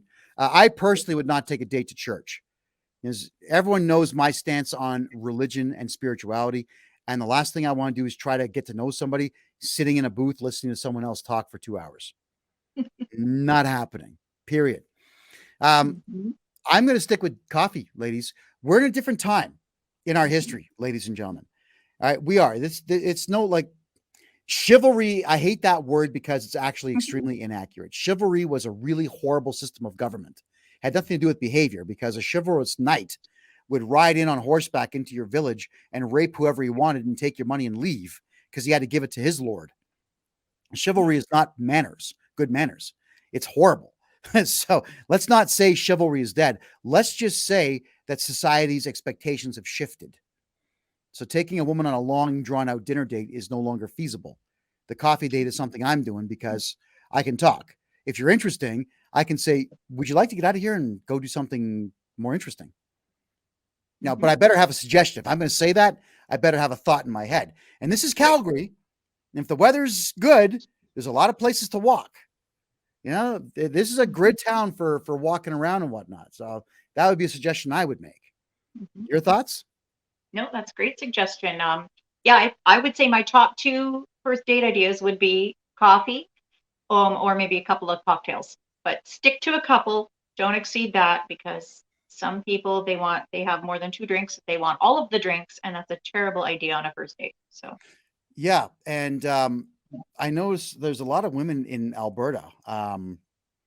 They do a pretty good job of putting on a good show of being a little uptight, but then they have 2 or 3 drinks and they're totally loose, and weird stuff starts happening. Now I have a personal philosophy here, which has kept me out of trouble my entire adult life. I will not sleep with a woman who's drunk unless I've had consensual sex with her 12 previous times, both parties being sober. Because after the 12th time, it's established we're good. All right. So if you're a bit tipsy and whatnot, and we're both horny, go for it. But no, sober 12 times, I will not sleep with a woman who's drunk beyond that expectation and or rule. It's a rule of my life. But I did notice Alberta women, they're pretty interesting. They get a couple drinks in there, and all of a sudden it's like, let's do it. You're so hot. Let's do it. Like, I watched you have 2 drinks. Is this an act? Like, am I being put on here? Yeah, the answer is no. Sober up, then tell me when you're sober. Right. yeah. Yes. So here's one, folks. I had to show this one. This was sent over to me by Mike Martins from the podcast Mike in the Night. Check this image out. Theodora is 20 years old. She's on Tinder. Theodora, okay, she's fit, but not really. There's no muscles in the abs. She's thin because she's young. That's it. The metabolism is high. So this figure she has is not really earned. It's genetics. This face, nah. If she was to pull her hair back, I think she'd look like a guy. Right? So this one here, I don't know. If you were familiar with the days of the week to judge a woman, the Saturday night nightclub chick, that's the ultimate chick. Like you're the Saturday night. And if you're the Monday morning hangover, the Sunday morning hangover, then you're the worst. This one here is about Wednesday late evening coming into Thursday morning. But she'd have to buy dinner. Okay. So she says she wants 6 foot, 7 figures, 8 inches. A man who's 6 feet tall, making over $1 million a year, and 8-inch schlonger. All right. Or she says, what? Keep going. Okay. So I would go, gone. Because you're not my type. You're not attractive enough to be making that kind of a demand. And what she's asking for there is less than 1% of men in North America. So good luck, sweetheart. But that's when I found out about the rule of 6. And women in North America, especially. This is a thing, Melanie. 6 feet tall, 6-figure salary, 6 inches long. I've heard that. Yeah. And that is less than 8% of the population of men. Wow. Okay. Now, what would make the average woman who wants that think that above average guy or above average stats guy would want anything to do with you? Not you specifically, Melanie, but you in general, like, the public Right. out there I'm talking to. What are you bringing to the table to a guy like that? So your standards, ladies, are a little bit too high, considering that the odds are really good. You have nothing to offer. I mean, nothing to offer. You're up. Your thoughts? Yeah, I think her list is probably a little too unrealistic, or should I say unattainable, like you said. So, Yeah. I wish her the best of luck. At least she's made a list, which is more than what most women have done. So, I give her some credit there. I suggest making a list because I think that you kind of manifest what you want by doing that. So it's the same as goal setting. So make a list, but make it attainable and somewhat realistic. I just learned this year too, the half plus 7 rule. Have you heard of that one? Half plus 7. Oh, you haven't heard of this? Yeah, I just No. learned that this year too. So I learned about the 6 plus 6 plus 6 and the half plus 7. That's a cougar thing. Oh, So you can, that's as young as you should go as a cougar. Half your age plus 7 years.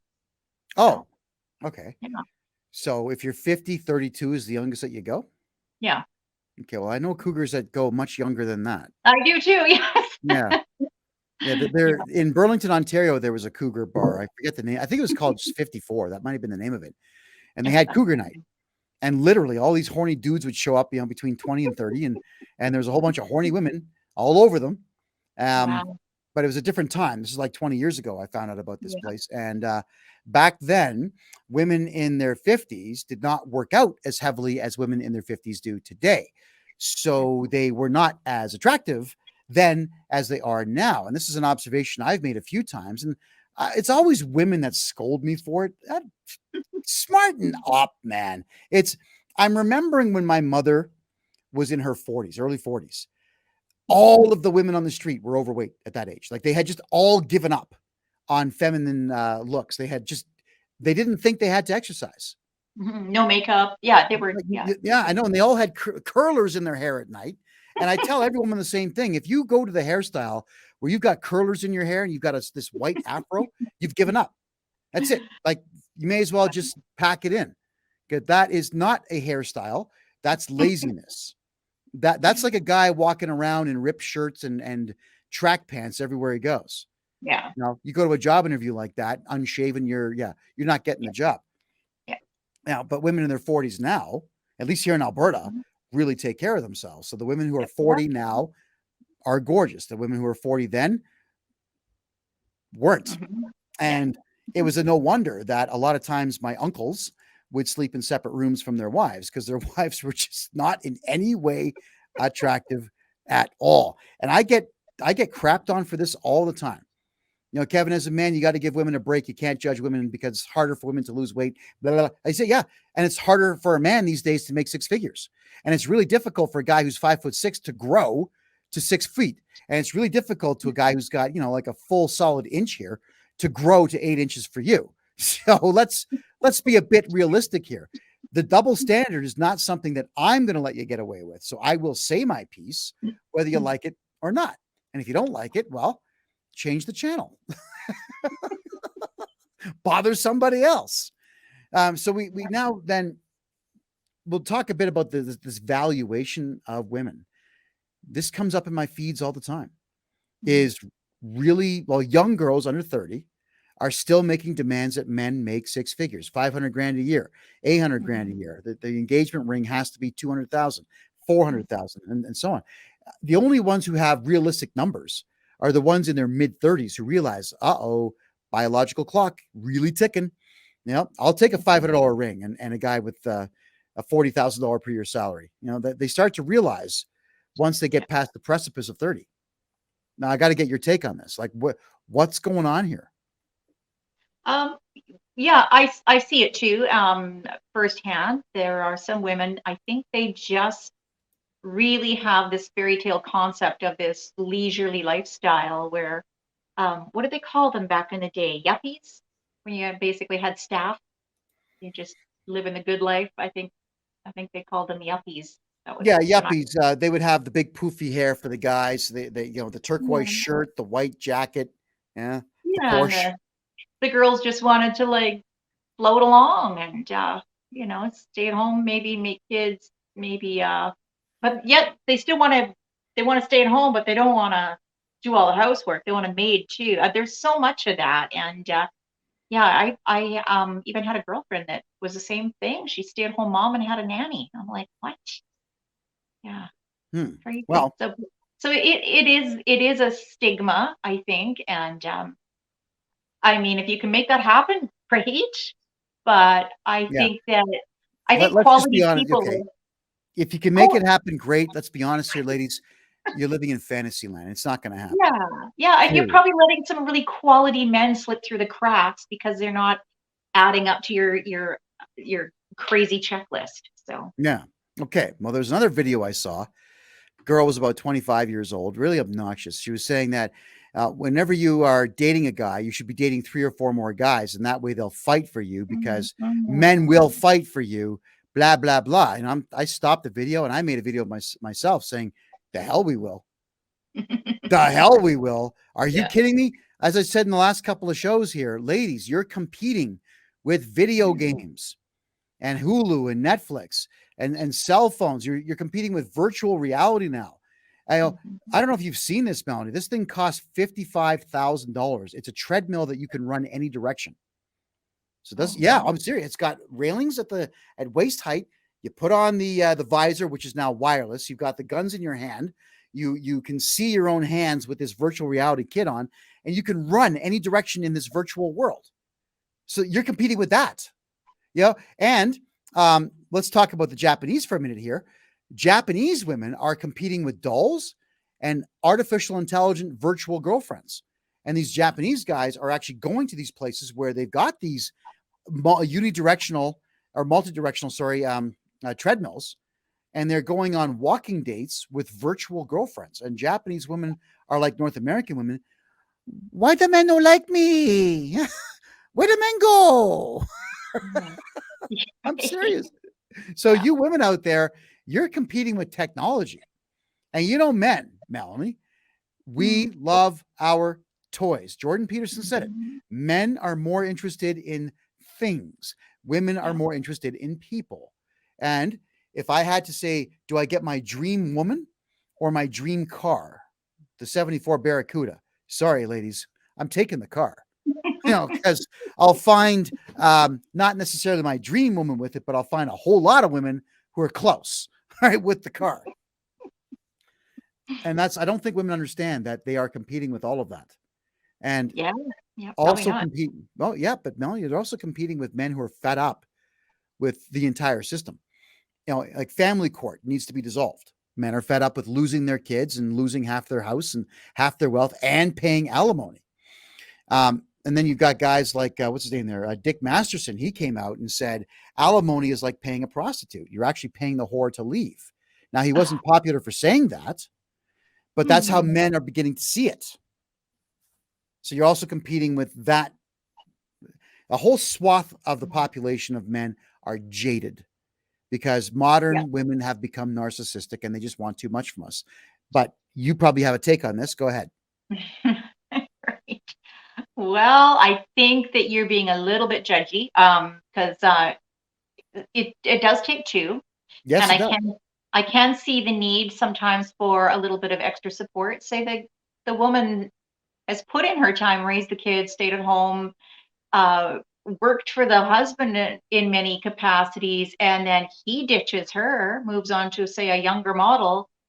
I think he should pay her a little spousal support because she's literally just been thrust into this new life unwantingly and unexpectedly. So, I don't necessarily think that some of that is a bad thing if you've accumulated things together. So, I mean, we'll disagree on the whole, like, spousal support and 50% of assets and whatnot, because I have a different Okay. Well, here, and I'm going to clarify that. You guys buy a house together and you pay for it together and you run it together, split the house and go.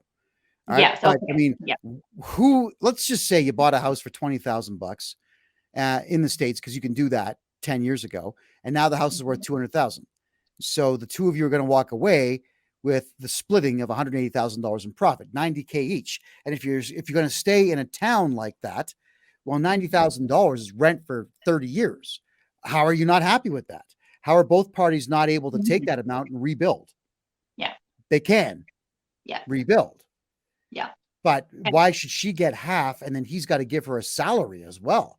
With the way salaries are these days, I mean, if you're only making $3,000 a month, and then that's a high for most places, and you got to part with 33 to 50% of that, how are you going to live? I mean, the woman will be able to rebuild her life. So she'll get herself a new man who pays her way, and the old man is paying her way. So the old guy, and this is where men get really pissed off. I would never give a woman a dime who now has a new man. That's his job. She's his problem now. I'm not giving you a penny. And I would renege. If I was court ordered to do so, I would renege. Now, I'm a decent enough guy to pay the alimony. I would do it for a year. I would say, there you go. You got a year to get your shit together. Not together yet? That's on you. That's not on me. Because I'll make sure in that year I get my act together. All right. So can we all maybe just be a little bit stronger and take care of our own issues and our own selves a bit more than we have as society? Just a question. Right. And the other thing I wanted to kind of counter was the fact that men aren't the only ones who are bitter and slightly jaded, because women have the same issue on a different on a matter of different topics, I'm sure. But yes, well, I know what the topic is. Women are jaded because they're expecting men to think like women. He's not sensitive to my emotional side. He doesn't get my feelings. He doesn't validate my feelings. Well, we're men. We don't give a shit about your feelings if your feelings are going to impede our lives and impede our day and our task list and our earning capacity. Your feelings mean jack. I think it's cute that you think you know what women are jaded about. Well, why don't you enlighten me? Right. Because Yeah. this is what I hear the most. This is what women say. Okay. They say it. Go ahead. Okay. What women typically want is for men to not quit being sensitive to their emotional needs or the little things. That a lot of men do this at the beginning. Men court women at the beginning, and eventually they just stop. They get lazy, and that's an issue. Do you mind if I maybe enlighten you as to why that is? I'm sure you're going to. Yes. Of course I will. Yeah, no, it's my show. Okay. So, all right.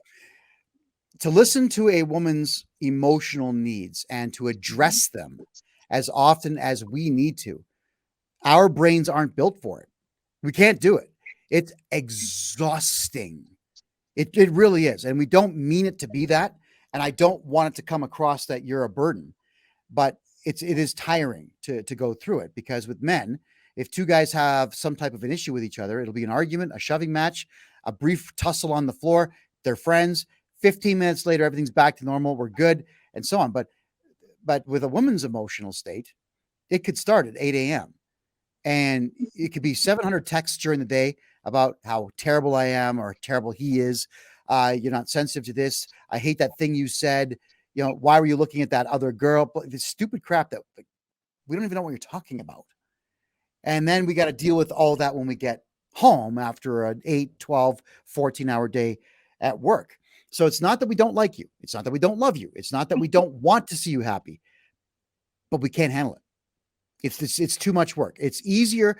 The example that I always give about having climbed a radio tower in about an hour and a half, dragging 300-foot tall tower, dragging 70 pounds of tools up that thing and being strapped in for a day. I'd rather do that than listen to a woman complain. I'd rather do that every day. And that's not even a joke. It's draining. Yeah. It's hard. It's hard to do. Yeah, and I get that, but it's also hard as a woman to invest as much as we do emotionally sometimes and basically get nothing back. So yeah, that's why marriages don't last anymore. People just don't want to do the work. So just don't be an insensitive prick, I guess, is the bottom line. Yeah. Okay. But your man should still know what the hell you're talking about. And that's something that we don't know. You're upset. We know you're upset. That's obvious. Why? Yeah. So yeah, women need to get better at communicating. Yeah. Why? Just tell us why. Oh, but in plain English. Yes. That helps too. Without the drama. That helps too. Yes. That really helps. The drama. It does help. Yes. Yeah. And I'll tell you why. And this is, again, we're not insulting women here, people. We're just talking about the differences here. Is as men, an argument or a disagreement or a disobedience is viewed as the height of disrespect. And when a man feels disrespected, his love for you fades for a short period of time. And if he feels disrespected, let's say 3 or 4 days in a row, he would be happy to watch you walk out the door and think, oh, thank God. So you got to weigh out what's the complaint worth to you and what do you think you're going to gain? Because the average man and the intelligent man out there will tell you that you're going to gain nothing by complaining, but you will by talking. Now, you can sit down and have a if we get it, you'll get what you want. Go ahead. I just need to interject there because you said, what was it? I was trying to remember exactly what you said. Basically, my counter would be that we need you guys to, like you were saying, women need to zip it or whatever and do certain things. Well, men need to just pay a little more attention because you guys can tell when we're off. So if it's important, like you kind of know that by your reaction, you can make things worse or better too. So I think we all just need to step up and do a better job. Nothing wrong with what you just said. I'm illustrating a point with the male brain, how it works.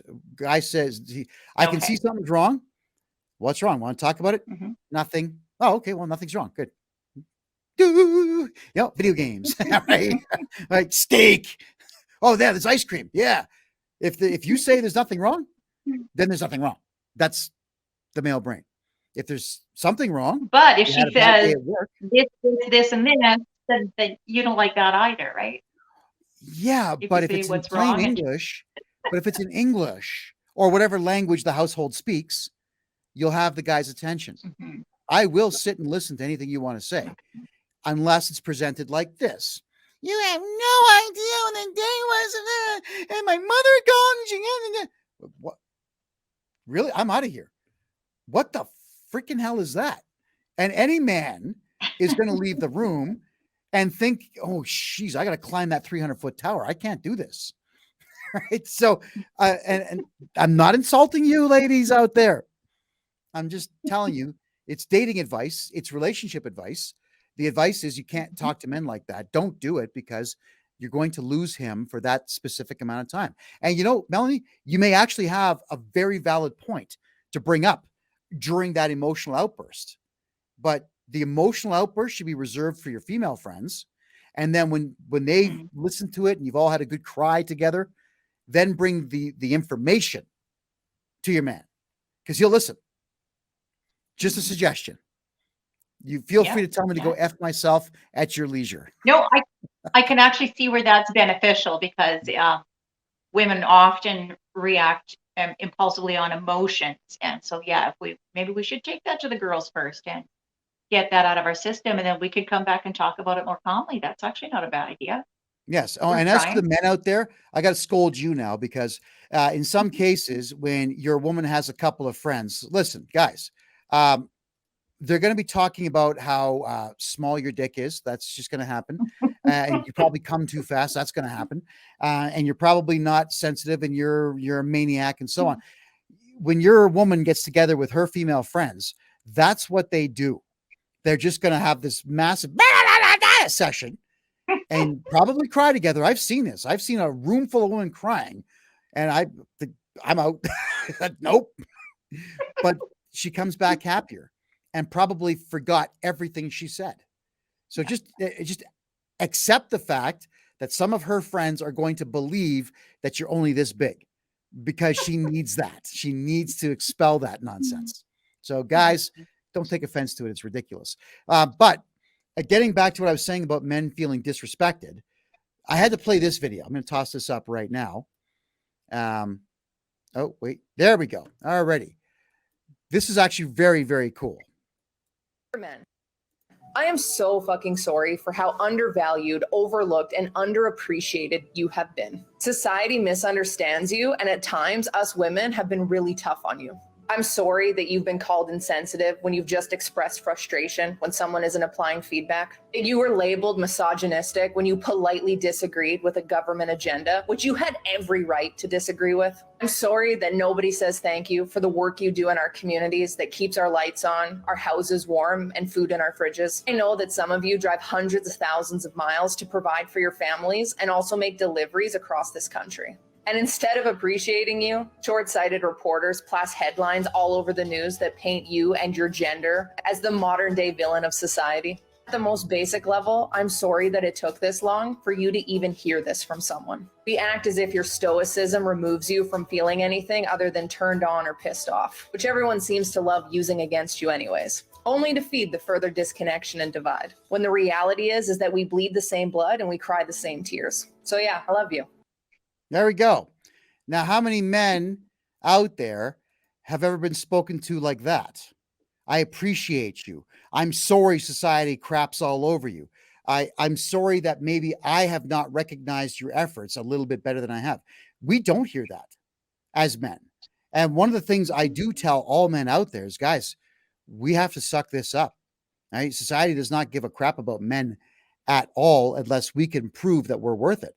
So put the tears aside, go to the gym, run, learn some stuff, be proud, be bold, stand up for yourself, and don't put up with anyone's crap, including your own woman's crap, because we're going to get crapped on by everyone.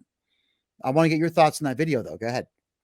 Yeah, I think that's great. I think that's something that women should be doing for their men is letting him know his accolades, and even something as simple as saying, you probably don't hear this enough, but I respect you and appreciate you, something like that. But I think on the flip side of that, women need to hear a little more too. So I think we both need to step it up. Both men and women need to step it up. And it's the whole fill your bucket thing, right? So if you haven't said something kind to your partner that day, then smarten up.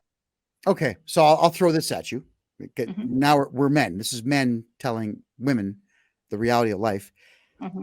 If your man is walking up to you when you're doing something like dishes or whatnot, and he starts dry humping you, or he grabs 2 handfuls of ass, you know what that means?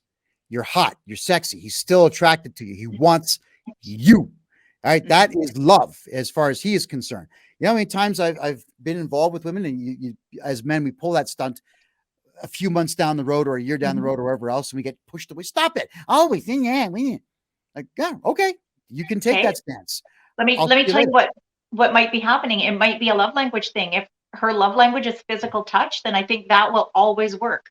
But if her love language is words of affirmation or gifts or acts of service, then grabbing her butt's not really going to resonate with her the same way. If she's doing dishes and you say, you know what, go have a coffee, I'll take over, and her love language is acts of service, that's gonna say I love you more than a butt grab. So I have never once, I'm 52 now, I've never once had a woman be mature enough to say, this is my love language. I like this. Do this. Oh.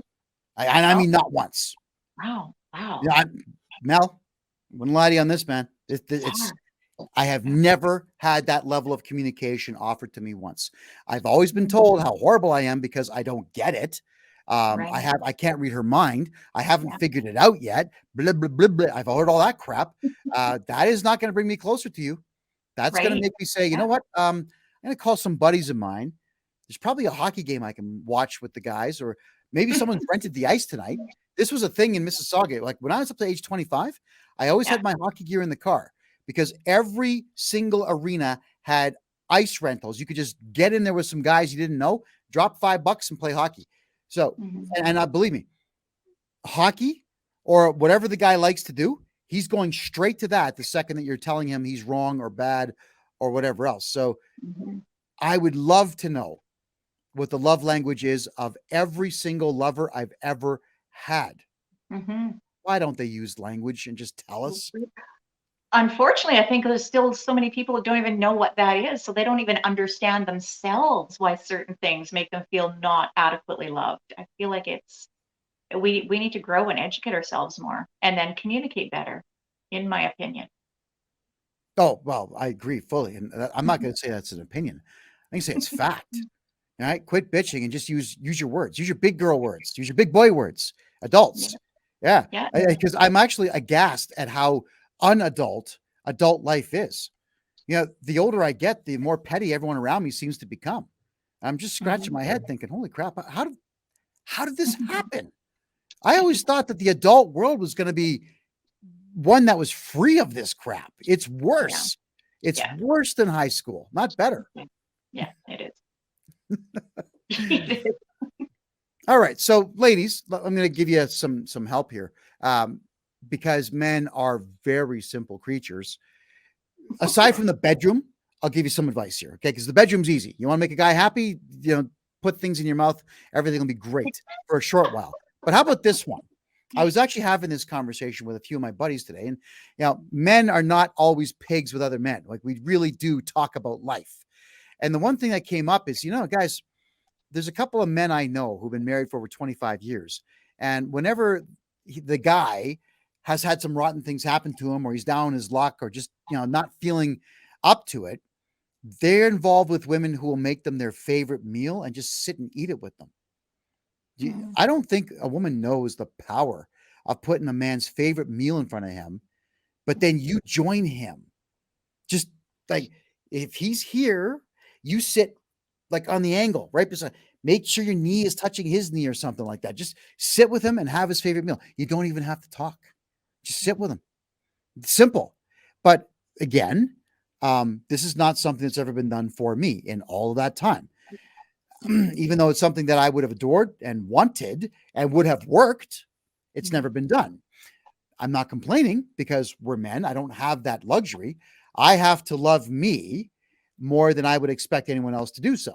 And unfortunately, guys, if you're watching this, that is how you're going to have to address it.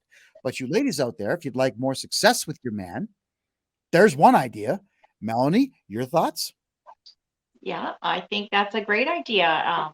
And I've done that for men. I think it may seem a little bit traditional, but really, like, look how messed up society's gotten. I think that, the very least, going back to something traditional is probably not a bad idea. So cook him a meal, do something like that. That's as inexpensive and as endearing as it gets to me. That's something you put time and effort into, and I think that he would notice that. The odds are good. Yeah, like as men, the odds are good. If he likes your cooking, he's going to say, "This is awesome," right? He'll tell you. This is great. And he'll probably ask you a couple of weeks later saying, remember that palachinka dish you made, or that goulash you made, or whatever it is you made? Mhm. Can you make that again? And Yeah. he'll tell you, like, that's my favorite. Oopsie, we lost her. That's my favorite thing. So if your man is actually telling you what he loves about your cooking, or let's say your dad owns a restaurant and you grab his favorite dish from that restaurant, whatever the dish is, he will tell you what he likes. And when he tells you what he likes, do it every so often. But Mhm. you can't just throw food in front of your man and leave the room. You got to sit with him. Just do it. Yeah. Sit with him. All right. Yeah. Another thing that we talked about today, and I won't be popular for this one, but it's all right, is the return to John Wayne, the return to Ronald Reagan on the big screen. Melanie, let's be honest here. Women in our modern society, they're crazy and they're narcissistic and they're self-centered. They're self-righteous. There's other phrases out there. Like, there's a good one I actually used today. I forget what word I used, but it's very descriptive of it. This is not saying women are bad. Our society, we've cultivated this. It's our fault as a society for the last 4 decades for allowing Hollywood to lie to men and tell them they're scum and women are smart and men are stupid. Like, we've got those stupid tropes. Whenever a woman in a movie or a TV show goes away, the father has the kids, the house is a mess, the diapers are full, he's unshaven, his shirt's ripped. That's what we're saying. Men, you're useless.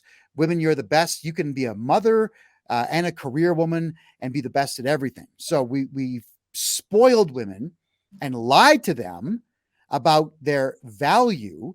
And we've also said that we don't need men anymore. Like, how many times have you seen interviews where women are saying we don't need men? Well, considering the fact that 83% of infrastructure is run by men worldwide, yeah, you absolutely do. You're not getting lipstick, makeup, and tampons without men.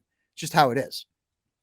So we men need to start speaking up for ourselves, defending ourselves from this, and putting women in their place when they become disrespectful. And I mean, like, the height of disrespect, demeaning, rude, vulgar, crass, insulting, and then when they're hitting us, and I've been hit by every girlfriend. I don't hit back. I take it because I'm a man. Even my ex-wife, I pissed her off a few times with things I've said, and I had to endure until she exhausted herself. She's not going to hurt me. So I cover my neck, I cover my crotch, and I take it. And most men take it. We do. But we need to stop. Guys, you got to stand up for yourselves. It's okay to be masculine. You can be loving, caring, kind, and masculine and stop that behavior without violence. It is entirely possible. But Melanie, I don't think you agree with me. So let's hear your take. Well, I know there are some women out there who are narcissistic, as you described. Some of them are demanding, narcissistic, unreasonable, but not all, because I also know some women who are wonderful and who they've had their own shitty hand dealt to them in relationships with men that just won't try, or men that are narcissistic. So I think when you say that, you should probably say a certain percentage of women. I would never say all. So my statement is not a blanket statement. All right. Okay, good. And I think everyone who knows me over the last 6 years knows that I don't make blanket statements to encompass all of humanity or all of one particular group. But I'm also not someone who's pathetic and comes out and says, but some of my best friends are women. Some of my friends are black. I'm not going to say that. I'm going to say that on the average now, especially with the 2 generations behind you and I, narcissism is encouraged. Vile behavior is encouraged. Emasculation of men is encouraged. I would agree. And men need to watch John Wayne movies and watch Ronald Reagan movies from the 40s and 50s and get a sense of how it is that these guys, without violence, would deal with women who were disrespectful. Clever language, standing your ground. Sometimes you're standing your ground and not saying a word and turning around and walking away, not engaging in the emotional explosion that she wants you to have. I don't know why you ladies want that. You claim you hate yelling, but you push us to yelling. I don't get it. But as men, you can't do it. Turn around, walk away. Go ahead. When you talk about the John Wayne days, I think there was less. I mean, obviously the feminist movement has done a lot of damage, irreversible damage to women in general. Now working on the third generation of that, and the John Wayne movies, it's remarkable because they didn't have the same issues with women, but these men were masculine and kind of like tough and tender at the same time, and that's a turn on for some of us women still, to the tough and tender, the masculine thing, but still having that tender side that women like and that appeals to women. I think what I'll do is I'll translate what you just said for the guys. All right, guys. Listen up. Yeah, All right? good idea. It's okay to be in a position where you know how to fight and that you are willing to fight to protect your lady. Mm-hmm. And you're smart enough to not fight when there's nothing to gain. That is what women are looking for, is a guy who can protect them, but is not an idiot and is getting into bar fights all the time to prove he's tough, because that's not tough. That's actually a very weak guy mentally. But that same strong guy, what Melanie's saying, it's okay to be tender. You see your woman, you give her a rose, you give her a hug, you kiss her, you tell her how beautiful she is. If you have to, you pick her up and walk her over to the threshold. Whatever you need to do, right? Be tender with your woman. Be an animal with the outside world. Nothing wrong with that. And I think, Melanie, that even the chicks under 30 who are pretending they don't like that would want that. If it was granted to them, I think they would love it. How could you not love that? But I guess you'd have to be a feminist, a hardcore feminist. I mean, once the hardcore feminist falls in love for the first time, I've noticed that they all kind of disappear from the radar. Like that crazy one in Toronto, her name was Big Red. She would just walk around Toronto screaming at men at the top of her lungs. And now she's married, living in Mexico with normal hair, and she's fit and doesn't yell anymore, and admits that she was wrong about screaming at men and being a feminist in the first place. Wow. Yeah. So she obviously, some guy rocked her world the right way and she liked it. Yeah. Yeah. She liked it very much. The next one here. And this one, I'm going to get heat for this. And again, I don't care, but here we go, guys. This is men and women. You should both be listening to this point. Building the patriarchy into your life around you. Men, got to know your place. Your job is to get that house bought and paid for, supply everything your family needs. You defend your woman, you defend your kids. You not only defend them physically, you defend their honor, and you defend your wife from your kids acting out, and you defend your kids from your wife's emotional explosions. You even defend your family from your own temper. These are things that men need to do. That's what a patriarchy would be. And then women need to support that man, make sure he knows he's appreciated, and do the tasks that's expected of her.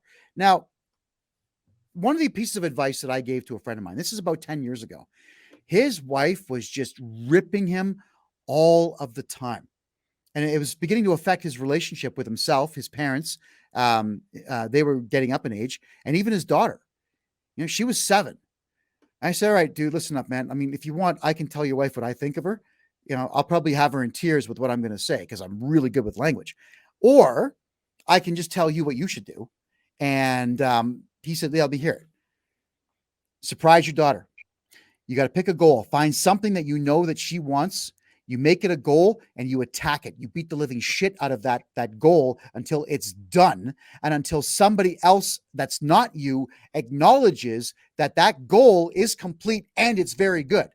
So he scratched his head for a bit and he says, hey, can you give me a hand building a treehouse for my daughter? Like, I can. But get an architect to design it. And he did. He went out, he actually paid $1,000. He got architectural drawings for it. And it was done in MicroStation, software I had. So we made a couple of alterations to it. And over the course of 3 days, we built this thing in a tree. And his wife was, yap, yap, yap. You're going to kill the tree. The screws are bad for the tree. Yap, yap, yap, yap, yap. Why are you doing this? You're making noise. I want to have a quiet afternoon with a Long Island iced tea. Right. That's what she was like. I told him, ignore her. Keep the tools running. keep hammering, smile, laugh at nothing, pretend I just said something funny, and I'll pretend you said something funny. Let her know that her bullshit isn't welcome at all. And we got the thing done. And then she came, oh God, this is great. She came over to me because we're almost done this project. And she starts going, well, hey, Kevin, what do you think? I mean, David here, he's not listening to me. I told him he's going to kill the tree. Yeah.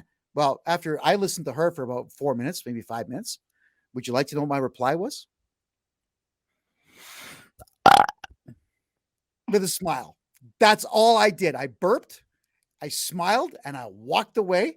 And then I said to him, dude, I think we kicked ass with this project, but it's not our house. You got to get your daughter out here now, right? So he brings her out and she just goes storming over to it. Boom, the eyes lit up. She's like almost crying. She's so happy. Up the ladder. Daddy, come up, come up. And I said to him, dude, you did good. Right? Like, look at her. Look how happy she is. Get up that ladder. I'm leaving. This is your time. And I'm his wingman. So, I mean, these are the things that I said to him. And I had like 1,000 phone calls from the guy over the course of the year. Like, dude, how did you know? How did you know about this goal? My daughter loves it. My wife's not on my case anymore because my daughter's always talking positively. There you go. You found a goal. You attacked it. You beat it into submission. And that's what you have to do as men. And his wife was a horrible person. And I'll say that, she knows who she is.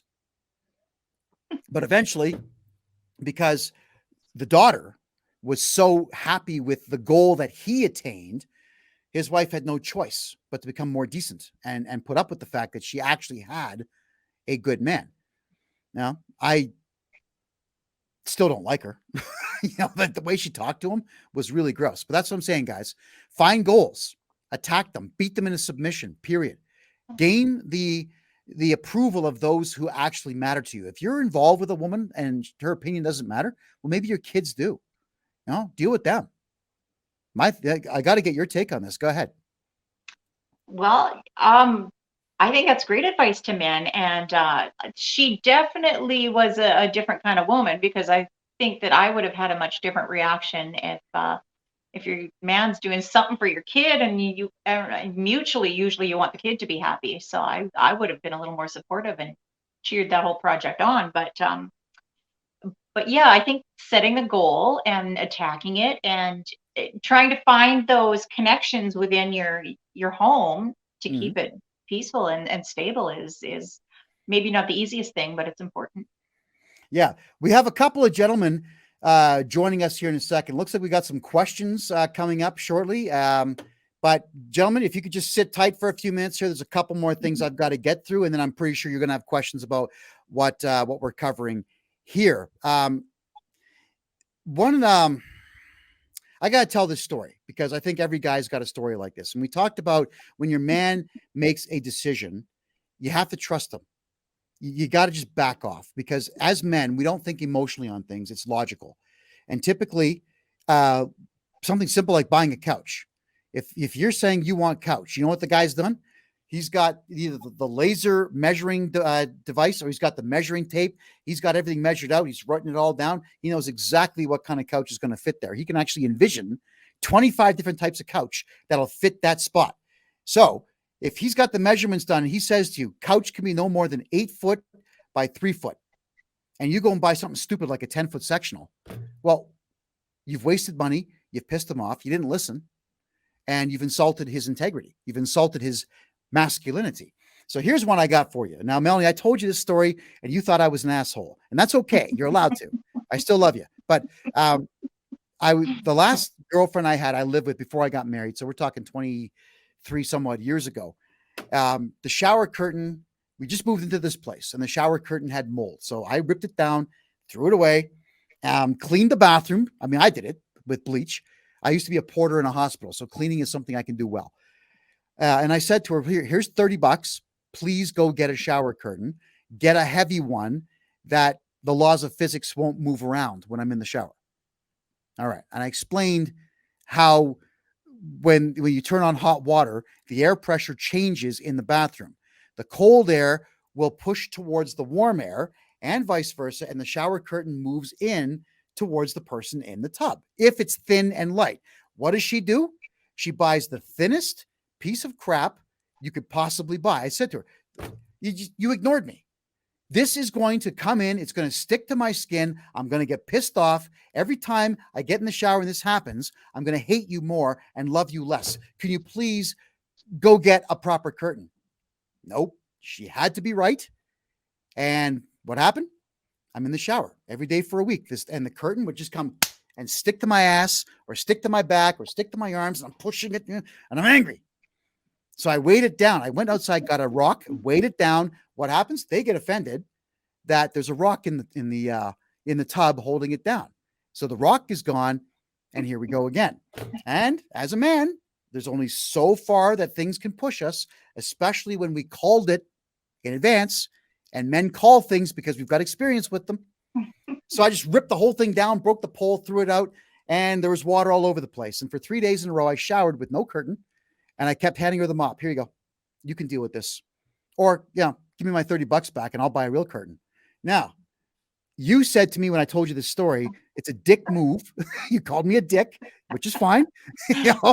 But you go ahead and clarify your thoughts on this thing I've just said to you. And then I'm going to clarify it for you further. Go ahead.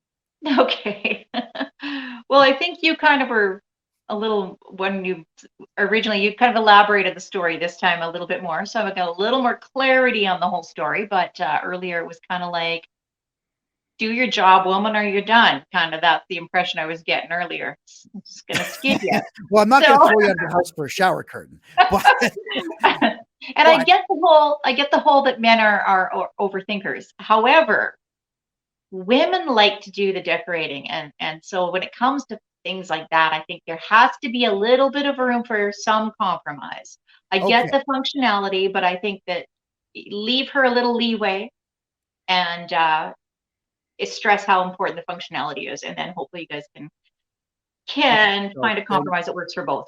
I got to clarify now for women, men in the bathroom. All right. Mm-hmm. Guy runs in the can, takes a shit, doesn't care about the floor, the wall, the sink, the color, the size of the taps, or the shower curtain. Don't care. All right. Because he wants the feces out of his system and out of his life, and he wants out of the bathroom as fast as possible. You ladies, you sit in the pot and do your thing.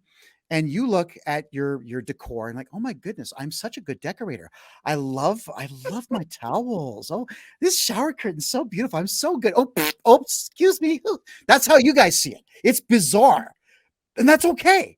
I wouldn't have cared what color the shower curtain was. Just get a curtain that weighs 1 pound or more so that I don't have this thing on my skin. It's respectful to have listened to me because I didn't want the headache that I've just illustrated to you now. So I saw it as disrespect and a personal attack. Yeah. That's how men see it. That's fair. Yes, that's fair. I'm just saying we always got to leave a little room for some compromises. That's all. Okay. So compromise is, ladies, if any of you out there are kindly enough to sleep with me, I'll tell you how it works. I don't give a crap what color the shower curtain is. All right. I just want to make sure it's heavy enough that the laws of physics dictate gravity takes over and not air pressure. Okay. Can we agree on that? Smurfette, flowers, butterflies, who gives a shit? Take it. It's your curtain it's your color scheme, whatever you like. I promise you, I'm not in that shower for longer than 2 minutes anyway. Lucky for you, a lot of them have little magnets now and they stick right to the tub. So I would have settled for that. You should have been. And I mentioned that, and I was ignored. So there we go. The last thing I'm going to address here before we bring our two guys in that have some questions for probably you, Mel, because you're better looking than me, sort of, is the whole idea, guys. A lot of men out there, we're involved with a woman. We love her very much. We've got a wife, a girlfriend, whoever it might be. And for some reason, women will bring another woman in to their life, not as a sexual partner, but just a friend who is an excessively negative influence, who's constantly badgering her, saying, he's too short for you. You can do better, his hair's too gray, his chin's too small. You can do better. Right? You see any good in bed? Oh my God. So this negative crap just keeps coming up. Now, guys, if you know this is happening, you have got to do everything you can to dust this person as fast as possible. And I've done this, Melanie, where I don't give women ultimatums. I just tell them, that friend of yours is bad for you. She's not welcome near me, not in my car, not in my house. I find her in my house, I'm calling the cops, just so we're clear. Now, would you like to tell her, or would you like me to tell her? And this usually is a cause for a fight. Now, I don't know why it is that women don't want to choose their man over this new friend or this family member who's a busybody loser. Maybe you could tell us why that is, because I've got a bit more to add. Well, if it's a new friend, yeah, I think you definitely should choose your man over the new friend. If it's a family member, that gets a little bit tricky, because some people stick with family thick and thin, and maybe life changes. I know I have some family members who used to be loving and supportive, and life has knocked them down, and they're kind of miserable and grumpy now in their older, wiser, less pleasant years. But so people do change, and it's still hard to kind of to skid them. But yeah, I guess if you value your relationship, I guess you really do have to consider whether that particular person is toxic and adding strain to your relationship, or if they're helping. So Yes. if they're hindering, then maybe, yeah, that's such a good choice. Okay, so guys, this is for the men now. The quickest way to get rid of one of those pain in the ass type friends and or family member that's interfering with your relationship with your woman, lawsuits, $1 million lawsuit. Put everything in there. Defamation of character. Oh yeah, there's tort for harassment, like just whatever it takes. And you tell them, hey, you can go get a lawyer for 50 grand, or you can just screw off for the rest of your life and I'll drop the suit. Your call. I've done this and it improved my life tenfold, because to have that type of nattering person in my life it's a borderline criminal. I'm not signed up for that. I'm not dating this friend or this family member who's a brutal pain in the ass. I'm dating my woman. So I will use the courts to get rid of bad people from my life, because life is short. I'm going to be dead in 30 years. All right. I got 30 years left, Melanie. That's it. And when men hit their late 70s and early 80s, you know what happens? It's this. All right. It's not this. It's this. And that's going to suck. So for the last 5 years of the 30 I have left, I could conceivably be impotent. I'm going to enjoy my life now and get rid of everybody who's a negative influence. So the last thing I'll say here, and then our two gentlemen are going to come on. This happened to me once, and I'm bringing this up because it's a really good example. I had a great relationship with a gal, no names. And then she just met this weird friend that was always making her cry, because this weird friend had problems. Not my problem. I didn't do it. And it wasn't my woman's problem. And this chick whom I hated just kept hanging around more and more and more. And finally I said, you got to go. You get out of my house. Do not come back. And I don't want to see you again. So we, my woman and I, after I did this, had a trip planned to the town of Midland, Ontario, which is about 2.5 to 3 hours north of Toronto, but 4 hours north in the winter, just because of snow. And I got there first because I paid for the place. Everything's all set up. I've got the candles there. I got the bottle of wine that she liked. Everything's there. Who shows up? My woman and this pain in the ass loser. Why is this third party here? Why is this third wheel here? And I said, you can't come in this place. I'm paying for it. Oh, but she has to come in because we're in the middle of nowhere and it's in the cold. Should have thought of that. I did not invite her. I specifically said, don't bring her. So she insists, she whines, she cries, and the two of them, I thought, you know what? I've got the solution to this. Come on in. And the two of them were sitting on the couch. Yip. Had nothing to do with me. Didn't want her there. I thought, you know what? This woman that I'm with has zero respect for me whatsoever. So I'm going to put on my sweater, put on my jacket, grab my backpack. I went out the back window. Got in my car and left. I just left. I drove all the way back to Toronto, called my buddies up and said, you're not going to believe this one. Right?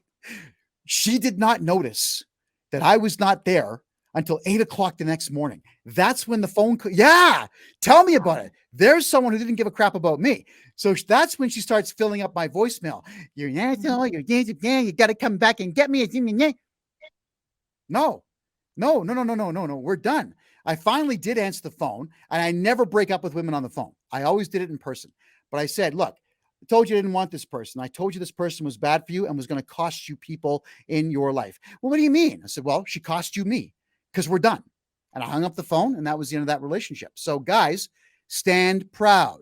When your woman is screwing with you like this, then she has no respect for you, and the outside world's opinions mean more to her than you. Drift, split, get away from this person. Melanie, your thoughts, and then our guys are going to come in here and ask their questions. Well, I think in that particular scenario, that's a great idea. As far as the family thing, though, goes, I don't know. I mean, you pull out the lawsuit thing on a family member that I did. yeah, Twice. Two different relationships, twice. that's Right. almost like, and that's why you're not with them anymore. Because I think a woman would find that narcissistic, and a woman would find that almost as like an ultimatum, and women don't like that. So Right. And men don't like people coming in and wasting their time. fair, but don't. if We you don't. value the relationship instead of a lawsuit, I think that a dialogue and a compromise, you want to hang out with that person, keep it to a minimum because it's unhealthy for us, and see, like, give her an opportunity to honor that. Okay. And if she Wait a doesn't, minute. then- Hold on, Mel. It's almost like you're saying that I just went straight to that. No. Oh, There's okay. progression. Oh, There's okay. progression. did. Like there's conversation, Okay. heated conversation, more heated conversation, frustration, anger, and then Okay. I'm finally there, right? Okay, So that's fair then. Yeah, that's I fair. do my best to be diplomatic because I understand that women interpret even a face like that as some kind of assault. Right? I get it. You ladies are not built for war. I understand. Yeah. But some people are just so horrible that you have to get rid of them. Yeah, and I agree. It's hard to cut toxic people out of your life, but it's worth it. Well, So, I mean, look how happy I am as a single guy, right? So I'm smiling. right. I got a lot of bad people out of my life. It's just how it is. All right. We have two gentlemen here in their mid to late 20s who have some questions. Gentlemen, thank you for being here tonight. We do appreciate that. Introduce yourselves, and I guess whichever one of you has a question, go ahead, start talking. How's it going, Kevin Johnston? Doing This well. is here, and this is my friend Lynn. I guess And my that's first question. Lynnne. Lynn. And double N's. All right. So with the E, it's a There's chick's no E. name, and with no E, it's a guy's name. I get it. I made sure it wasn't with an E. All right. So, gentlemen, full disclosure, I've had a conversation with you on subject matter like this in the past. Perhaps we didn't have enough time to cover what's ailing you today. So, gentlemen, you're up. All right. So my first question is, what do you do about women of today, especially for the younger generation, like between the ages of 18 and 26, 27? I did hear you talk about women in their 40s, and they're different. Obviously, they grew up in a different time. But what do you do about women of today? Okay, Mel, I'll take this one first, and then you're up because I know I can tell the wood's burning. She's got something to say. The first thing is, guys, all men under 30, you've been browbeaten beyond belief by our society. Our society's beating you up. Women, not Melanie, but feminists have been telling you you're bad just because you have a penis. You're horrible. You white males especially are responsible for every war that ever happened. This is the rhetoric that we're hearing. And of course, that stuff is going to get to you guys. And unfortunately, a lot of young women under 30 are going to believe that because, well, media is powerful. So you're up against all of that. However, and this is the big however, and I have noticed this one with every young male who does take this advice, is the cultivation of your own garden. All right. I think I told you this before, and that is you're not going to catch any butterflies by running around with a net like an idiot. But if you foster a good garden in your backyard, the butterflies are coming, the fireflies are coming, the really hot chick down the street's coming to have a look at your garden. Everyone will flock to you. You have to make yourselves be the best possible masculine, hyper masculine man that you possibly can. This is going to be a matter of a lot of self-respect. You got to look in the mirror every single day, pound the hands down. You're a good looking guy, man. You have a lot of value here. Let's go take on that world. Whereas a lot of guys will look in the mirror and it's like, oh, I wish I had more muscles and I don't look good in this shirt anymore. Never whine, never complain, never once succumb to any particular depressive thought. This destroys men, especially young men. You guys got to do the positive stuff all the time. That is what gets the resonance to happen. when the chest is up and you get the smile on your face and the world knows you don't give a shit about anything, that's when those ladies come flocking because they want a piece of that. It's a mystery to them. Why is this guy so happy all the time? Why is this guy so cool? I got to figure this out. And they will. Melanie, your thoughts? Well, this is interesting timing because I just had a conversation with a young lady who used to work for me. She's now in her mid-20s and she's still single, and she's stunning. So I said, what is up with that? And she said, you have no idea, Mel, what the struggle is out there. She said there is just like no quality guys my age. So I asked her, well, what do you want in a guy? And she wants someone who's got his goals set. He knows what he wants in life. She wants someone who's fun, the things that I would think that I was looking for when I was 20. She wants someone who's responsible, fun, attentive. I think that some women are more programmed than they'd like to admit as far as needing attention and validation nowadays. So that's a challenge. But I think for you guys, especially in your age group, my son is in 19, and yeah, it's a struggle for him too. You kind of really need to figure out, and your values will change as you get older, but figure out what your core values are right now, like what's most important. And I think that it's important to find someone who as close as possible matches that, and matches your energy. You want someone who kind of you can walk in stride with through your relationship. So, and that's not easy, like Kevin and I said, and I'm sure it's the same in your demographic, that there's a lot more quantity over quality out there. Mm-hmm.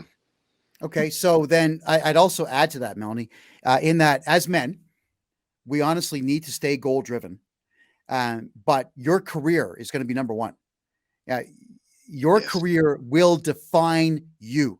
You, the man, will be defined by what it is that you choose to do for a living, but also choose to do for a living better than the average could do it or will do it.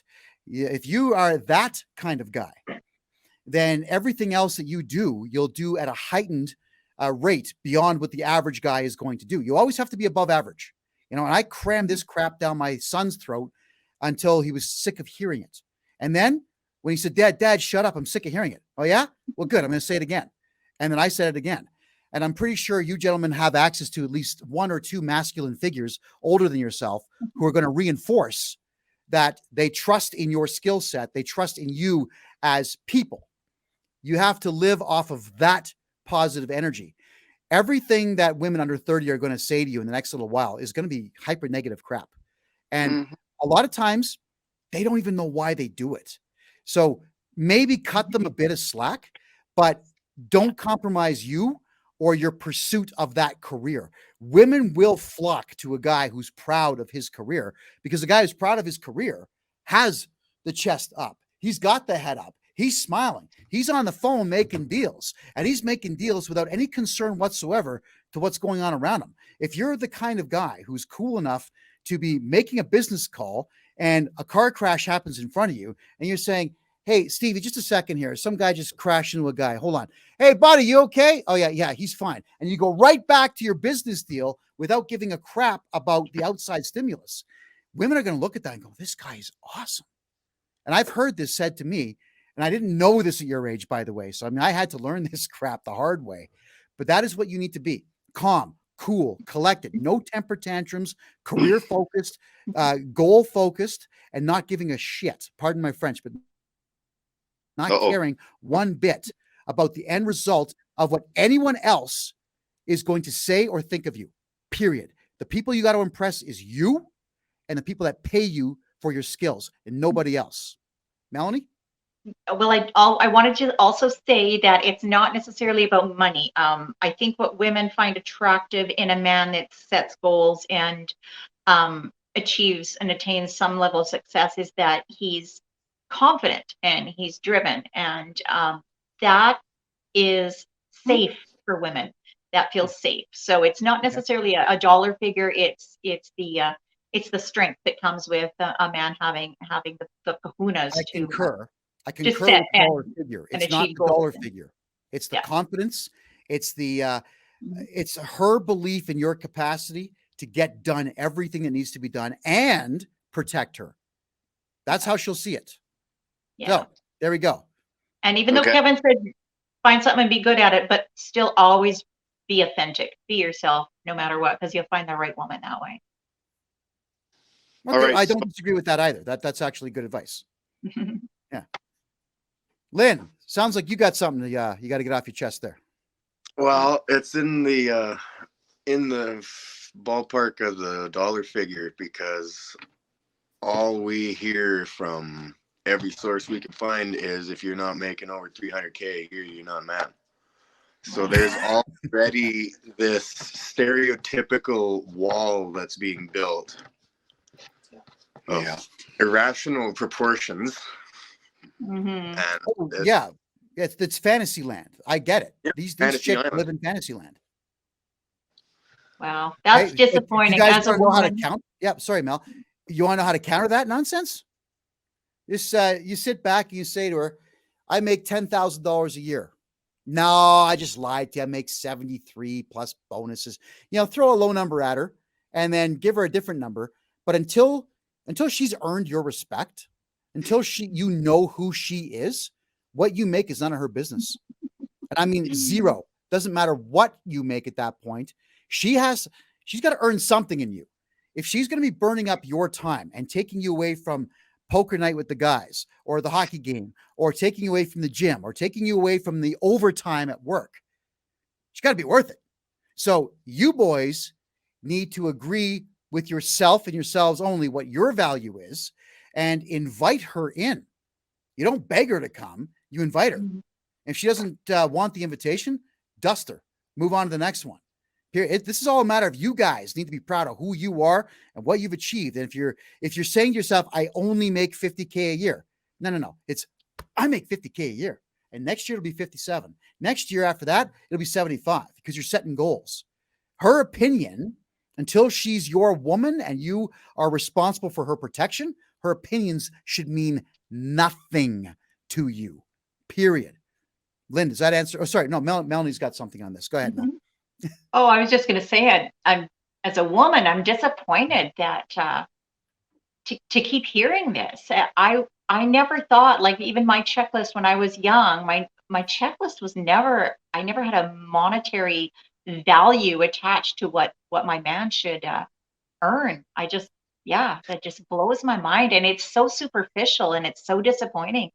And I feel like there's going to be a lot of like I said earlier, a lot of really good guys slip through the cracks because of this. And women, smarten up, because you're probably missing out on some quality men that have some great qualities that you would find very appealing, and only because they're not meeting that one box that you want checked off. And I feel like some of these women are going to wait a very, very long time to find that, if they ever find it.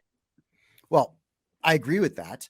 The other thing, gentlemen, and this is where we as men, unfortunately, we kind of get the raw end, the shit end of the stick, as they call it, is that a lot of times women they're going to insult us in many different ways. You guys have to just walk away. You don't even have to say, yeah, whatever. Like, you're missing out, man. Just walk away. It's fine. And the best example I can give, and I think this is hilarious. I've said this before, but I went on that stupid speed dating crap. And I sat down at the table, and the first thing out of her mouth is, I like a man who's got 8 inches with girth. Okay, that ain't me. See ya. I just got up and walked away. I'm glad she said that, because I didn't waste the 5 minutes of my life talking to her about the potential of seeing me naked, when I don't have, I'm 7 inches short, right? So don't take offense to it. That's what I'm getting at. These young gals out there, they will be callous. They'll be cold. They'll be cruel. They will do everything that they can to break your spirit and crush your ego. You cannot care about anything that comes out of their mouths, positive or negative, especially negative, because you gentlemen have decided for yourselves, I hope you have, who you are and what your value is. And if some broad doesn't see that, well, too bad for her. You need not engage emotionally in any way, nor say anything. Just turn and walk. Because I'll tell you this, when you don't engage and when you don't play the game of, oh yeah, well, you've crushed her because she wants that reaction. You know, not giving it to her is worse to a woman than getting a punch in the face. Melanie, you're up. Well, I was just going to say, if having a family one day and having kids is important, then I guess, yeah, you definitely want to find someone in your demographic and someone young enough to do that with. But if that's not something you want, I try dating older women. Well, see, that's the problem, because I did want a family, but then it's like the options of a good choice in the second half of the family is, you know, I don't like buying those $1 scratch tickets and losing $2. Okay, but I got to correct you on something you said there, Lynn. You said you did want a family past tense. So it sounds to me like there's no longer a goal. Now, if your goal is to have kids, then you better start working towards that goal. But that goal's got to stay in your head. And never again, if you want kids now, you can never again state that you past tense wanted children, but you've given up. Because essentially with what you said there, you've quit. Now, I'm not going to ask you if you want kids and put you on the spot here. I'm going to ask you to talk to yourself and figure out, do you want kids? If the answer is yes, then you better damn well get goal driven. And the goal driven is not going to be, I'm going to go to the bars and hunt down tail. That's not what we're doing here. It's going to be, you are going to ramp up everything about you. You know, more hours at work, upgrade your skills, get prouder about who you are and what you do. Now, if that means going to the gym or going to the gun range or going to more seminars, whatever you need to do to improve you, they will flock to you because you've elevated yourself. Your confidence level is going to be higher. Your self-pride is going to be higher. And women, He's got a cool look. He's got a cool look going on. So there's that. Yeah, the long hair looks good. I didn't pull it off that well. Yeah. Nobody my age will say something like that. Yeah, I was just gonna say, like, I dressed up for Tom Petty as Tom Petty for Halloween, and everybody was asking if I was Willy Wonka. Yeah, sure. Yeah, I'm Willy Wonka. Like, I suppose Tom Petty's been dead for a year or two. I don't maybe necessarily think that 24-year-old girls are going to catch that. Your generation's in trouble. You guys are refreshing. They should know. See, I was Jack Sparrow for Halloween, and nobody really cared about that. Like, I did really well, I thought, of my costume. All the boys thought. All the boys was like, "Yo, dude, this is awesome." But I'll say though, I got to say something in the ladies' defense on your costume, because I saw your costume, and for a second there, I thought, "Oh yeah, Captain Morgan's rum." That's the first thing I thought. And I was corrected that's fair. by a third party. So, I mean, the costume was good, but I made I actually referred to a cultural reference that's 25 years ahead of you. Captain Morgan rum was all the rage back in the day, and actors used to come out and play Captain Morgan in bars all over Toronto. So I'm hitting it from a different angle. Much like I'm pretty sure you guys have no clue what Howdy Doody is, the puppet show that I used to watch as a kid. Okay, so you know. Wow. But if I said Howdy Doody to someone who's 20 years old, huh? And there's no reason why they would know it. Much like when a 20-year-old says, "Hey, have you seen this meme about this guy who eats this stuff on this show?" No, and I don't think I'm interested, you know. So we cannot, as men, take offense to anything. Yeah. We just cannot. You know, even if a chick wants to say crazy stuff like, "Oh man, yeah," crazy things. Whenever you break up with girls, especially in their 20s, the first thing they attack is your genitals. Yeah, the last 4 boyfriends I had before you had bigger dicks. You know, you got to take it. All right, they don't mean it, but you got to take it. Not be offended, not react emotionally, and continue down the pathway of improving you, because they will sniff it out and they will follow. Women will always follow a strong, masculine man who leads himself first and everybody else secondary. Melanie, you're up. women should follow a strong masculine man.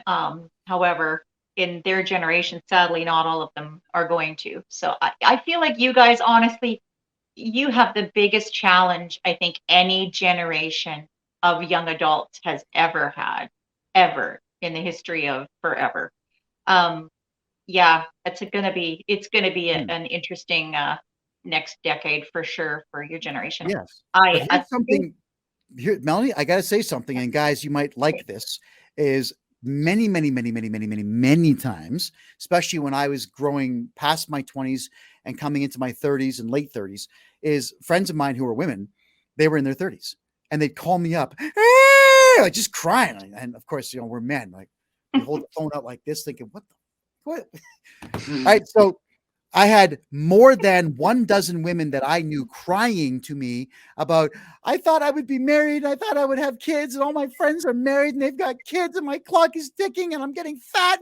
So guys, revel in this. All right. When these bitches in their 20s, and some of them are, not all, some, when they hit their early 30s and they're alone, but their friends are married and have kids and so on, they're going to bawl their eyes out. They're going to cry. They're going to be eating ice cream and it's dripping down their shirts and it's all over the place.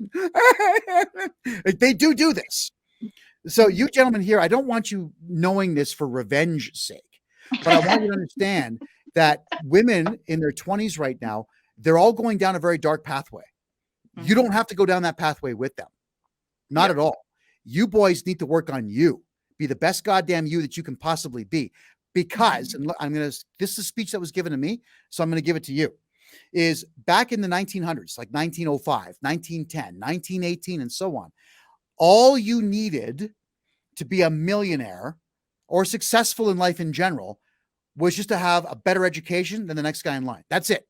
Because education was not readily available to anyone back then. But now, all of you have access to information that even doctors in the 1920s and 1940s and 50s didn't have. You know, my training in first aid goes above and beyond surgeons of the 1800s. So we all have access to this information. Having a higher education than the average guy means jack these days. It's all now entirely up to you, the individual man, to be better than the average. Now, I'll make a comment here, ladies, and I think you're going to like this, ladies. You gentlemen are up against the weakest batch of beta cuck epsilon omega losers on the fucking planet. And I hate to swear like that, but I am so disappointed in males in general. The Antifa losers, the Black Lives Matter losers, the male feminists out there, the young males that are out there telling me that I'm a bad guy because I compliment women on this show and my other show. I'm a bad guy because I say that I want a woman who's 36, 24, 36, and I don't want a woman who's obese. They're telling me I'm a bad guy. All right. That's what you're up against. You're up against beta cucks that'll be the bitch of whatever woman that they meet. Like they'll marry the first woman that sleeps with them and they'll be miserable forever. They'll achieve nothing in this lifetime. And that leaves you two gentlemen to now be better than them, not by a little, but by a lot. And I would focus, the two of you, on being in the top 10 skill-wise, the top 10 confidence-wise, the top 10 public speaking-wise, and the top 10 in just holding up your head above all those other beta cucks that are really not competition for you. And what'll happen here is if you guys take my advice, you'll be so far above the average that women will flock like doing, like the Roadrunner does in the cartoons because they haven't seen it before. And the example I'm going to give, and I'm going to get a bit rude here, is when I was running for mayor of Calgary, my podcast was #1 in Canada. Women were throwing it at me, like because they said I said I came to Calgary as an obnoxious but confident and boisterous guy saying I'm Calgary mayor-elect. I got the #1 podcast in the country. I'm the country's best looking guy. Women don't hear men talk like that. So they flock to me. And I've got women who just taken their clothes off for me because they perceived my behavior as power. That's how they saw it. And I had to say, like, whoa, geez, you know, I love it. Thank you, ladies. But yeah, I'm running a campaign here. Right. And so when you are being seduced as such, You can't just fall for it. You can't just say, yeah, pants off. Yeah, you can't. You got to be cool and calm and collected about it. You guys have an opportunity here to have really high quality women, but you got to make sure that you are high quality men, not for women's sake, for your own sake. Melanie, you're up. Yeah, no, you couldn't have said it better. Yeah, because what you are is what you attract. So yeah, I think you guys have potential. It just might take a while to sift through the trash to find the good stuff. So yes, but my understanding is the two of you are highly skilled tradesmen. Do I have that right? Yeah. Okay, so Christian, what do you do? I'm pretty well labor management for Covers Express for one side of it. He is my helper, and he's done extraordinarily well. I do that. I do private business as well for other clients. Okay, and you're doing this before 30 years of age. That's great. Yes, yeah. and also I'm trying to get into the music industry. I'm a music producer. I'm a sound equipment tech, and I'm an audio engineer as a hobby. So I'm trying to get that going too. Okay. But for now, I have to focus my time on the trades because that's paying most of my bills right now. Okay. And then So on my spare time, yeah. you gentlemen are good with your hands. Now, Lord knows how many times I've been asked this question by women I'm macking on and trying to score. Hey, are you handy? Because my stove's not working. I'm thinking, damn it, if I could fix that stove, I'm getting some for the next month. All right. I'm not mechanically inclined. I'm a negotiator, obviously public speaker, and so on. My skill set is still liked by women, but I'm not able to fix their problems for them unless, of course, they are legal issues. You gentlemen walk in saying, yeah, I got this. Your lights don't work. Give me an hour. You know, get their lights working. And then say to them, listen, sweetheart, you're making me dinner. And get started. You guys can talk like that. Melanie's seen me talk to women this way now. It's not disrespectful. I don't condone it, though. No, I don't. I know you don't condone it. But what I'm getting at here is I'm not going to beg and say, you know, could you like maybe cook me a dinner? No, no, you're making me dinner. Get it done, please. I'll get my job done. You get your job done. There's positively nothing wrong with being a confident man. And Melanie, that's not confidence. That's dickish. You can't just say not at all. It's not dickish at all because you're getting it done. All right. I say this all the time. No, here's a simple example. I have to meet my ex-wife tomorrow morning. I got to meet her at a friggin' coffee shop at 5:30 a.m. But it's for my kids, so I do it. And I said to her flat out, I'll do this. I don't want to. I'll do this. Breakfast is on you. That's it. It's a contract. She agreed. I agreed. I will go there unbegrudgingly. And I know it's only a $5 sandwich. That's not the point. The point of it is that I'm dictating terms on how I'm going to live my life and how my time's going to be used when someone's demanding my time at 5:30 a.m. And you gentlemen have the right to do the same thing. I've said this before, Melanie, and I'm not insulting women. I love you ladies. I do. But I can't go to a woman and say, here's a choice of two things because your brains get frazzled. I don't say to a woman, hey, would you like to go on dinner with me? And because she has an option. It's yes or no. And it's like, well, he's kind of cute, but I don't like his car. His shoes suck, but he's got a cool coat. His friend's a jerk. Like this is all these things get buzzing in their heads. No. We don't ask. Tell you what, I'm buying you dinner Saturday, 7 p.m. I'm picking you up at 6:30. Be ready. Smile. Okay, my advice is don't take Kevin's advice fully. My advice is say, I'm taking you for dinner. Is Friday or Saturday better? Give her a choice, but you're still going to get the dinner. Are you serious, Melanie? Yes. Well, what if they're not available Friday? But well, give her a choice. What if she's not available Saturday and you're like, yeah, I'm taking you for dinner. And if you can't go, then screw off. Yes, that's a little too strong. You know what a real woman would say? This is where I have to disagree with you, Melanie. A real woman would say this. I can't Saturday because, and if the reason's a good one, listen to her, guys. But can we do lunch Sunday? Now you've got a woman who's interested in you. That is a woman that you say, you know what? Yeah. I'm going to shovel my calendar for you, but only because it's you. So you guys got to play it up. You got to be cool. You got to be nice, but cool at the same time. And there's nothing wrong with this because now the two of you are in a negotiation where she's actually interacting with you. Exactly opposite the crap I was actually going to show on my phone tonight. These stupid friggin' Tinder replies. Hi, what's up? Hello. Oh, apparently they I'll had say something. I'll type something interesting, and I get a response like, "Oh, that's nice." They've clearly had some Tinder experience because yeah, I saw you both fall back on the couch at the same because time. this is what we put up with as men, and that's why I'm saying that a real woman who's actually interested in we men will make that compromise, but she'll do it on her own with just a little bit of confidence. Guys, here's a prime example. When I first met my wife, this is 23 years ago.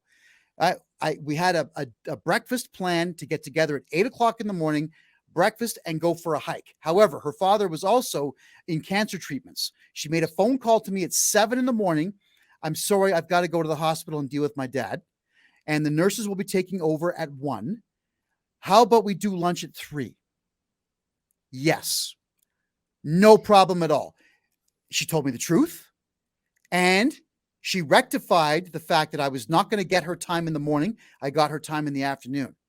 A real woman, Melanie, will do that. And we men need to then show our appreciation for a woman who will say, I can't, but I will at this future time. So I absolutely accommodated that. And I thanked her very much for making an alternate suggestion, which I was then responsible for making work.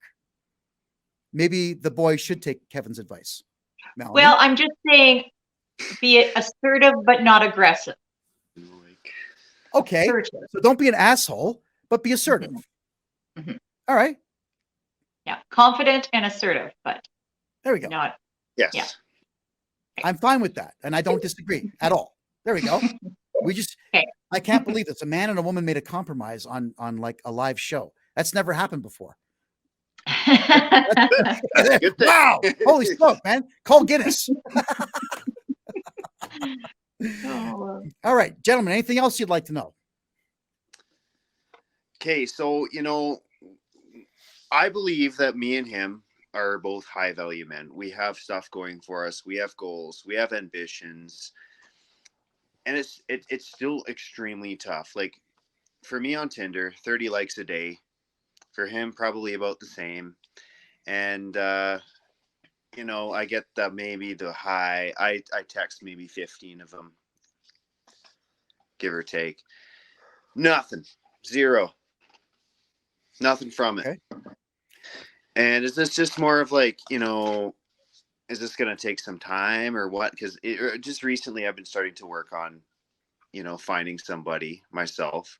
I took a year off and just worked on myself, built my income, got better at whatever I was doing. Okay. And yeah, so it's just like, it seems impossible now, like, and yeah, again, this is between the ages of 20 and 26. So. Okay. So I feel your pain on that. I'm just going to reflect on that one very quickly here. I'd like to show the stuff on my Tinder account here because what you're describing, I'm putting up with myself. All right. Okay. You got to see the funny side in this whole thing. I've got a woman here. She's super cute, awesome body, works out a lot, and she's got lots of ass, which is a good thing. All right. But she keeps telling me that she's been screwed over before and she wants to make sure I'm not a bot. And she doesn't want to give her phone number out. I said, fine, here's mine. No worries. Give me a call. Hasn't done it. I said, go to a payphone.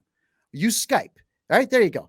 And then she says to me that, well, she's still not comfortable with it. I said, all right, because I'm not going to let her get away with this. All right. I've always got an alternate solution. So I said in the text here, ask me 3 questions. I'll set up my microphone. I'll answer all 3 in an MP3 file, and I will email it to you. But I don't want to give out my personal email address. No problem, I said. Go to Hotmail and create a brand new account with a fake name. Even John Smith is fine, and I'll send it there. And then you'll know I'm real. Well, I'm still not comfortable with it. I just want to talk here. Okay, so I've done my part. I've given it. I'm done. All right. So that one blocked. right? But you got to see the funny in it. It's funny that an adult woman, 51 years of age, is that pathetic. Still She does has, that, yeah. She has 500 excuses why she should fail. Now, it's good that I get rid of a person like this, because this is someone that'll piss me off every day. I'll say something, she'll argue with me. I'm sure of it. I'll say, hey, you look good today. She'll say something stupid like, I don't know, I'm ugly. I'm a little too fat. Like, I don't have time for that shit. I really don't. And I don't think you guys do either. So if you're not getting anywhere with these specific Tinder babes, broads, chicks, whatever you want to call them, they're not the right ones for you anyway. Like, they're really not. Melanie, I think you've got something to say on that. Well, I'm just wondering if you don't have to just cut right to the chase in the conversations, because I think that might save you some time, and the girls that actually engage probably you'd be more inclined to continue talking to, and the ones that don't, just skate them. Yeah, just turf them. I mean, there's nothing wrong with Might telling as the well. truth, saying that Your time's valuable, right? Of course. Yeah. Of course. I mean, coming right out and saying something on the lines of, just for the record, and, with comma, with a smiley face, I only tolerate 7 messages back and forth before we talk on the phone. If you're not cool with that, just tell me to F off. Like, just say something funny as such. You probably may not get a reply, but a woman like that is too stupid or gutless to have a serious relationship with a successful guy anyway. So you're actually kind of, I know you're getting depressed because it's a bit of effort, but these women aren't worth chasing. If they can't do the simple courtesy of saying something to you when you're presenting yourself as available to talk, well, what's the point? Useless. Skip. Mel?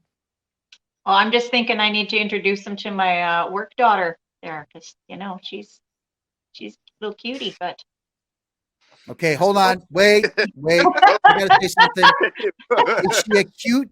Is this girl you're talking about cute the way a man would see cute, or the way a woman would see cute? Because remember, she's a bit curvy, but she's really stunning. Like, she's long dark hair, beautiful smile. Like, and her personality, she's career driven. She's fun. She's active. She actually works 2 jobs. She's working at a school right now, and at a bar on the weekends. She's working at a brewery on the weekends. Any feminist tendencies? Not really. She's really brought up in a conservative household, and she's quite. I'd say 70% awake. So we've got some work to do, but.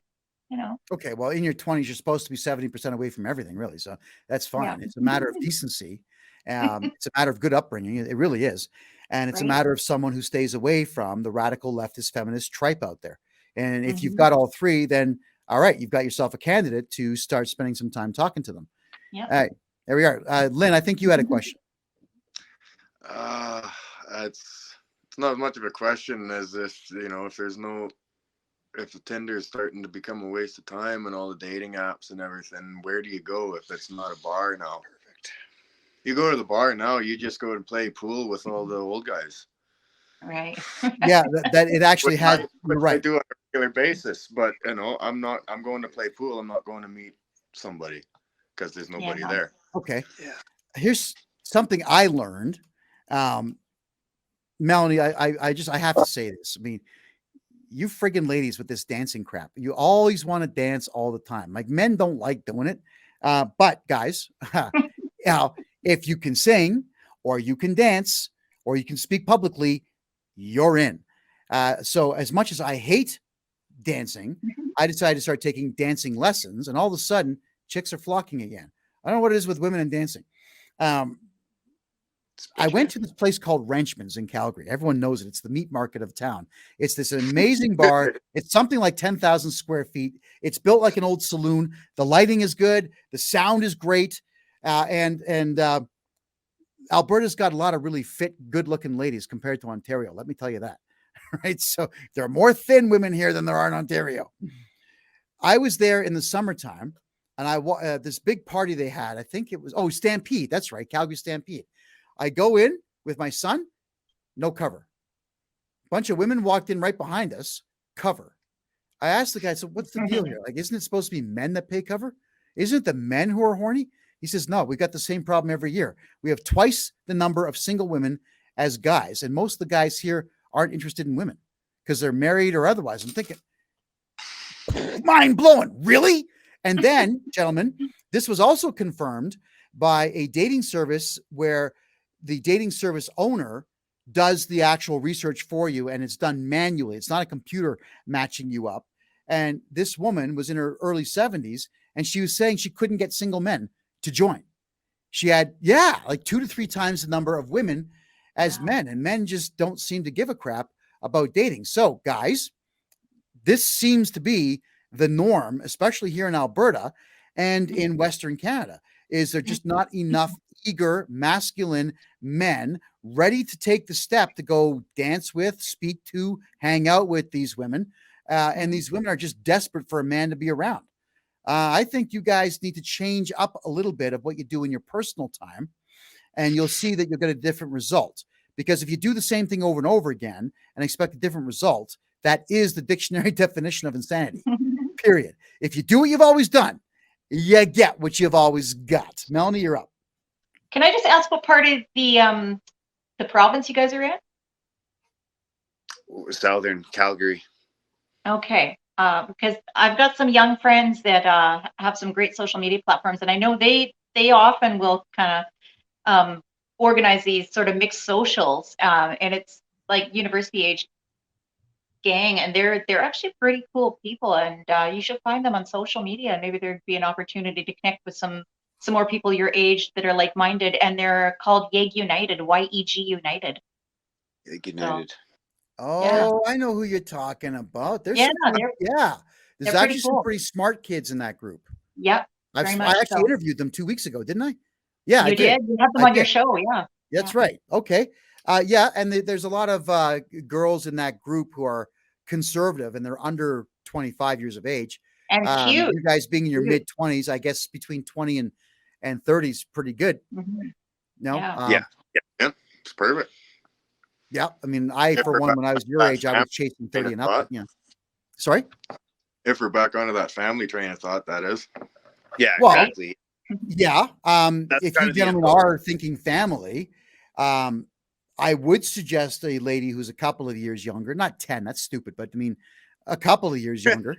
You definitely want that. I mean, not that I'm trying to insult women, but your biological clock does have an expiration date. It's for your eggs go bad and we can no longer fry them up. So we want to make sure you're involved with a gal that when you finally decide, yes, we're going to have kids after you've had some fun together, she's a bit younger than you are, so that it's feasible. Mm-hmm. Yeah, because women who get pregnant in their late 30s, early 40s have a risk of Down syndrome and birth defects. Usually its intelligence levels are dropping at older ages. Now, that sucks, ladies. I get it. I feel horrible for it that you can't have kids till the day you die. Men can, you can't. That's unfair. And I had nothing to do with that in the DNA strand, the writing of it. But let's just call things what they are. The other thing I would highly recommend, gentlemen, is when it's time for you to settle down with one specific good lady, you got to stay away from the single moms. All right. And I say this because white guys, let's just call it what it is, man. White guys don't like raising other men's kids. Black guys don't care. They always expect a chick to have kids. White guys, we do care. And as a coach of youth sports, I thoroughly enjoy my time coaching kids, but I got to go home. And when I go home, I want to be with my woman and my offspring. Right? I'm going to sound rude here. I don't want to raise some other guy's cum shot. Okay. I just don't. I want my own. And I'll tell you, like, the amount of love that I feel for my children is unbelievable. Even the son of mine who died, it's nothing but pure love that I feel. I'll never feel that for someone else's child because I can't. I'm not connected to them. They're not my biology. They're not my lineage. They're not my children. Also, and I get in trouble for this one all the time, guys, is that single moms are single for a reason. Yes, the guy could be a deadbeat. So could she. And they're never going to be honest about the things that they do wrong because, Melanie, most women are not accountable. They don't want to be accountable for their belief structures or their bad behavior or their rotten dispositions or their bad decisions. They don't. They want to blame someone else. I mean, my dad was a jerk, so I got knocked up by 4 guys. Hey, I've heard this crap. Right? So I highly recommend, especially you guys being under 30, have your own family, have your own children, bond with them on day number 1, love them as best you can. Because as much as we would like to, and we would like to as men, that's what we want to do, we're never going to love our stepkids. It's not possible. Not like we would love our own. Melanie, go ahead. I would disagree. I think most times, it's hard to love someone else's kid as much as you love your own, but I've seen people do it and I've seen people step up and it's pretty great when it happens. So I'd say don't totally rule it out, but yeah, it's less complicated for sure if you can find a gal with no kids. But yes, and you're not wrong, Melanie. There are people that do this. They bond with their stepkids, something fierce, and the relationship goes on forever. It's just not as common as we would all like it to be. No, and I would like it to be common, but it's not. So I'm not saying that single moms are bad, but I am saying that they got involved in a relationship and it failed. Not necessarily just because the guy didn't want to be around a kid. You know, when you start digging, you'll find out, oh, okay, so she said this and she did that. Yeah. Like, do you want to go through that headache? Do you really want to go through that headache, or would you rather start fresh? Being under 30 as you are, I'll leave that to you to decide. I'm just giving you advice that I know. Not my place to tell you what to do. Yeah, same here. I already went through a single mom for a little bit there, and it was not good. It's like maybe like a 1 month kind of a thing, but it was just horrible. It's challenging. Yeah. Well, it is challenging, and I'll just tell the truth here. The lady I married 23 years ago, she had already had a kid. He was 11 at the time, and his father made a stupid comment to me one day saying that he should be the one to be with my wife and not me. And I said, well, you know, you kind of had that chance, and you really you've screwed up 12 years earlier. So too bad for you. You know, you're not a good guy. You're not a good fit, and you might not want to say that to me again. So what he did was he encouraged his kid to misbehave in my house, and I'm a man. I put up with it for as long as I could take it, and I finally made a phone call to him saying, "Get your ass over here and get your kid, because otherwise I'm going to take him over to the fire station and drop him off, and you can deal with that." I've had enough. And as soon as I did that, this weight was off my shoulders. All of a sudden, I felt like a human being again. I wasn't aggravated all the time. You know, obviously, this put a bit of a strain on our relationship for a short while. But I'm telling you guys, it's not easy. You do have options, though. As men, you still have options. It's up to you to decide for yourselves how much crap you want to put up with. And you also have to weigh out, is the amount of crap I'm putting up with going to be of benefit to me? Will I make money on the amount of crap I'm putting up with? Will it cost me money? Will this shorten my lifespan? Will this drive me to drink? These are very serious questions you got to ask yourself when 1 or 2 different people in your lives are polluting your lives with bullshit. But again, I can't tell you what to do. It's just something to think about. Melanie? Yep. No, I think we've covered it. I think these are 2 really great prospects as far as young men go. So, okay. So ladies, hardworking, highly skilled. They've got a bit of money here. They make some decent money here, and they're eager to meet a decent woman, and they're eager to treat her like a goddess. So all you stupid feminist idiots out there, trust me, you don't get better. Right. So think about it. Gentlemen, if you'd like us to, I can post on my blog here about single guys. It's something I hadn't considered before, but hey, I can help a nigga out, as they say, right? You'll have to let me know that. I mean, just send me an email. You've got my contact info here. We're over time. Any last comments or questions you gentlemen have? Got to make them short. I think it's okay for me. You've answered the questions I had, and you had some good advice. So absolutely, it's been a great discussion. Yeah, for sure. Thank you, gentlemen, for being here. I do greatly appreciate that. It was wonderful to chat with you both. Yeah, I wish you guys the best of luck. It's great. Yes. All right, gentlemen, have a great night. Take care. All right. See ya. See ya. Well, there we go, Melanie. So not all is lost. All right. And all the ladies out there, Where have all the good men gone? Well, you're not paying attention. You're not looking. Yeah. All right. That's it. You're just not looking. You're We too just had busy. 2 of them right there. Yeah. Yeah. No, look, you ladies are too busy trying to party.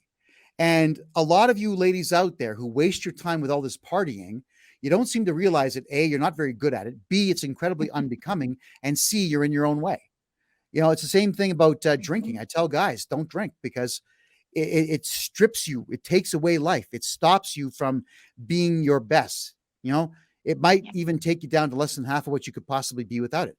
So if young ladies out there do want a decent man, then stop going to nightclubs with 8 other women and forming a circle on the dance floor with the tightest skirts you can possibly muster and putting all your purses and drinks in the middle and then dancing around horribly, I might add, and then shunning and insulting every man who comes over to dance with you. That's what you do. I've seen this and it's still happening today. So you gals want to meet men? Don't go with a bunch of women because no man these days is going to approach you if you're with a group of women. It's just not going to happen. You know why? Because we know what's going to happen as men. We know one of the is going to say, get lost, creep, or they'll be jealous that you didn't pick them and find some way to sabotage the evening. Don't go picking up men in groups. You're going to fail. Melanie, last words. Go ahead. Well, women don't want to go out alone. So are you recommending go out in pairs? Yeah. Yeah. 2 tops. If you're looking to meet men, 3 or more. I do think that's a good number because you're far more approachable in pairs for sure. Yes. So, yeah. Yes. Also, I mean, ladies, if you want men to notice you, you got to make some eye contact. You see a guy who's cute or whatnot, or he looks good in a hat. You like his jeans, whatever. Make some eye contact. There's positively nothing wrong with advertising. I'm available. You're not a slut or a whore for doing so. That's right. And then you got these stupid ideas women put in their heads. I'm a slut because I do this. No. You're available. You're shopping for a mate.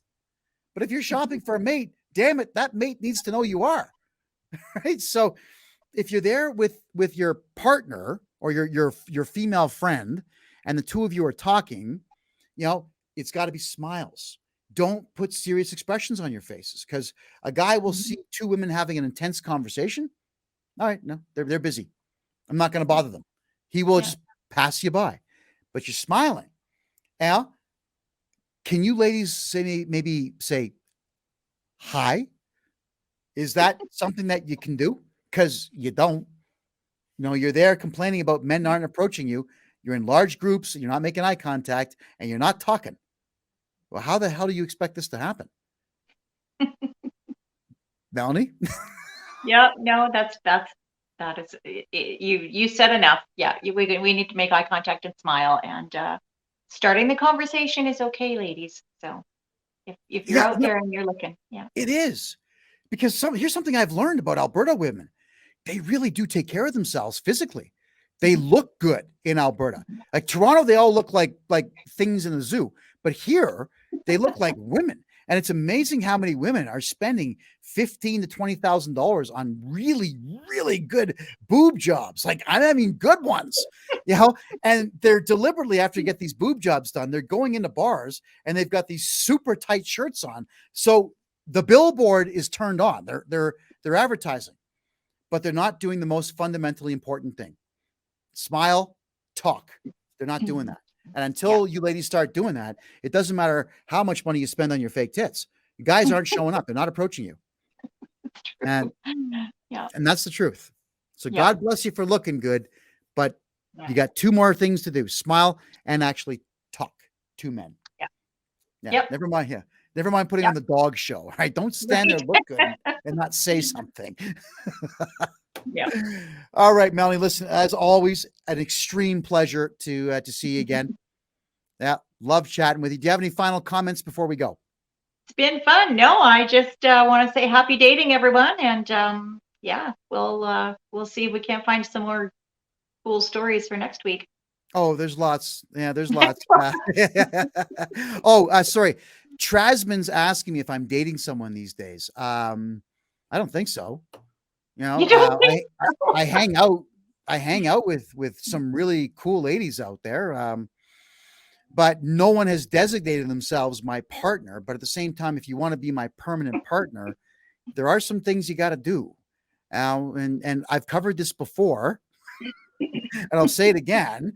My libido is off the charts because my testosterone's off the charts. And if you're not gonna, do me every day, we're not compatible. So like we can be cool with each other, but we're not a couple. So no, I'm not. I do not have a girlfriend or a wife or a lover or what do you call those? What other terms are there? I don't know. A squeeze. Right. I don't know, man. I'm just too busy enjoying life. All right. I've always got a smile on my face and I'm always happy to spend time with really good people. So what I'll say on that one is there are some amazing women that I have in my life and I'm blessed for it. I am. Mhm. And I'm very happy to see them, speak with them, text them, email them, crack jokes with them, talk philosophy with them, play darts with them, and so on. There we are. Done. Yeah. Enjoy life to the fullest, guys, because it's very short. Yeah. All right. Well, Melanie, thank you for being here. And thank you to everyone for being here. I want to thank our two guests for showing up today. It's always fun for me to impart a little bit of wisdom on those who are out there. At the same time, I really am doing this for the rightest reasons possible. I know that some of you gals out there think I'm cutting women out. I'm not. I want all of us to get along better because I'd like to see more people together more often and making more babies. Because the world's population is less than 6 billion now. We got to repopulate fast. Get out there and make some. Good night, Melanie, and good night to everybody. I love you all. We'll see you next week.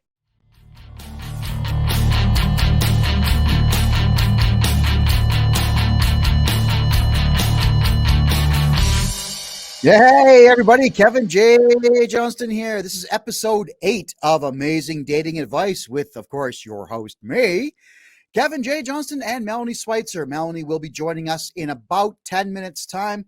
You know that gorgeous woman? I'll just bring the slide back up there. That beautiful lady in the top right corner there is a grandmother. Did you know that? And she's just hanging out with her grandkids right now, which is awesome. And I'm always the first one to tell anyone, spend as much time with them as you possibly can. I mean, her and I are both 52 years of age. Doesn't change the fact that the first 52 went fast, everybody, and the last 30 are going to go even faster. So enjoy, enjoy, enjoy. And I will be checking the comments in Rumble, DLive, Facebook, Twitch, and wherever else we are broadcasting tonight. And I wanted to welcome everybody from last night's broadcast on TikTok, which went 3.5 hours last night. The questions just kept pouring in. And even though we had a whole whack of trolls watching last night, well, didn't matter. We blocked the trolls and there will be some new folks joining us tonight. I'm looking very forward to it. I have to say that I feel really bad, really, really bad for a lot of the young men out there under the age of 30. I am getting more emails now than I've ever received in the last year. And it's mostly from young men under 30 who are trying to navigate this very bizarre world that they are in, and this very bizarre political world that they're in, but also this very crazy dating world that they are in. And I figured that with feminism being what it is, and a lot of these podcasters out there, these women, these female podcasters out there telling young girls, go out and get laid and do whatever you want. And then there's dating apps.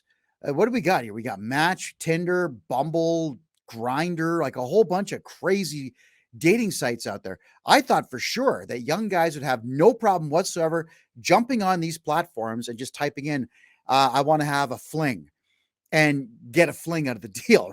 Right? That's what I thought it was going to be like, but apparently it isn't.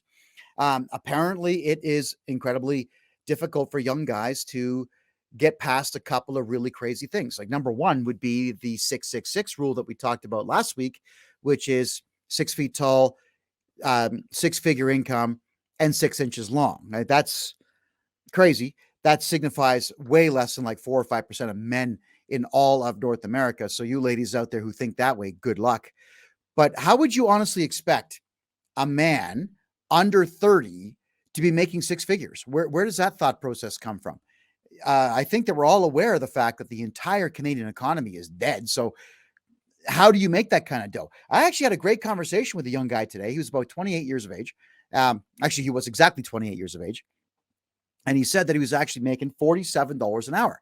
So his salary was just slightly under $3,000 a week. And he's still having a hell of a time keeping up on all of his expenses and paying off student loans and paying off old debts that he acquired in college, trying to get an education to get the six-figure job.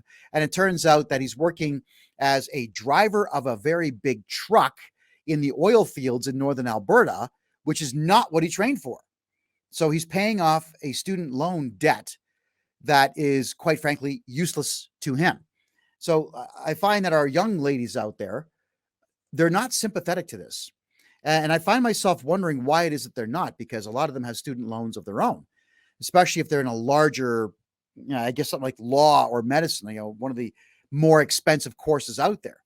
So there's this complete lack of sympathy for men. And it's not sympathy that men want, ladies. It's not even empathy. It's just understanding. Understand that in Canada and the United States in the year 2023, it is incredibly difficult to find that six-figure job. Now, men, you guys get it built up in your heads that you actually have to pay attention to that 666 rule. What's wrong with being, 5'7", making $54,000 a year and only having a 4.5 incher? I mean, if the woman knows what she's doing, it's going to get bigger, right? For not the entire day, but for a short period of time. What is it with you guys that actually believe this to be the case in every situation? What's going on here is you guys are saying, well, they want 6, 6, and 6, and that's not me, so I'm not even going to try. Well, that's called defeatism. Defeatism, prime example that I can give you is, hey, Bill, go ask Steve if he can bring his truck over here tonight so that we can load the truck up and have ourselves a great party when we're done. Defeatism. Oh, he'll never go for that, man. Why? No, man. Defeatism. You didn't ask. Yeah, and it's a lot of the times, guys, you don't know how to ask. So you don't even try because you're lazy, and you're not trying because you know you don't have that carousing skill. If you want to get someone to use their truck, buddy, party tonight. All right, good one too. We just got to get 15 minutes worth of work out of the way. Let's jump in the truck now and get the job done. That's it. Talk to men like men if you're a man. And guys, still talk like a man when you're talking to women. Remember we talked about this a couple episodes ago where you don't want to be asking, hi, would you like to have a coffee date with me? Would you like to go to the movie with me? No. You tell them. We're going out for coffee right now. I know that Melanie disagreed with me on that one, which is fine. She's allowed to. She's a good friend of mine. She can disagree with me whenever she likes, and we will converse about that disagreement. But I also disagreed with her in that going out of your way to ask nicely and say please like it was 1936 isn't going to work. And it's not going to work because society has shifted, because women have become very self-centered and in many cases extremely unprincipled. And that's a problem. Being a principled person means that you will develop a good moral code, good principles, if you will, and you won't be influenced by the negative garbage that's in our society. And there's a whole lot of this negative garbage in our society. Hollywood is the biggest perpetrator of all of this. Hollywood's telling men, you're bad because you're men, and you're bad because you're men, and because we say so. And a lot of guys are listening to this, like the stupid tropes on TV commercials. Stop watching TV, where men cannot do anything right in a commercial. And the women know they have all the answers to everything in the commercial. The woman is the confident male figure out of the two of them. A prime example would be that stupid Ghostbusters movie that was all chicks. Remember that one? How crap that was? You had men being terrified of ghosts, literally crapping their pants. That was the first joke at the beginning of this movie. It wasn't funny. It wasn't funny at all. Portraying men, as screaming women is certainly not anything that anybody was laughing at in the theater. I only went because I had to see for myself how bad feminist rhetoric was. And believe me, it was awful. But young guys are paying attention to this stuff. and they're allowing it to get inside their heads. It's really messing with their psyche. So they're emailing me, asking me how do I approach women? How do I ask her out? How do I get a second date out of this? On TikTok also, there's a whole lot of men out there. They're under 30, but they're also over 25.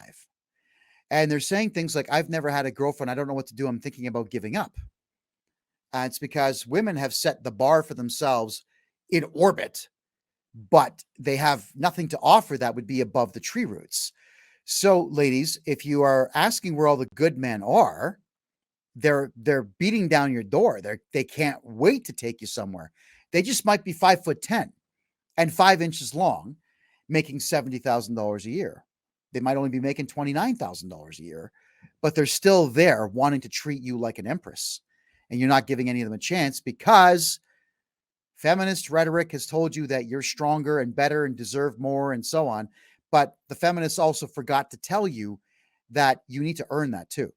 If you're going to state that you deserve better, you have to do something to show the outside world, including men in general, that you are better, that you're worth it.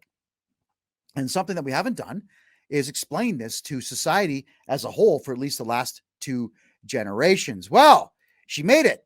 Here she is, the lovely Melanie Schweitzer. Hello. All Sorry. right. Thanks for. There you go. Try it again. Okay. Thanks for Now I holding can down hear the you. fort. I can hear you. We're good. All We're right. good to go. Good. Are you wearing makeup tonight? Yeah, I always do, but maybe the lighting's different. Yeah. Okay. So you're looking a little bit more red in the lips than usual. That's not a bad thing. Oh, I put a different lip color on. Yeah, There you yeah. go. Not a bad. See, as a man, I observed you did something Yeah. different. Yeah, that's kind of impressive. I got to give you points for that. There we go. So, gentlemen, here's a big rule for y'all. Every day, I know it's so annoying. It's so childish. It's look at her shoes, look at her hair, look at her makeup every day. Yeah. And if she got a hairdo, you got to tell her it looks great. Nice shoes if she has new shoes. We have to memorize what's in the freaking closet, guys. This is how women are. They care about this crap. We don't, Yeah. at all. But this is what I have put into practice, Melanie, a long time ago, observing what me lady is doing. And not even if she's not my lady, I still do it. You still got to make sure the ladies in your life, friends, good friends, aunts know because I'm not sleeping with them and I'm not interested. But the women that I would consider compadres, friends, lovers, girlfriends, wives, whatever it might be, I am looking all the time. And it took a long time to even give a crap about doing it and then to actually do it. Let's start off with a question to you. Why the hell does this stuff matter so much? I think it matters mostly, honestly, it matters because then we know you're actually paying attention and we know you're invested and you're interested. So when men mention those little things, it really goes a long ways. Okay, so I have to be interested in everything. All right, so then I got to ask this. That's fine. I get it. We're giving advice here, but I got to ask this: what if you get a new hairdo and I can't stand it? Like, what if it makes me want to puke? What if it makes you look like a guy and I'm really angry about it? What do I do as a man? Oh, honestly, my personal opinion is just be honest. Say, you know what? I actually liked it the other way. There are nice ways. You don't have to say, well, that makes me want to puke, because that's probably not the best approach. But I think it's okay to be honest and say, I like the other hair color on you, or I like the other cut better, suited you better, turned me on more, whatever you want to say. But yeah, I say stay sincere, be sincere. Yeah, I remember I thought I was being funny, and it was funny. I laughed. But one of my ladies got a haircut like yours, and not every woman can pull that off. There are some women's faces that are not designed for short hair. They're just not. So she got her hair cut, and I asked flat out, who did that to you? I'm going to beat the living crap out of them. She says, why? I said, I should have caught myself. I said, it's the worst haircut I've ever seen. And I realized, I'm not getting laid tonight. Oh, yeah. No, So, that one, yeah. Yeah, well, I mean, Honesty, right? Women always say, I want an honest man who's always going to tell me the truth. No, you don't. No, you Well, don't. we do, but we don't want them to be dicks about it. There's kind of, there's two approaches to this. We kind of, I honestly, though, in that example, wasn't trying to be a dick. It was a matter of I was right, really yeah, disappointed. right. And Yeah. I guess it was more so she did not mention that she was getting her hair cut. Now, it's her hair. She can do what she wants. But if she was saying, I want to have a radical change in style, I would have said, maybe we should do some sketches with a pencil or, because I had a Polaroid camera. Remember those? Snap a picture and this piece of white stuff comes out and you got to shake it in the air and and eventually there's a photograph there. Well, I could have taken a headshot and we could have grabbed some magic markers and had some fun and, scribbled on the outside and think, okay, yeah, maybe here, but not like me. Right. So, and here's the other thing too, though, is that when a man says something like that, he's not being a dick for the purposes of hurting your feelings or making you angry. It's a matter of, whoa, he's taken back. He's got to say something about it, because if he doesn't say something at that exact moment, well, then it becomes awkward later on. If you ask me, like, what do you think of my hairdo? And I hate it. That's hair. All right. I mean, I can be a lawyer, right, and leave the room, but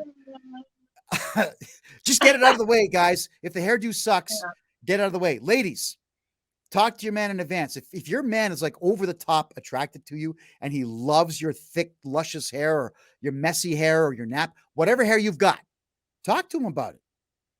Really. Like, do some drawings. There's got to be websites now, guys, gals, where you can put your face in there and change your hairstyle. I mean, there's software on my phone right now that turns me into a woman. It's hilarious. I make a horrible woman, by the way. God. Yeah, you I don't think you'd make a good looking chick at all. Not once has the filter ever made me look as a woman. Not once. So there we go. Well, to young men now, this is important, Melanie, and this is going to be for the men under 30, and then I'm going to move on to men of any age, and then we're going to move on to you ladies, because there's some things you ladies just don't seem to get about dating. All right. To the young guys out there, when you start dating and you start to get maybe a little bit past the third, fourth, and fifth dates and so on. So this is between the first and the fifth date. In this time, for whatever the reason, women under 30 always have to say, come and meet my friends. I don't know why. I would highly recommend that you don't until you're like on 10, 15, 20 dates, because friends are looking for ways to hurt you. Women are just ridiculously jealous of each other. So meeting a group of her friends is a bad idea. Exception to that rule, guys, is if it's some kind of really awesome party, all right, where you don't have to interact with them. You just, smile, great to meet you, great. It's big smiles, and then don't talk to them. Go talk to the guys. All right, there you go. Now, guys, red flags. Let's talk about red flags of girls. I don't call them women under 30. They're girls. We have to use the young man's vernacular. If you do meet her friends, let's just say, for argument's sake, she suckers you into going and you meet 4 or 5 of them. Are they hoes? Like, you have to determine this immediately. Are they immature, rotten to the core hoes? She might be a good girl, guys. Like really, I'm saying this. She might be the good one in that group, but if her friends are miserable, if she's constantly hanging out with loser friends and constantly drinking with these loser friends and getting high with these loser friends and going out and talking to other guys and so on, these loser friends are going to have a lot of influence over her in relation to you, but also in relation to her behavior. So when you've got a good woman who's around 4 or 5 rotten women, the odds of her becoming rotten herself are actually quite high. Melanie, this is something I've noticed about women. One woman in a room cries, they all do.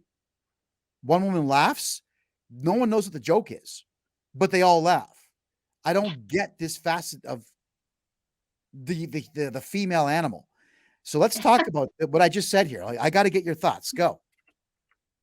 I don't think that applies to all groups of women, but I have seen it. So definitely it does apply to some groups of women. And I think that it's just because you happen to just take on, I think, the energy of people around you. So yeah, if you're hanging around bitter, jaded um people, like women, for instance, who are man haters and basically miserable in life, you're probably going to absorb some of that energy, and inevitably uh that'll affect your own behavior and your own attitude, your own energy that you're putting out there.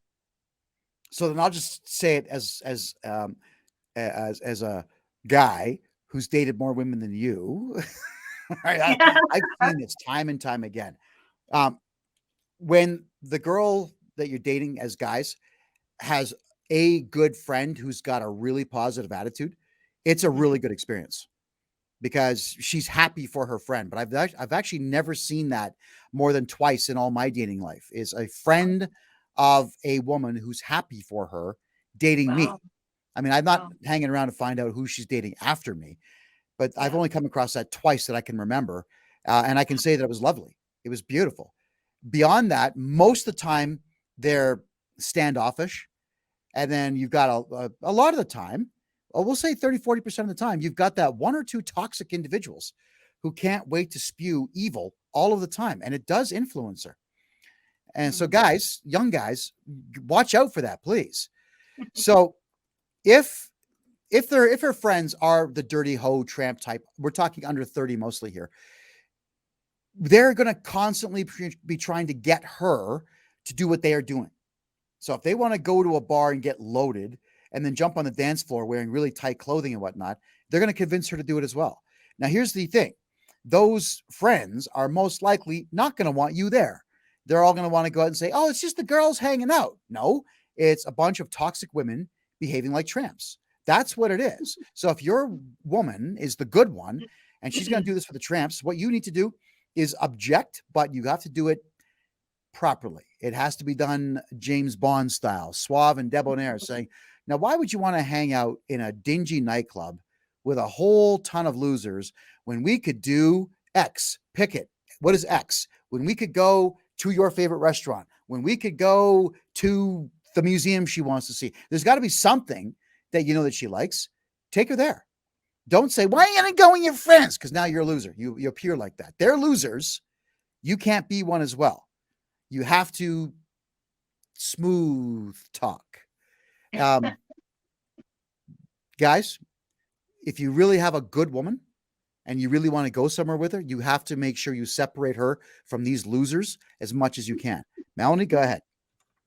Yeah, I could see where that would be beneficial. I must just have lucked out because I've got some great friends, and they're I'm surprised that so many women will drag their friends down and not be genuinely, sincerely happy for them, because I've just got some remarkable friends, I guess.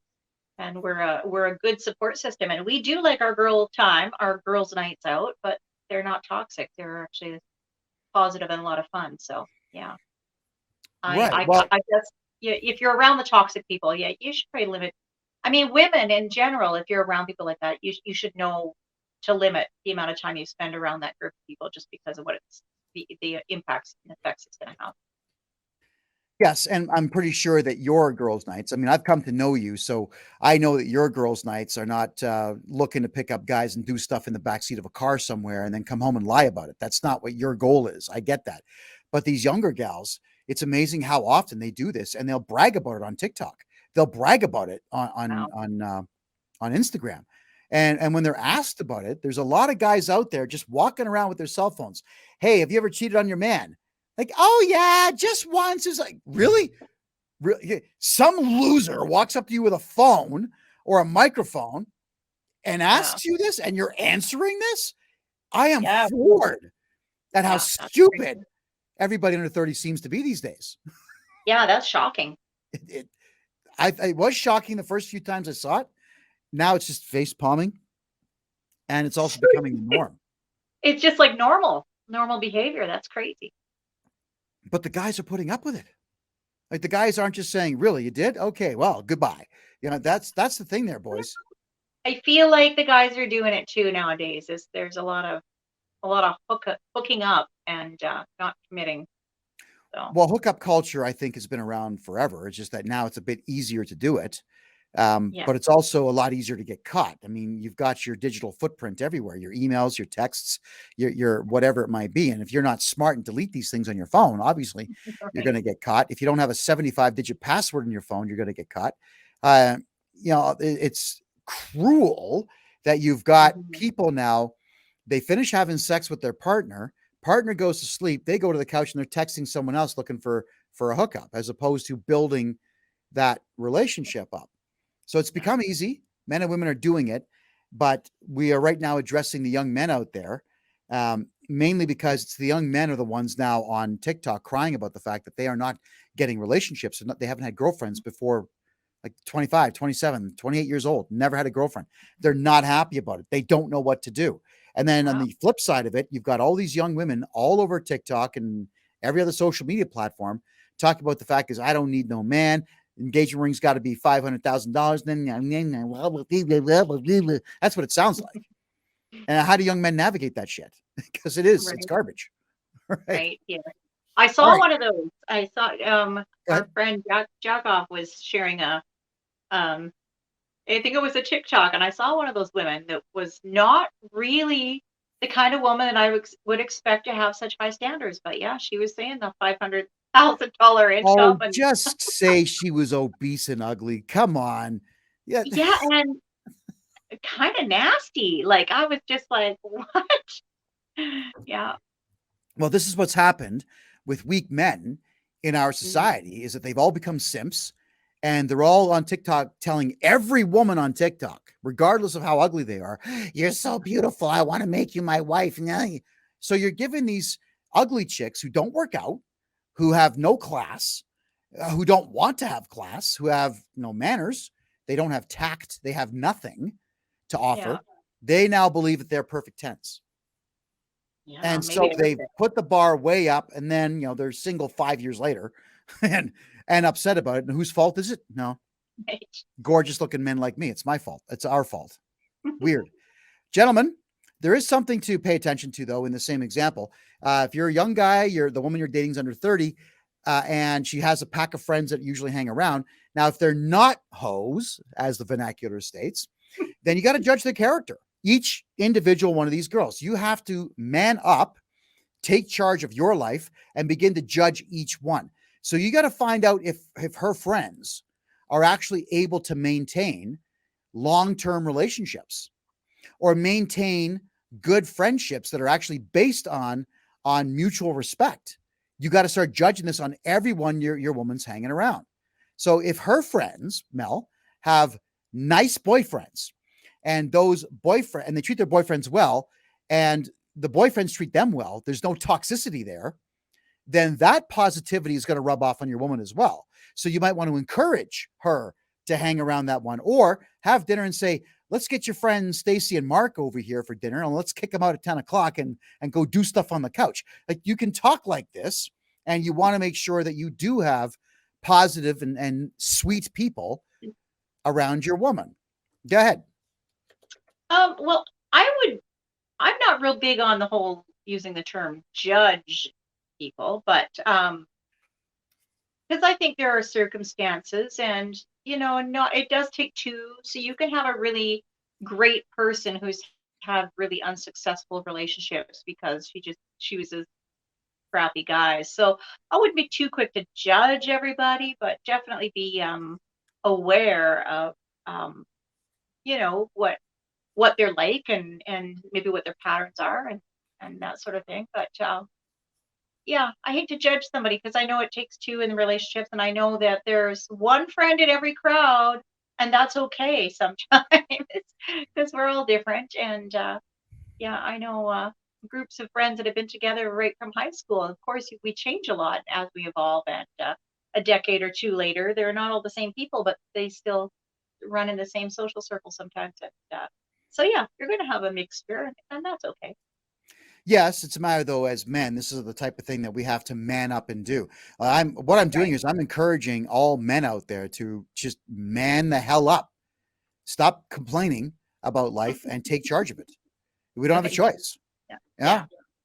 Yeah. You do have a choice. Don't man up and be single and alone for the rest of your days. True. Yeah, there you go. Now, Yeah. also, guys, look at her friends' relationships and see if they're toxic. Let's say she's got 5 friends and they all have boyfriends, and even just 3 of them have toxic relationships with their boyfriends, arguing, screaming, fighting, insults online, derogatory speech, making fun of their guys. This happens all the time. Yeah, that type of toxicity is going to rub off on her.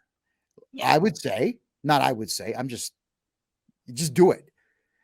Limit your time around those toxic people. Don't let them come around. And if you need to, do things to piss them off, especially the chick. Piss them off in every way you possibly can, so they stop hanging around.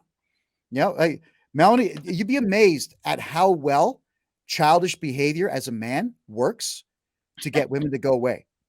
I'll just come right out and tell you what I did. There was a woman that was hanging around when I was married. This is like 20 years ago. There's one broad hanging around, constantly talking to my now ex-wife about how horrible I was, and the fact that he's always laughing, he's always clowning around, he's always out there having a good time, he's not serious. It just kept going on. So there was one day, I knew that they were going to be having coffee at Tim Hortons. I knew which Tim Hortons it was going to be. I just showed up. I walked in to the Tim Hortons with my finger right in my nose and just scooping around saying, "Oh, hey, I had no idea you were here." Pulled my finger out and just smeared it on the table right in front of her, and walked. Yeah. Oh, yes, absolutely, I did. And I just said, "Oh, you know what? I got a little bit of a cold. You may not want to touch the table now." So I went over to the counter and said, "Hey, see that chick over there? She's picking her nose and wiping it on the table. Can I get some Windex or something?" Oh, it pissed her off. It pissed her off. Something fierce. She stopped talking to us. Parfait. That little bit of childish behavior, Melanie, turns women off something fierce. And I know how to get rid of women. So guys, you don't have to be rude or crass or violent. Well, crass you are. You're being crass with that particular thing.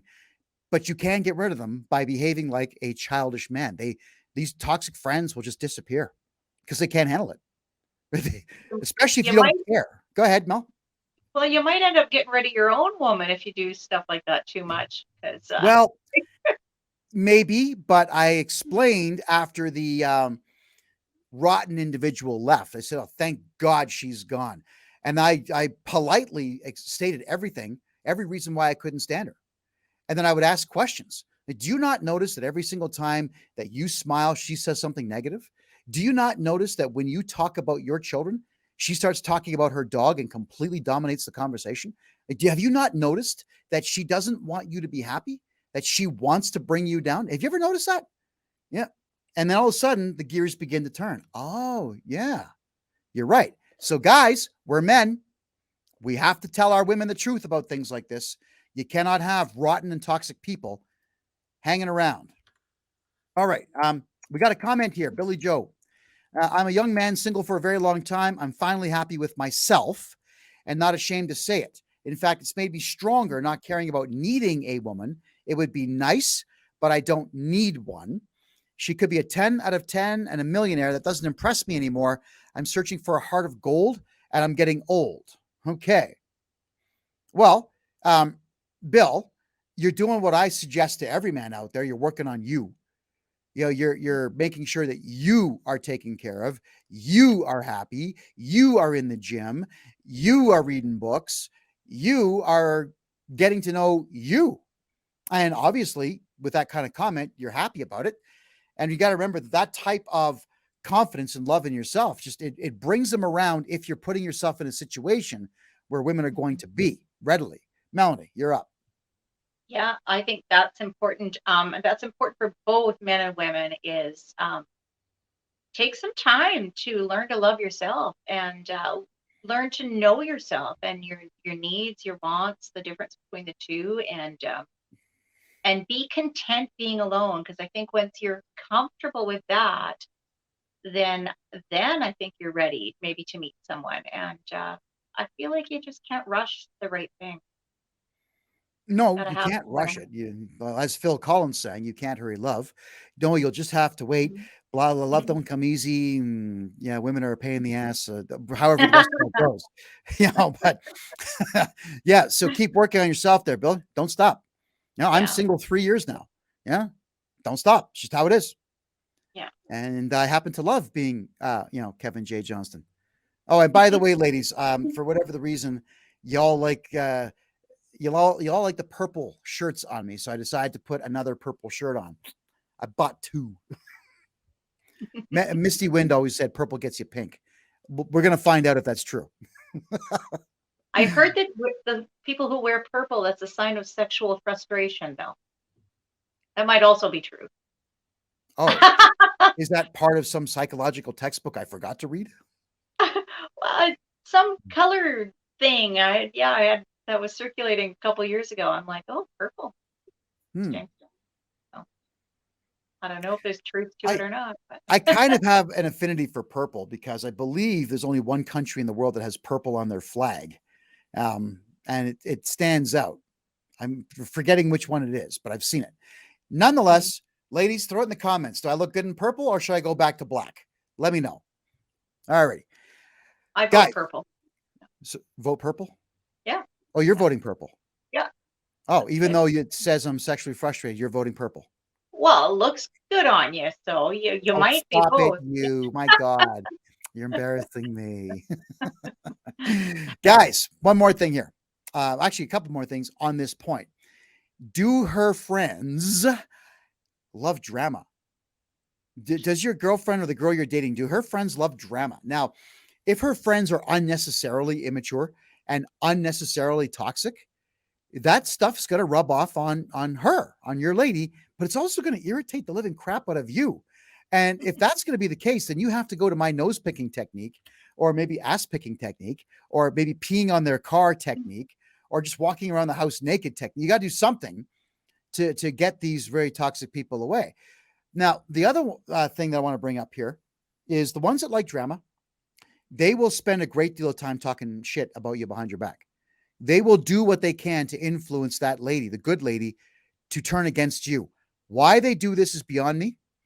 But if you are catching on to the fact that after she spends an evening with those toxic girls, she gives you any particular type of drama for the next couple of days, then you know it's those bad friends who are the bad influence. Melanie, you're up. Yeah, I actually would agree with you on this. And I think that it is important, even as women, if you have friends that love drama. I'm not saying unfriend them if they've been a friend a long time, but definitely just limit the amount of time you spend and don't let yourself get sucked into that, because we all have some friends that love drama. And what happens is that they like company in that. So they'll pull you into their drama because they like to talk about it. They like to be validated about it. And so yeah, they'll kind of pull you in. So you just gotta be cautious, and it's okay to draw some boundaries with some people and limit the time you spend with certain. Yeah, you can do that. Now, I know you guys under 30 won't be brazenly obnoxious like myself. I know you guys under 30 haven't really caught on to the fact that you are completely and totally allowed to take control of your life. Me at this age, I just tell people, look, I don't like you. Do me a favor, get lost. I would, if I was involved with someone now and they had a really hyper toxic friend, I would just tell them, take your shoes, put them on your feet, get the F out, and don't come back. You're not welcome here. It's really that simple. And then I would justify that. Sorry, justify is not the right word. I don't justify myself to anybody. I would just explain. This is why I threw her out. And here's 14 reasons that I've written down. I've got a few more. Would you like to hear them all? And if you're going to be angry with me, well, you can leave too. Come back tomorrow when you're a bit more calm. That's me at my age, Mel. I'm always a big believer in there's the door, because if I don't like something, I use the person's door. And I will call a couple days later and say, hey, listen, things blew up. I'm not angry. You want to chat about it? Yes or no? Now, not all you guys out there are that abrasive and that forward. So you're going to have to find softer methods to deal with these issues. because ultimately I never regret my choices, Melanie, and I'm to the point. My thing is like, okay, at our age, I have had friendships that have outlasted my relationships. I've had friends that have seen me through 3 serious relationships in my life. And so friends are important, and sometimes the friendships do last longer than the relationships. So just be cautious as to what friendships you're discarding, because yeah, there's different dynamics involved with different friendships, but I don't think it's wise to let someone new come into your life and dictate to you who you can and cannot socialize with. So there should be some compromises. If there's a person that the person you're dating is friends with that you really just can't mesh with, but I mean, allow them to see that person outside of the relationship occasionally. I think it's kind of delicate, because friends are important and sometimes friends do outlast relationships. So discarding those sometimes that's risky. Well, I get what you're saying. And I've had to end friendships in the past with men, and women, because we're going down different pathways, and those pathways are, well, they're not in balance. They're becoming adversarial. So you have to in some cases. But if you have good friends, well, I'll just put it to you this way, guys and gals. You know your friend is a good friend when you feel better about life in general after you've spent time with that friend. Doesn't matter what the activity is. But if you're angry and aggravated and frustrated and just not even knowing why, reconsider who and what that person is, because they're going to interfere with not only your life, but your relationships and the lives of everybody else that you have influence over. That's all I'm saying. Don't throw friendships away, but judge them. Maybe, Melanie, I would say this to everybody, not like men and women. Every year, just rethink and reanalyze everything that you've got and who's in your life, and are they helping or are they hurting? I've had to terminate 3 friendships this year just because we were going down different pathways, and we were becoming not necessarily adversarial, but it was becoming extremely stressful to be dealing with people that have such a different goal than my own. And our goals were actually getting in each other's way. So yeah, you wish them the best. Thank you for everything you've done. It was great to know you, but we do have to go our separate ways. Yeah. And that can happen. And that's that's not necessarily a bad thing if they're not fitting into to your overall mental wellness. So yeah, sometimes you gotta. That's a good way to put that. Yeah, your mental wellness and mental health and so on. The last thing on this point for the guys and the gals under 30, and that is, are her friends, are these friends that she has, are they doing anything with their lives? Are they just sitting around complaining about everything, or are they out there helping people, volunteering their time, working, and just doing anything that's positive? You really need to judge this, guys. This is very important, because a woman, girl, whatever, who's doing nothing with her life is going to find ways to be angry. They're going to find ways to upset themselves. They're going to find things to be offended over, and then they're going to have emotional reactions that are only real to them. Then they're going to expel that emotional crap onto you and then get angry with you that you don't care or you don't understand. And there's nothing worse, guys, than when one of your girlfriend's friends is angry with you. Holy shit, Melanie, there's nothing worse than that. Period. I got to get your take on this. Go ahead. Well, I think you got to be I think there's got to be some lenience in case there's a friend that's going through a season, because that happens. So you don't want to not be there for someone who's going through a season of change and needs to kind of recollect herself. So I mean that can happen. So I guess you'll know that when that's happening. So if there is a person who seems to be a little bit of a lower vibration and maybe just not excelling at life in general as much, it might just be a season. So be patient, wait that out for certain people if they're someone that's important to you and special to you. But yeah, overall, I think I think that you tend to excel when you're around other people that are excelling. If that sort of energy and that Mhm. camaraderie and support is contagious. So yeah. It's absolutely true. Yeah. The more people that you hang around that are doing less than you, the more you're going to do less. And Yeah. that's just an absolute fact. Now, guys, as men, we want our women to be doing more, not because we want them doing favors for us all the time, but just more for themselves. Because when they're doing more for themselves, they're happier. When they're happier, the relationship is better. And as men, I said this before, I say it again, sometimes we have to force a really toxic, horrible female friend away. As for men, it's a different story with men there, Melanie. Men tend to not be toxic. There tends to be, in many cases, with a circle of male friends, there's the alpha, there's Mhm. the second in command, there's the jester, and then Okay. there's the betas, right? Okay. But that culmination of men works incredibly well. So Mhm. if you were to have that group of men come over to the house, they're going to be respectful because it doesn't matter if you're at the alpha's house because he's going to keep you all in line. And it doesn't matter if you go to one of the beta's houses because the alpha is still going to keep everybody in line. And the lieutenant will do the same thing. And the jester is just going to do his thing and make everybody laugh. So the dynamic of friendship with men is considerably different than women, hands Mhm. down. So when women don't like a male friend of their man, it's for entirely different reasons. Probably more so because those friends or that friend is taking the man away from her time. But if you have a different take, I want to hear it. I think that might be one reason. Another reason is that some men are obnoxiously abrasive, and that's okay in the company of men.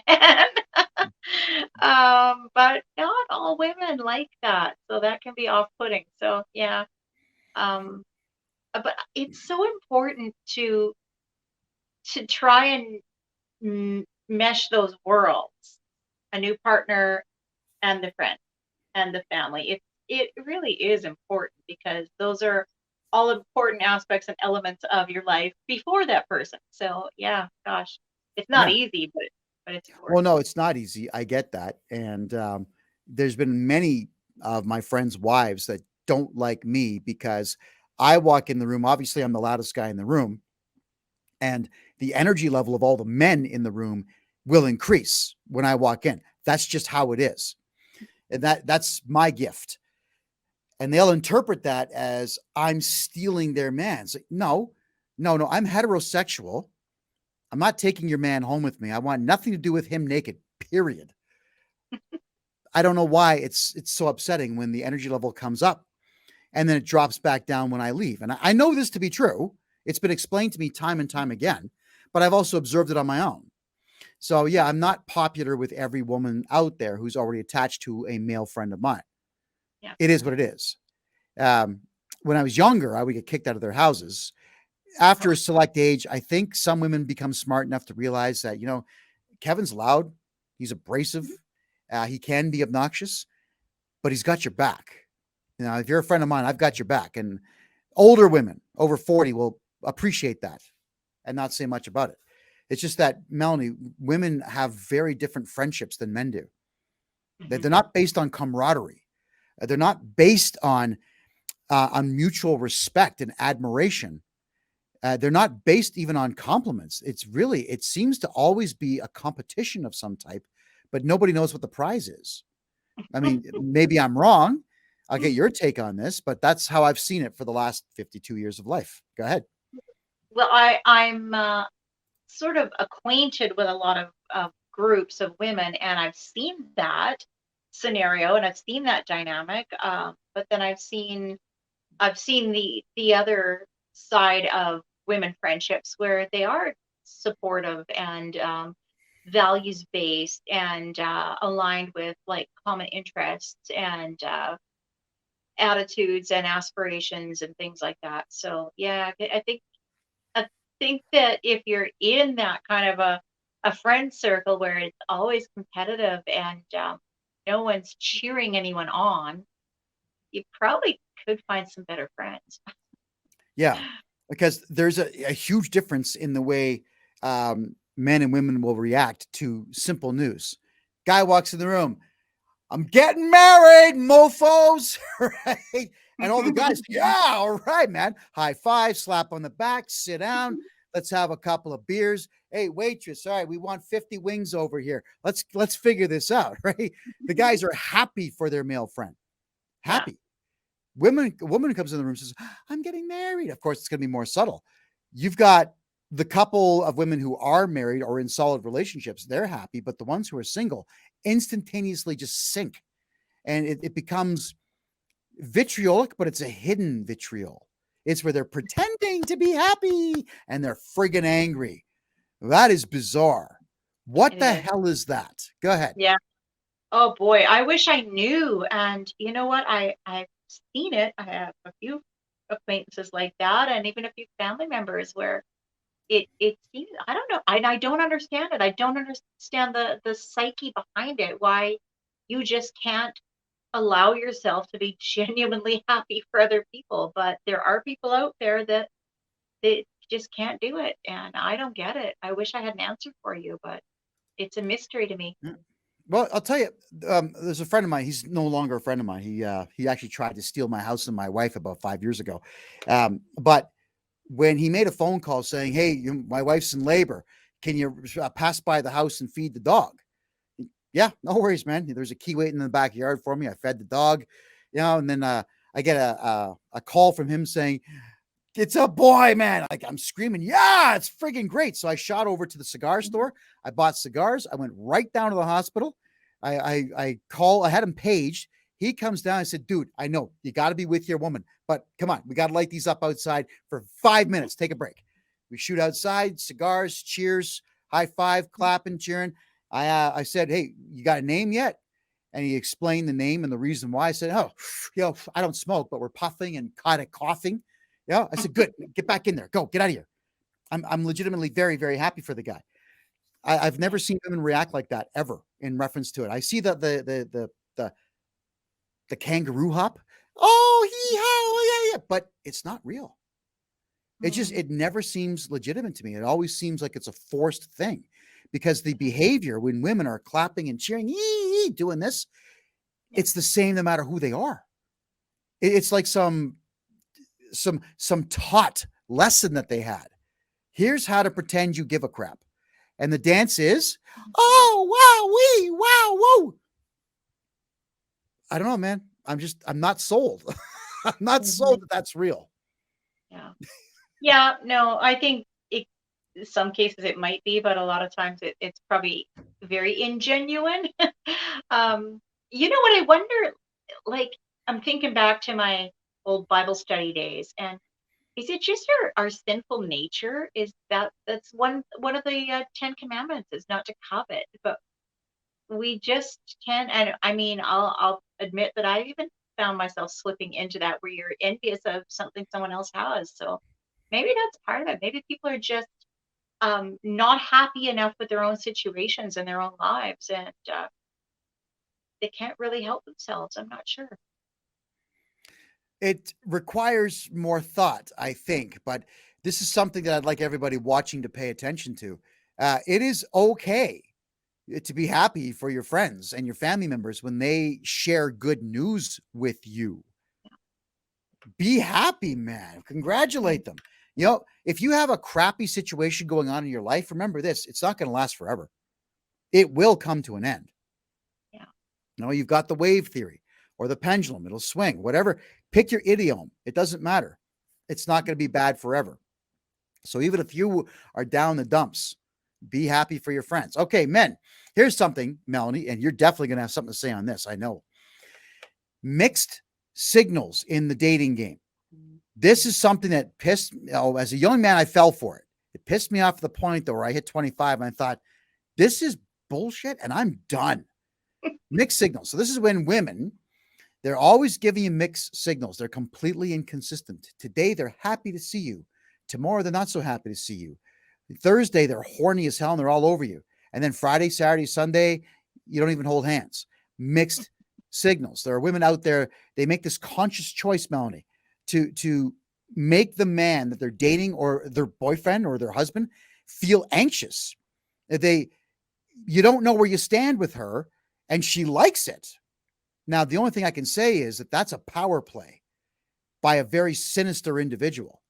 But let's get your thoughts on that. Go ahead. That's actually what I was going to say, is that I think that's a game that certain personalities play. And I've seen it equally the other direction. I've seen men do it too, where they keep the women guessing, and I don't understand it, but I think that it is a psychological issue that people might want to address, because it's unhealthy. It's incredibly unhealthy. If you want a decent relationship, you want a good, solid relationship that's loving and nurturing, then you need to be consistent in how you're making that person feel. I don't care if it's from the man or the woman. Well, I agree with that.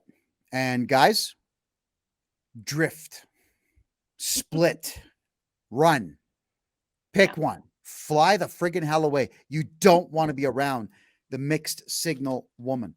And I'm going to tell you, Melanie, like, this is me remembering when it was done to me as a younger man. I was always upset. What did I do wrong?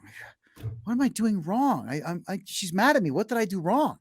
Mm-hmm. And then I hit 25 and I realized this shit's a game, and I'm not putting up with this. As soon as I get that kind of mixed signal, I would just go date someone else. I wouldn't even tell them, just gone. And I get a phone call saying, "Oh, what are you doing tonight?" "Oh, I got a date tonight." And they'd scream at me. I said, "Well, you're not interested. All right. You had your shot. And that's it." But you got to be a strong enough man to just walk away. And as men, Melanie, if you're sleeping with someone, it's real tough as men to walk away from sex. Believe me, I know. I've got stories about that'll make you cry. Right? But guys, walk. Have some self-respect and walk. I would give the same advice to women if they're dealing with that. Just, you can do better. You can do better. Men, though, when it appears like it's a mixed signal, it's usually just the guy is busy or distracted. Yeah, the average guy does not consciously say, I'm gonna mess with this chick's brain. That's not how we think. We don't have time for that nonsense. So if I am, let's just say, and this has happened, with some ladies that I've seen for a short while, they send me a text. I don't reply for 2 hours. When I'm done at the gym, I text back saying, "Hey, just finished my workout. What's going on?" And smiley face or a thumbs up. It's not playing games. It's that I'm focused on a personal goal. Right. And I'm telling you, I'm not taking phone calls when I'm doing weights. Forget it. I'm working on me. That's my time. And I've done things where I head out with the boys and we've got some activity going on, and we all say, "You know what, guys? Let's leave the phones in the car." We did this just 4 days ago. Me and the boys went to the pool hall, left the phones in the car, and we had a great time. Okay. But in that scenario, if there is a woman that you're talking to and she's messaged, then it takes only seconds to say, "Hey, I'm going out with some guys tonight. I'll text you later when I'm done." Or, that, just so that women don't feel like they're being put off. Because I think there are men that play games and there are men that will wait till the next day intentionally to send a text or a message. And it only takes a matter of seconds to send a quick text. But you're right. First off, okay, I agree. But you friggin' ladies, if a guy texts you back within a couple of minutes, he's desperate. If the guy waits 2 hours, he's playing games. If the guy's too happy in the 5 texts in a row that he sends, he's too happy. There's something wrong with him. If the guy's angry, he's a psycho. So what do? Well, ladies, what you should do is this: pay attention to your man's pattern. All right. If he gets back to you within an hour, and if that's consistent, then he's interested in you.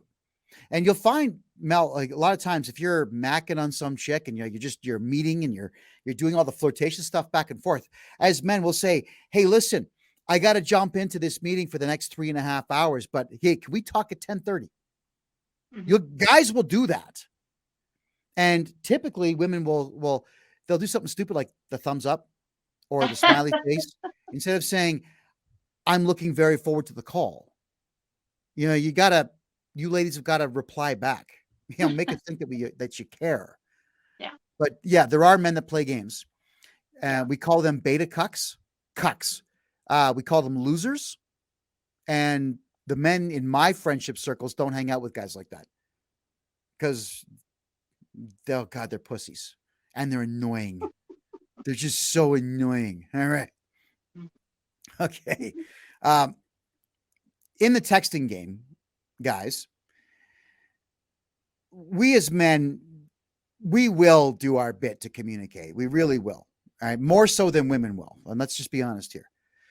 So if you're the girl you're hitting on or macking on or dating or whatever it might be, if she's not taking the time out of her day to return your text, but something where she gives a crap, when you say, hey, hope you have a good day, some women out there say that's too generic.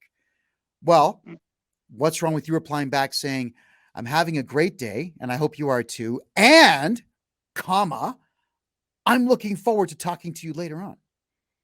But you too, that's not communication at all. As men, we're going to look at it and go, what? And eventually just F it, man, we're done. So when you're not getting the reply, guys, if she doesn't care how your life works, if she doesn't care to catch on to your schedules and who you are, she'll show you by a lack of texting or by a lack of returning your phone calls within a reasonable time.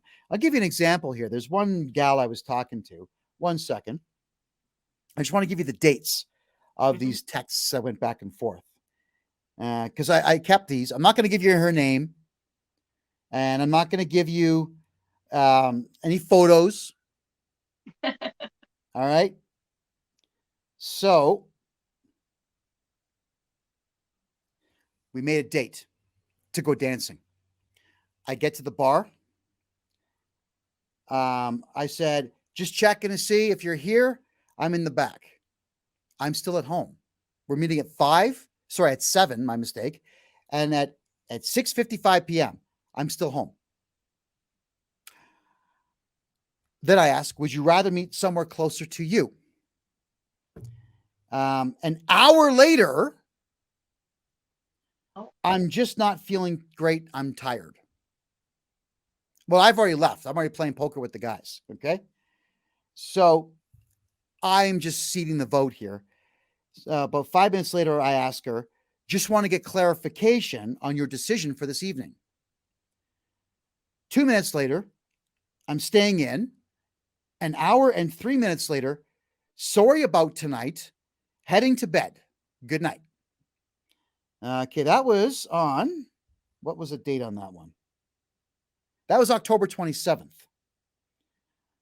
All right, so with this kind of behavior, I think, not interested. She's not interested. And I've got a life to live. 2 days later, good afternoon. That was at 2:00. I waited an hour. I wasn't going to rush calling back. I said, good afternoon. I just have 4 minutes left in my Zoom call, and I'm going to take a 10K walk, which means I've got 2 hours to chat if you want to talk. Her answer, just finished job interviews. That's not what I asked you. So I ask, because I know how to make conversation, how are your prospects looking? I'm not sure. How many have you had so far today? 4 so far today. I don't hear from her for 3 days.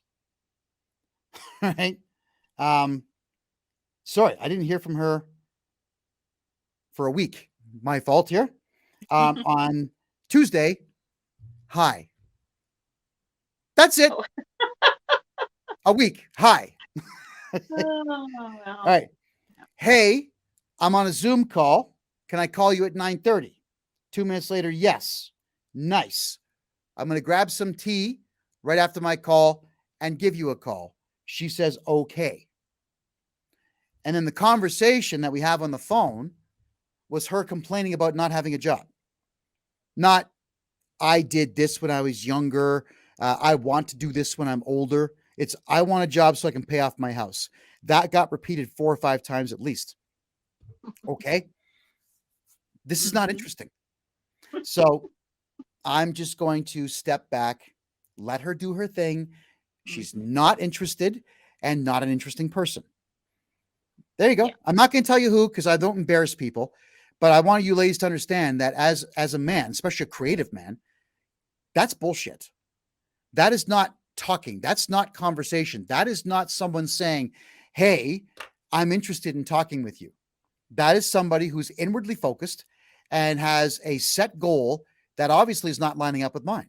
So I don't get angry about this stuff, but I'm pointing it out so that all of you don't get caught in these silly little conversations. Period. Yeah. And Lynn says she's laughing here, saying, sadly, she seems not very interesting. Well, obviously, no, not very interesting at all. But the idea, folks, what I'm getting at here is if someone is not replying to you shortly thereafter, like in a couple of hours is fine. We're in our 50s. We're busy. I get it. Yeah. But a week? And all I get is hi? Yeah. Eh. I had that once when I was on the dating site. It was talking to a few different people, and then just kind of stopped hearing from one guy, and then it was like a week or maybe even longer, and that's what I got, a hi. And I said, oh hey, I said, did you crash and burn with the rest of your like going through your list again? 'Cause that's sure how it seems. It's bizarre, isn't it? I know people are Probably people are going back to their text. Oh, okay, let me try this one again. Let me try this one again. Well, guys, the reason I brought this up is it's not your responsibility to run the entire conversation. When you're dealing with an adult woman, she should have questions of her own. She should have stories of her own that don't pertain to the cute thing her dog did. Really, like, just if she's not telling you stories or asking you questions, and you find yourself bored or scratching your head thinking, what, huh? Just walk. Just go. If it's that early in the relationship and you're already bored, that's not a good sign. It's not going to get any better. So, well, I'm all about communication. All right. Here's the thing with me, and I think there's a lot of men out there like me. I will make decisions with no shame whatsoever based on the information I have at that exact moment. And if my woman's not going to communicate with me all of the details that I actually needed to make the decision that suits her, too bad. Too bad. And if you're going to bitch and moan, I'm going to tell you, there's the door. I'm not listening to it. The next time you want something done your way, give me every detail. Now, this is a conversation that I can tell you right now is someone, or has alluded to me knowing this is somebody who will be exactly that person. Who will leave out every detail that I need, and I'll be angry with every choice that I make. Ta-da. So I'm going to save myself the headache and end this. And not be angry about it. Just move on.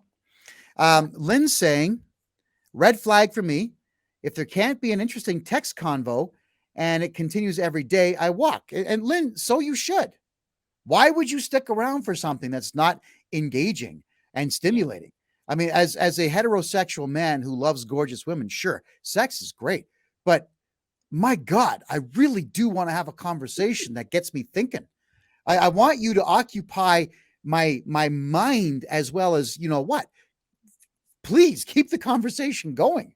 Find something to talk about. You know, even my son and my daughter, when they were 3, all they would do is just point at things and tell me what they see. That's more interesting than what I just went through here. Yeah. All right. Think about that. All right. Men, if your woman ever says, you make me feel like a woman, then you're doing things right. And you know the one thing that you're doing right to get that? Melanie, take a guess. No, I got to see if you know. The one thing they're doing right to get that. Right. The one thing you're doing right. If she says, you make me feel like a woman, what is the guy doing right to get that response? I think that he is being a man and taking control. You got it. And having the right energy. He's being a masculine man. You got it. That's all that it takes, guys. So never mind this beta cuck behavior crap. Put down the video games. Stop dressing up as fucking Batman and get out and be a man. All right. Your woman is going to appreciate that. And other women in the room are going to do so. I cannot believe, Melanie, how many guys in their 40s and 50s dress up like Princess Leia and get together with other guys who dress up like, I don't know, Darth Vader or Yoda or this stupid crap. And they get together and they go wung, wung with fake lightsabers. What the hell's the matter with you guys? That's not masculine at all. That's what children do. Get away from this extended youth, this extended childhood that you all want to be a part of. You're all, you losers who do this stuff, you're asking me, why can't I get a chick? And then I'm asking you about your lifestyle. What do you guys do for a good time? Well, I go to comic book conventions and I got a great costume. You know, if you're an adult man and you're going to comic book conventions in a costume, you should be the following. Are you ready for this? One of the vendors selling something, or one of the staff handing out flyers, or dad taking your kids there, or Uncle John taking your nieces and nephews there. You should not be there alone getting together with guys. And, hey, look at my Batman. It's so cool. I had it custom made, $140. That's what the problem is with you guys out there. You refuse to be masculine. And it pisses me off, Melanie, because there's so few dudes out there that I can have a masculine conversation about cars or muscle or chicks. These guys know nothing about women. So, I mean, I could say something like, hey, guys, I gave it to her that way, and they're laughing, but it's with envy. They don't have stories of their own to locker room talk back. So when a woman says that, guys, it's because you're being masculine. And if you're not hearing that from a woman, rethink your entire life. Melanie, you're up. Yeah, that's the key. I think we've lost that in society. So, and I think we crave that more than we even realize. So, but there is a way for men to be masculine and still gentlemen at the same time. So, as long as guys are clear on that, because masculine doesn't mean macho and over the top. But yeah, be a man, step up. Yeah, I just wanted to point out, guys, like masculine does not mean walking around town, slashing tires and kicking cats and whatnot. It actually, it's quite the opposite. It's walking around town with your head up and your chest out. You got a great looking lady beside you here. You tell her, I'm going to take you out for lunch. What are you in the mood for? All right. And then you just go and you walk her across the road. You're holding her hand. You got the elbows locked up. You open the door for her, right? You pull her chair out. And not only are you holding the door open for her, but anybody else who's walking in. You are the leader. And as the leader, as a masculine man, you're the guy who's going to exhibit good manners everywhere you go. You're going to be like James Bond, shaken but not stirred. You're going to be that guy who can break someone's neck in a second, but you'd never know it because you're just so damn polite. That's masculine. Oh, and by the way, masculine guys pick up kittens and play with them, especially when your woman's with you. All right. Masculine men can actually show more love than these beta cucks can. Yeah. That's the truth. That's masculinity, guys. Make sure your woman sees that part of you. Yes. For sure. We like it. We like it. Yes. Thank you, Mario. Mario agrees 100%. Certainly appreciate that. By the way, check out Mario's hair. That's a pretty masculine haircut, guys. All right. Yeah. That's 70s style. All right. And that's all right. All right. I like it. Yeah. Yeah. Lynn says, a man fixing things in the house, helping with dinner, affectionate and respectful. Masculine. I agree. Yeah. Absolutely. I agree. Okay, good. So moving into the next point here. With that, guys, when you're being hyper masculine as such, and you're ignoring all the beta cucks out there telling you not to be, she actually does feel like a real woman. You're allowing her femininity to come to the surface because women will gush when they're being treated well by a masculine dude. And also, Melanie, a masculine dude who has put, as you've said, boundaries into place. There are set things that I just will not tolerate in a relationship, period. I say that at the beginning of things and I'll stick to it. But so long as we're outside of those boundaries being broken, everything's going to be fine. Period. And I'm sure the ladies that I get involved with will always tell me what their boundaries are. Okay. Masculine guy will respect those too. Yeah. I think as long as boundaries are set respectfully, then yeah. Yeah. I don't say stupid things like, you got to take it this way. No, never mind. No, it's not stupid rules, guys. It's just what will you put up with, because things that you're laying down as a boundary need to essentially protect your integrity. Mhm. I'm not putting cocaine up my nose, and I'm not going to hang around you if you are, and I'm not going to date you if you are. So if you start doing coke during our relationship, we're done. I want nothing to do with it. Mhm. Boundary. Nothing wrong with that. Yeah. Okay, guys. A lot of you are crying about being single for a long period of time. Can I just be honest here, gentlemen? It's not the bitches out there. That's what you guys are saying. Women and bitches. It's you. You've been single for 3 years. $50 says you haven't changed a single thing that you've been doing for 3 years. When you do what you've always done, you get what you always got. So shake it up for yourself, guys. Change your patterns. Go to the gym if you don't go to the gym. If you do go to the gym for a certain type of training, change that up too. Add to your repertoire. You guys got to join clubs. You guys have to get out there and talk to people. The biggest reason that you're single is that you're not exposing yourself to other human beings, period. Or if you are, it's the same group all the time. You got to get out and meet new people. So gentlemen, do what Einstein, or just take his advice. The definition of insanity is doing the same thing over and over again and expecting different results. You guys got to shake that shit up, man. I'm telling you. And don't blame women for getting it wrong. You just have to keep trying. All right. Some chick thinks you're a creep. Okay. So what? Move on. There's many more out there that won't. For every chick who thinks you're a creep, there's another one on the opposite side of the scale who doesn't. You got to keep trying. Melanie, you're up. Yeah. No, I that was well said. That was all really well said. There's all kinds of people in the world, and we just need to put ourselves out there. And yeah, if you're finding yourself single for a prolonged period of time, yeah, take a look in the mirror and ask maybe what you could be doing differently, because the same patterns do bring us the same results. So, and it is hard. I mean, I think generally a lot of people out there right now have this attitude to not be too committal, because there could be something better just around the corner, because I'm seeing that with a lot of people, and that's unfortunate, but there's still some good people out there. So you just gotta put yourself out there, change it up a little bit, change your social settings, your circle, your patterns, your habits, your hobbies maybe, and expand yourself a little bit. Grow. Oh, and if your hobbies, guys, are the kind of hobbies that chase women away,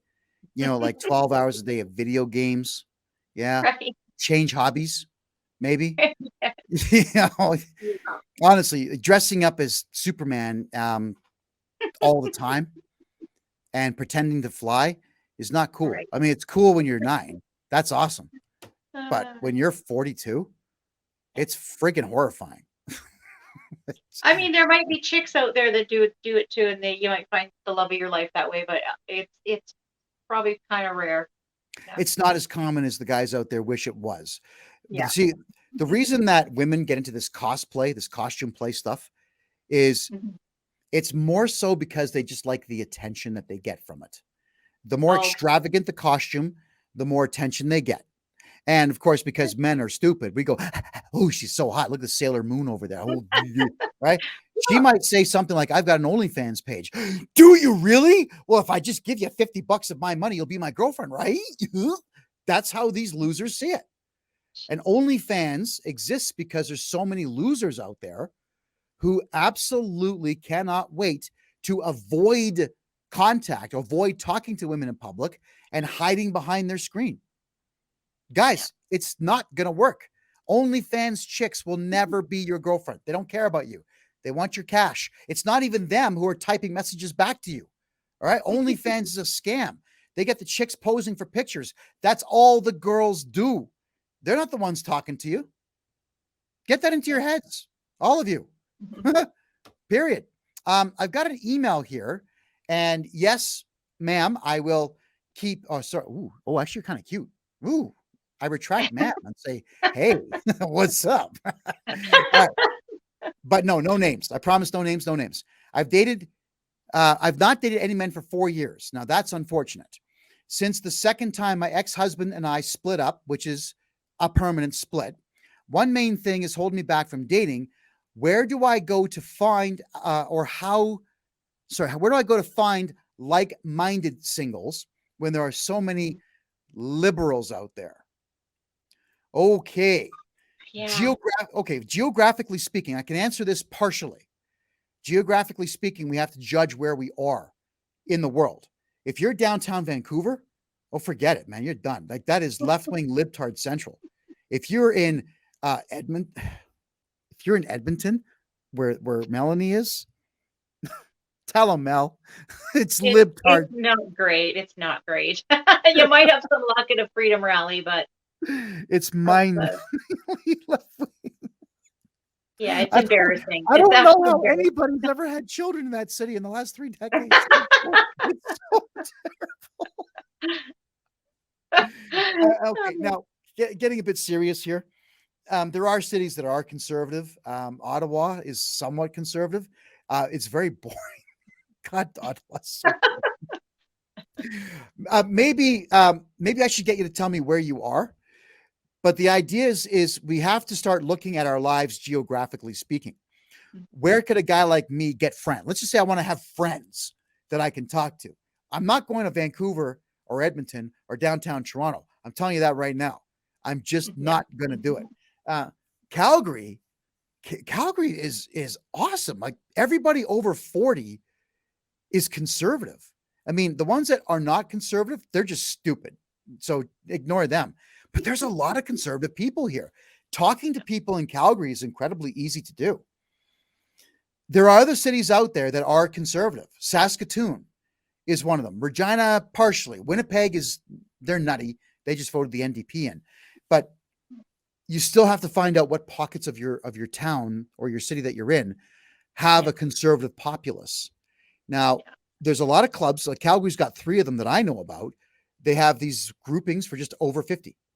You can just show up and have a couple of drinks and talk to people over 50. You literally have to be 50 to walk in the door. They do check ID. There's groups like that you can get into. Meetup.com. I'm not going to tell you that that's a solution, but it's worth a try. I started going to all kinds of groups, just hangout groups. Folks who want to talk philosophy, and it was over 40. So I went to a whole bunch of over 40 singles nights. Not bad. They're okay. Not phenomenal, but it's something different.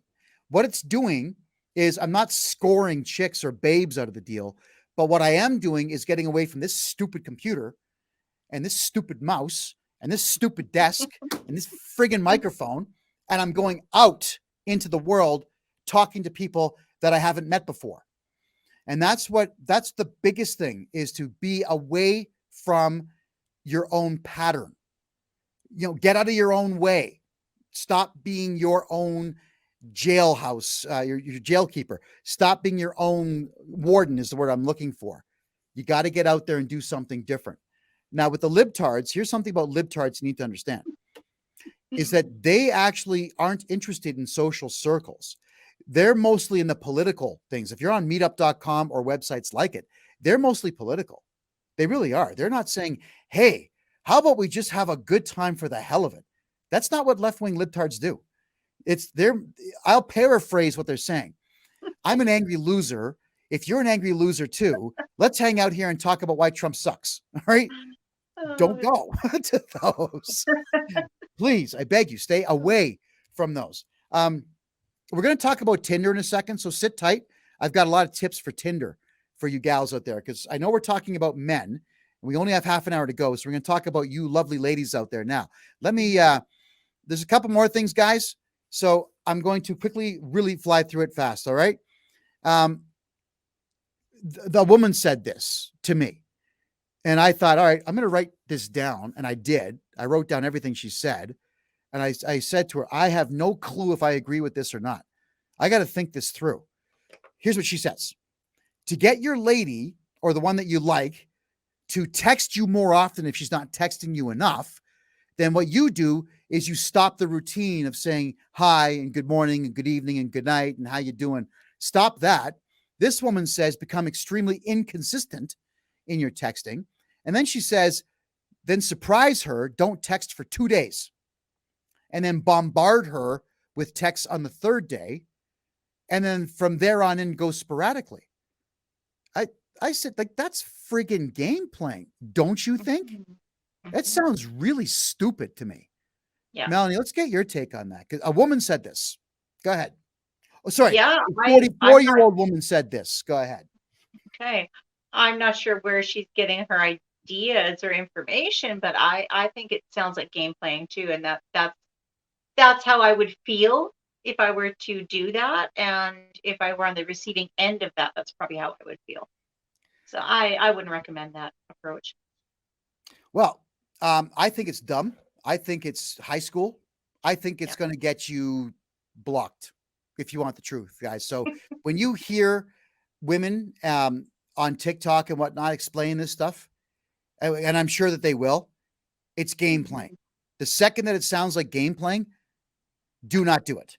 And for the ladies out there who are asking me in my email box, yes, I am extremely single. I'm single.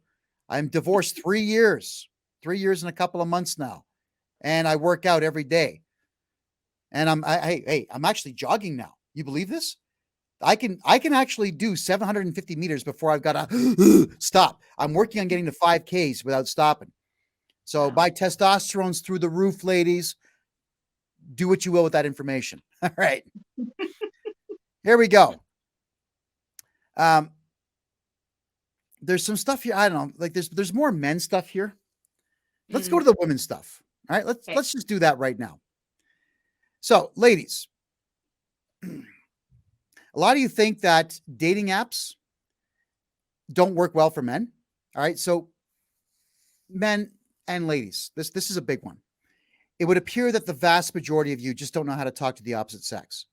So dating websites don't really appear to be working for a lot of people because of the conversation like I just talked about on my phone here. It's extremely uninteresting.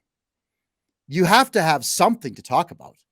If you're over 30, you've done something funny, I'm sure, deliberately or accidentally. You've done something awesome, deliberately or accidentally. You've played a sport, maybe. You've learned a skill, maybe. There's got to be something from your life you can pull and bring forward. And you have to do it. Everyone's failing in dating, Melanie, because they just, I don't know, they don't try past 5 or 6 texts or a couple of questions in person. You know, you will find that one magical question if you keep asking more. Try 20. Why give up after 3? Try 20.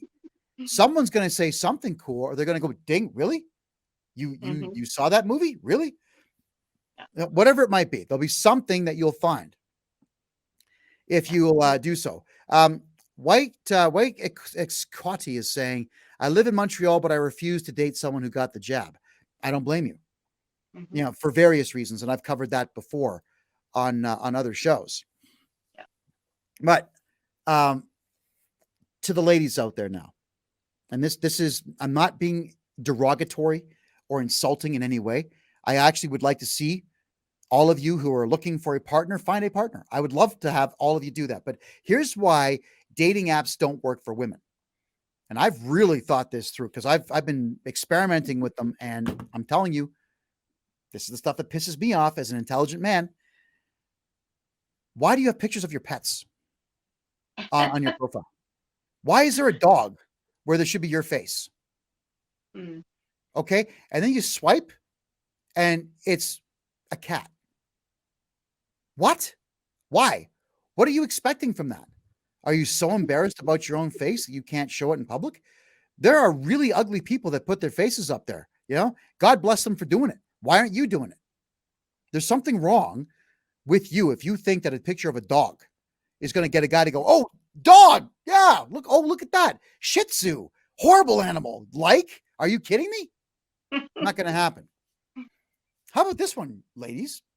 Don't put pictures of food on your profile, especially if it's one of the ones the guy can see first. How stupid is that? Hey, I see a picture of a martini. First thing in my head, alcoholic. Skip. Dog. First thing in my head. Okay, she loves her dog. Her dog's going to get in my way. Skip. Melanie, any idea why ladies do this stupid crap?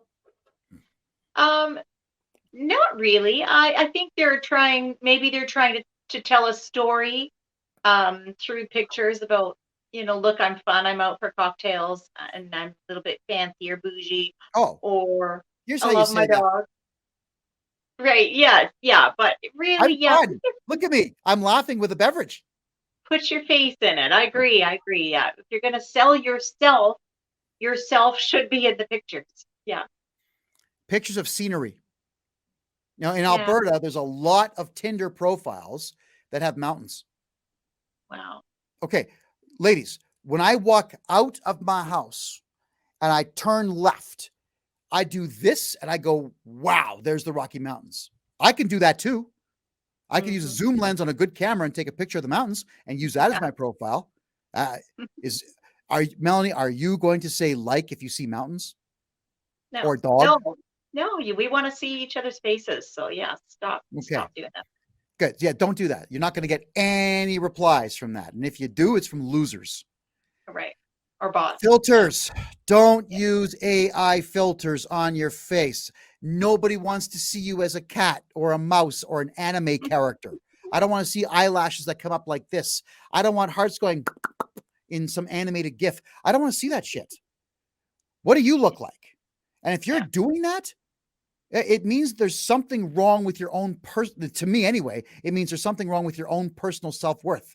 You have a weak self-image. There's something that you're hiding. So if I see those filters, gone, not doing it. Any idea why this is a thing? I think that women are afraid to put themselves out there because they've got a body image issue, or they're just lacking confidence. But at the end of the day, if you're looking for a partner, you are who you are. So yeah, I've got some girlfriends that use filters all the time, and they try and use the subtle ones, but they still, to me, it looks like you're just flawlessly airbrushed all the time and there's no wrinkles. So yeah, I'm not a fan of filters. You are not a cat. Well, those ones are ridiculous. Yeah, let's be honest. Those are ridiculous. So yeah, it's deceptive. Yeah, it is. Yeah, just be authentic. Take a real picture and put the real pictures up there. Here's one. Pictures of you with other men. Hey, how stupid are you? It could be your brother. Could be your cousin, your uncle, your dad. Yeah. No, it could be a childhood friend. But, oh, look at that. She's posing with a guy. Maybe they're swingers. That's the first thing I'm going to think. Okay. And I'm not banging him. So swipe left, is it? Or X. They got a big X now. You can just go X. That's more fun. I like that. Why do you, okay, ladies, this is a big one. Why do you have pictures of your children on your dating profile? Yeah. Okay? If you're on Tinder, you're looking for Nookie. Why are your kids there? Right.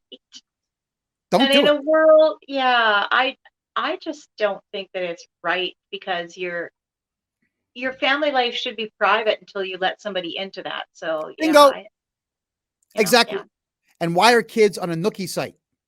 Okay. That's like men look at Tinder as laid. Tinder's not a marriage thing. It's a short-term hookup thing. I see a woman's got kids all over the place. No, gone. I feel bad for the kids. What do they have to do with it?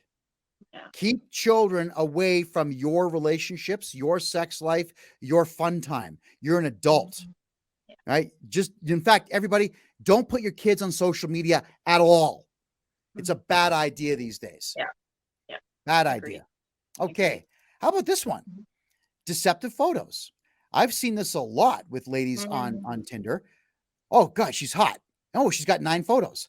Tap. Oh, it's the same broad. Hold on. Tap, tap, tap, tap.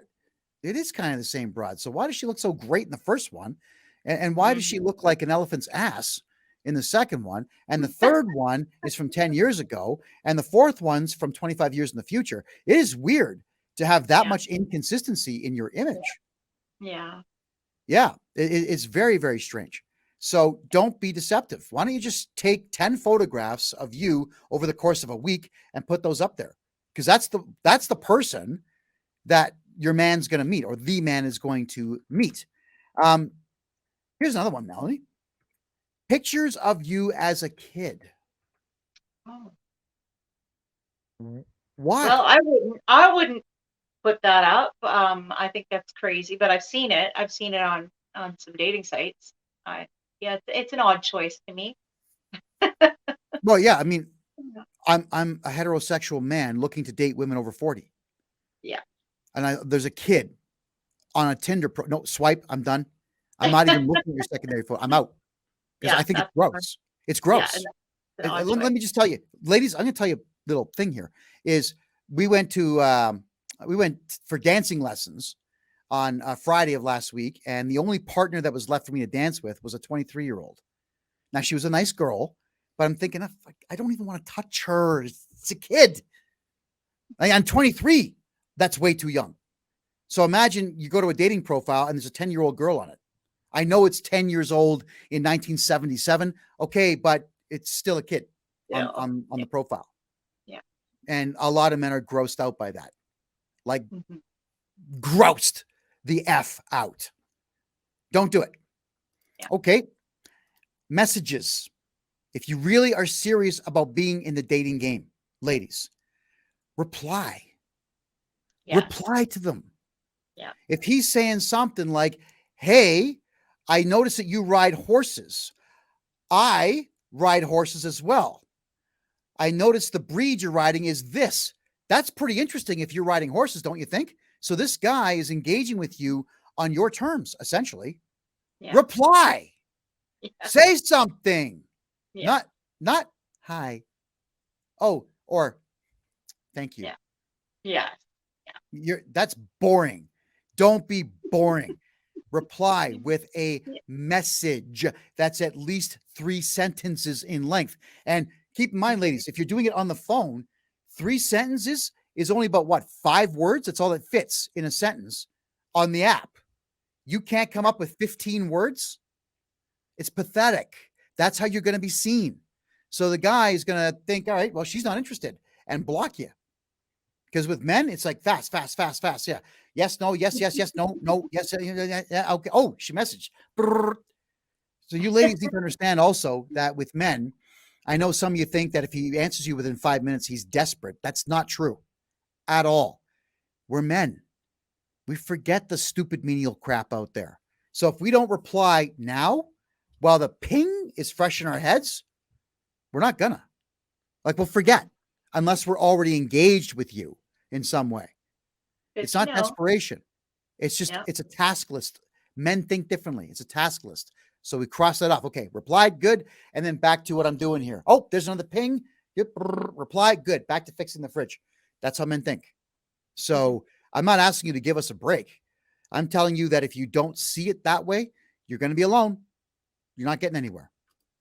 Good to know. Okay, that's good information. Ask questions. Nothing tells a man that, hey, she's interested in me more than a woman who asks questions. And not the stupid crap. What do you do for a living? What's your shoe size is more interesting than what do you do for a living? Really? Because that could be construed as funny. Shoe size. Oh, a 9. And we're men, so we're probably going to reply back with something clever like, it's only a size 8.5, but don't worry, that does not correlate to the stat that matters. We can be funny. And if a guy is going to be funny as such, don't take offense. Flirt back. Now, if you're not the kind of woman that flirts back, you can simply say, oh, I'm sorry, I don't flirt. And then block them and be done with it. You be honest. I'm sorry, that's too interesting or funny for me. Try that. But if you're not asking questions, you're not going anywhere. Now, there's been about 60 plus conversations I've tried to initiate. on this stupid Tinder thing, and only 3 have asked me questions. Wow. That's it. The rest of it's hi. That's great. Good for you. Amazing. Crazy. Cool. Crazy. That's crazy. Yeah. Well, stay single. Be boring. That's your right, but I'm not going to play that game. Oh. Here's another one. We got, let me just check the email box. I got a ping. 1 second. 1 second there. Okay, here's a follow-up. And again, don't worry, you're anonymous. The follow-up is, I live in an area with a lot of liberals, so I don't tend to go out much except for the odd rally or two. In regards to dating apps, I've been on Facebook dating apps since August. I've had a couple of conversations off of Facebook dating, but a lot of libtards get in there too. It's really unfortunate. I have 6 guys that I'm currently in conversations with on the app at the same time. They've all taken an interest in my dating profile because I only have photos of me, and I've also been honest and upfront in the introduction part of my dating profile of my anti-liberal and anti-vidco beliefs. That's awesome. Well, 6 guys you're talking to, I don't see that as a problem. I think you're doing okay. Yeah.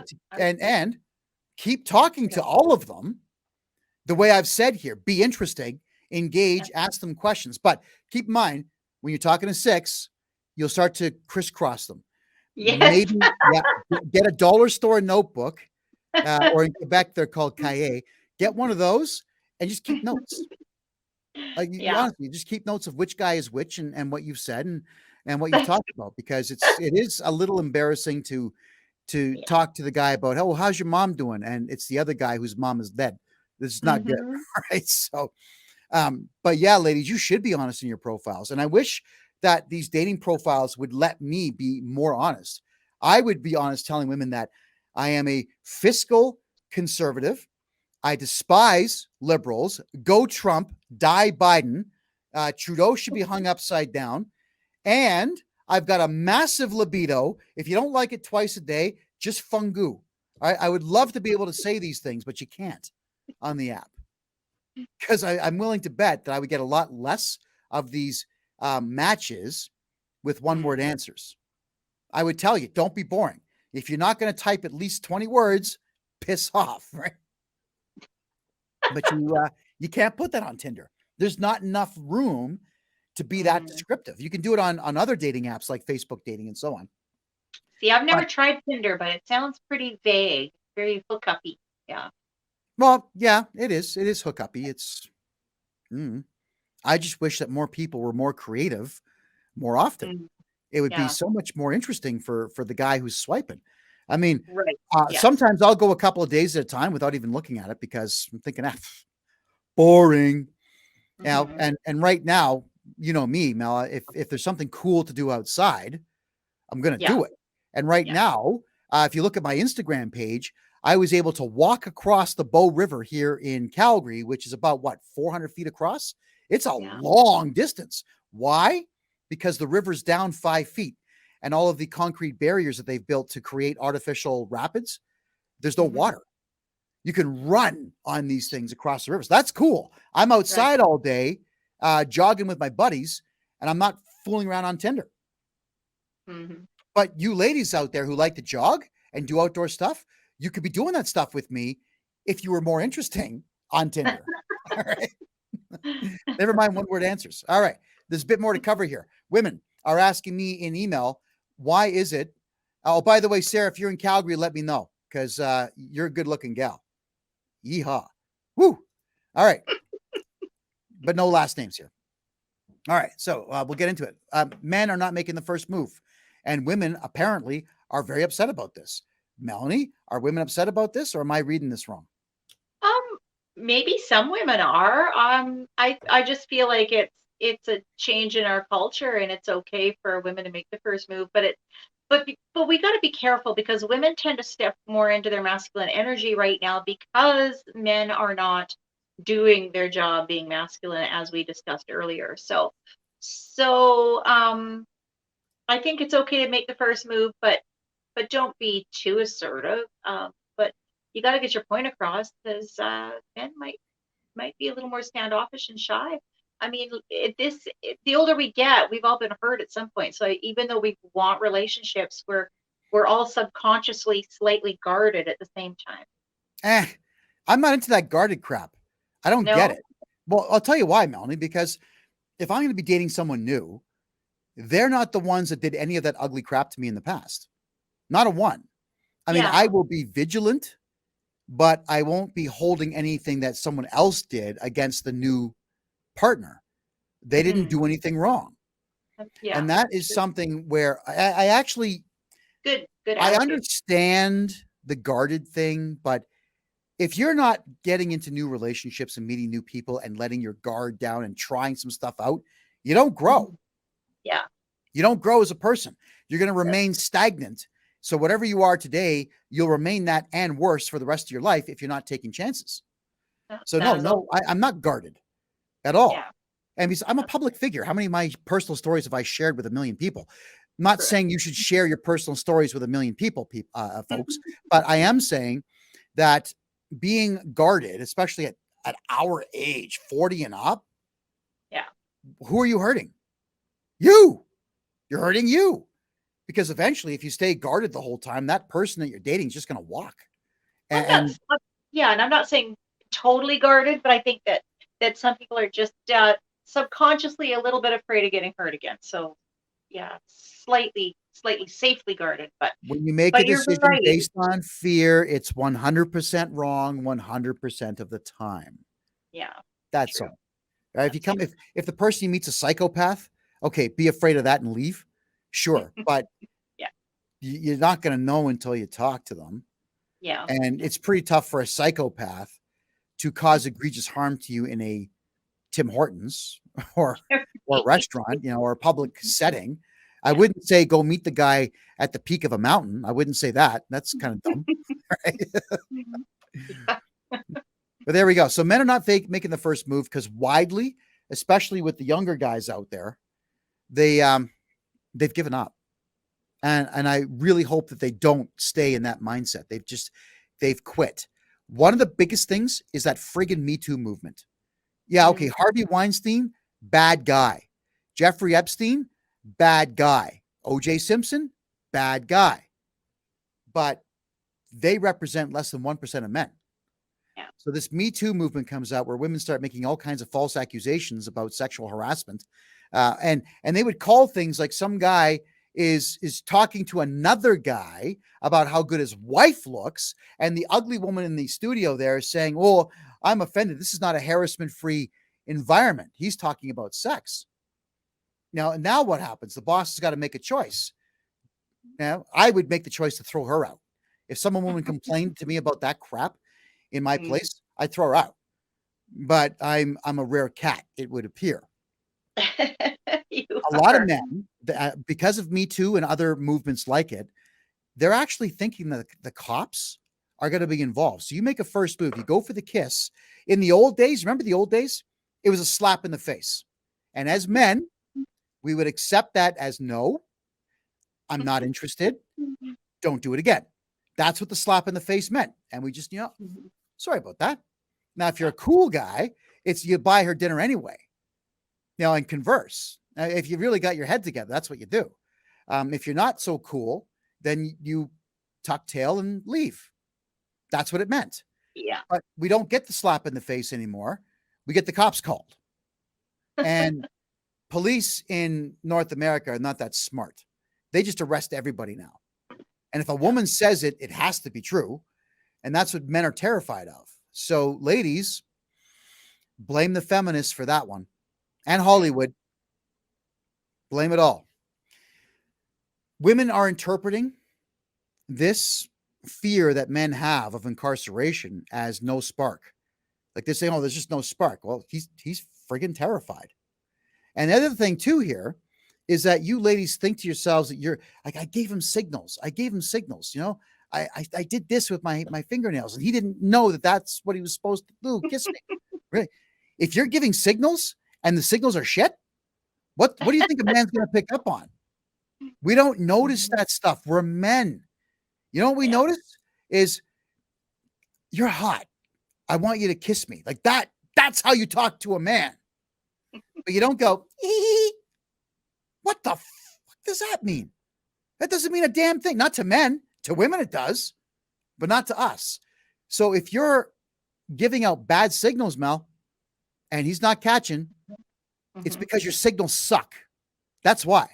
Yeah, it's not that's because fair. there's no spark. There would be a spark if you communicated like an adult and not a teenage girl. Here's one. And this one, ladies, you're not going to like, but don't be boring like the average woman. When you're talking to a guy, no one gives a shit about your pets. We don't care about your friends when you're talking to us within the first, say, 5 to 10 meetings. We don't care. And your cousins, friends, uncles, former roommates, dog, Steve, I think the dog's name is that what it is? We don't care. It's not an interesting story. You're talking about people that we don't know. And you could be in danger of making us dislike the people that you're talking about when you ramble on about these people and there's no point to the story. We don't learn anything.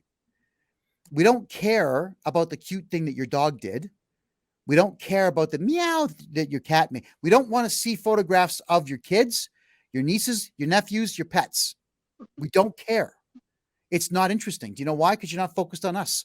Like there is an ego that every man has. And if he's saying, oh, isn't that great? You got a nice kitty cat. Oh, look at that. You've got a cockatiel. He doesn't care. He thinks that telling you that the pet is cute is going to get him laid. That's what he thinks. Yeah. A real man says, I'm sorry, why are we looking at dogs? I thought we were talking about vacations. Man's got to control that conversation. Put the phone away.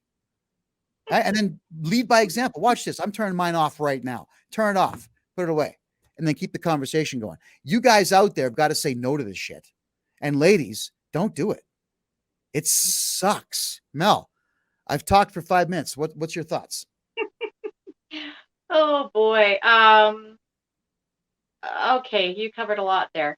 Let's back it up. My thoughts on Me Too was the not, first point. Yeah, the Me Too movement that definitely has messed things up as far as men wanting to make the first move. I totally get that. Knowing that and hearing hearing that women would like you to make the first move again. And I don't know if she's talking first move as far as like the whole second base thing, or first move as far as like first contact and showing interest. That I definitely think that men could do more of, but also the other. But I know some men are respectful and want to make sure that it's safe to proceed. And I understand that. So I think you just, we'll go just to go back to whoever's feeling comfortable make the first move. And as far as the whole being interesting thing is, yeah, I get that because I think it goes both ways. Talk about things that are interesting and relevant to a new, fresh connection, and save all the other boring details for when you've been together a while and you're comfortable. That will eventually all come out. So yeah, just keep it interesting. You're not going to retain someone's attention if you don't. Correct. You're absolutely not. And Lynn says, and vice versa. Yeah. So guys, Lynn, yeah. See, Lynn knows what she's talking about. Don't be boring, guys. Hey, nobody gives a crap about your Star Wars action figures. Okay. Don't talk about that nonsense. Or your buddy Pete, who has a hemorrhoid. That's not interesting. Okay. So yeah, Melanie's right. Keep it relevant to the time that you're spending with that particular person. Alrighty. So we want you ladies just to know that when you're talking about these boring subjects, we do not feel like you're interested in us at all. That's just how men perceive it. And we'll tell our buddies, like, holy crap, for an hour and a half, she talked about this goddamn dog. We should not know details. Like when your dog goes poop, every single one is 1.25 inches. We shouldn't know that stuff. They don't talk. These are, no, don't do it. All right. So the last thing I want to bring up here before we split for the night is if you ladies and you guys out there watching, if you want to know why dating is so difficult these days, there's a gap. Now, society is fueling this gap, something fierce, where we've got that whole feminist movement, these third and fourth wave feminist maniacs who have convinced young women, I don't need no man. I is a strong, independent woman. But it's bullshit. You do need a man. You do. And you might be a strong, independent woman, kind of, but your interpretation of that and society's interpretation of that won't line up. I promise you that it won't. So with the feminist movement poisoning women's heads into this I don't need no man nonsense, and then men on the opposite side, because of Me Too and other movements as such, like women are a friggin' liability. And in the United States, for whatever the reason, whatever is a woman's is a woman's, but whatever is a man's is hers and his. And whatever is his, even prior to the marriage, is half hers. And in some cases, depending the state, what he makes a year later is also half hers, plus the alimony. So men are saying, oh, what? Because even the prenups don't work in court anymore. So men have widely just given up on relationships and the idea of marriage. So feminism has just wrecked women. And Hollywood has added to it with all these tropes about men being stupid and useless and all that stuff. Society's paying the price. We're all paying the price for these left-wing ideals that are being shoved in our faces. So ladies, we need you to not be a liability.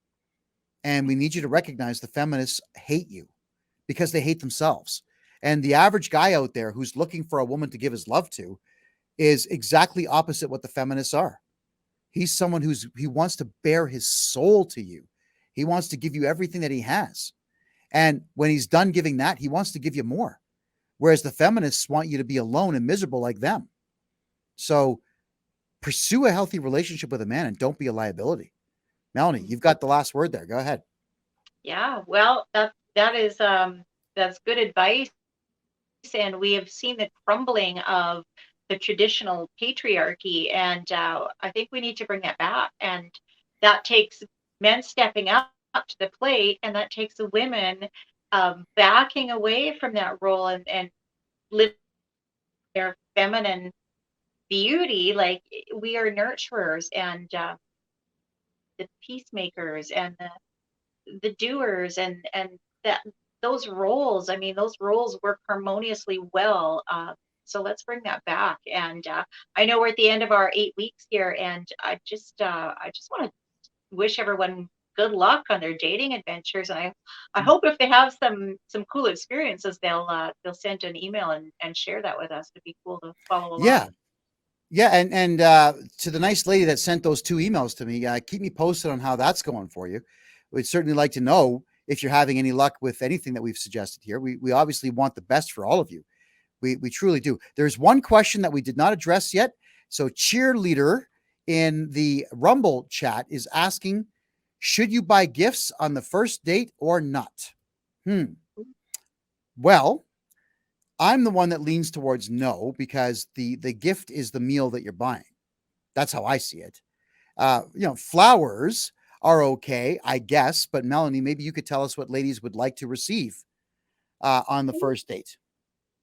I don't think any woman would be disappointed to ever receive flowers, but I wouldn't go beyond that. I think that gifts tend to be a personal thing. So unless it's flowers or a dinner, I would say save that till you know the person better, and you can curate that gift to be more specifically meant for that person. So, yeah. Yeah, I definitely got you. What? Sorry, I missed what you said. Don't be too eager on the gift giving. There's time for that. Well, I agree with you that gift giving is it is a very personal thing. And I give gifts to people that I really care about, but stuff that I know they either like and it will make them happy for a short while, or stuff I know they need. But beyond that, I'm not giving gifts for the sake of giving gifts. The only time that that's not true is when it's Christmas, and I'll do things like grab a bunch of chocolate and wrap it up and say, here, kid, open this, right? Because there's a lot of friends of mine that have kids, and I'll get them stuff like that. That's just a gift because I like seeing kids happy. Mm-hmm. But no, I'm not buying women gifts on the first date. I'll tell you that right now. Probably not the second, third, or fourth either. It's a matter of I'm not going to blow a ton of dough to get to know you just to find out there's a stumbling block or a wall that we're going to hit. Oh, and I got the question here. Should we sleep with each other on the first date? I'm not touching that one tonight. That's a whole show all by itself. Yeah. Nope. That Not could go touching that one on for hours. Melanie, anything else you'd like to add before we go? No, I just want to wish everyone good luck again and stay in touch. Always great to see you. Thanks for doing this. Really do appreciate it. It's been fun. It has been a blast. All right. So we'll see you soon. Melanie Schweitzer, everybody, Alberta's best looking and certainly best country star. She's absolutely phenomenal. What a gal. We have had an absolute blast here. We promised you 8 episodes of this. This is episode number 8. If you'd like to see more of this kind of content, please do contact us. You have, well, right there, freedomreport.ca. You can always email me there. That's our public email address. Share that email address with everybody. If you have any questions or concerns, any ideas you want to share, I love reading your emails just like I love reading your letters. So please go ahead and send those out there. If you want more of this kind of contact, though, you do have to let us know. I hope to see you soon. And don't forget the Kevin J Johnston show, the political show, is still every Tuesday, 9 p.m. Eastern time. And that's never going to end. Thank you for being here. I love you all and good night.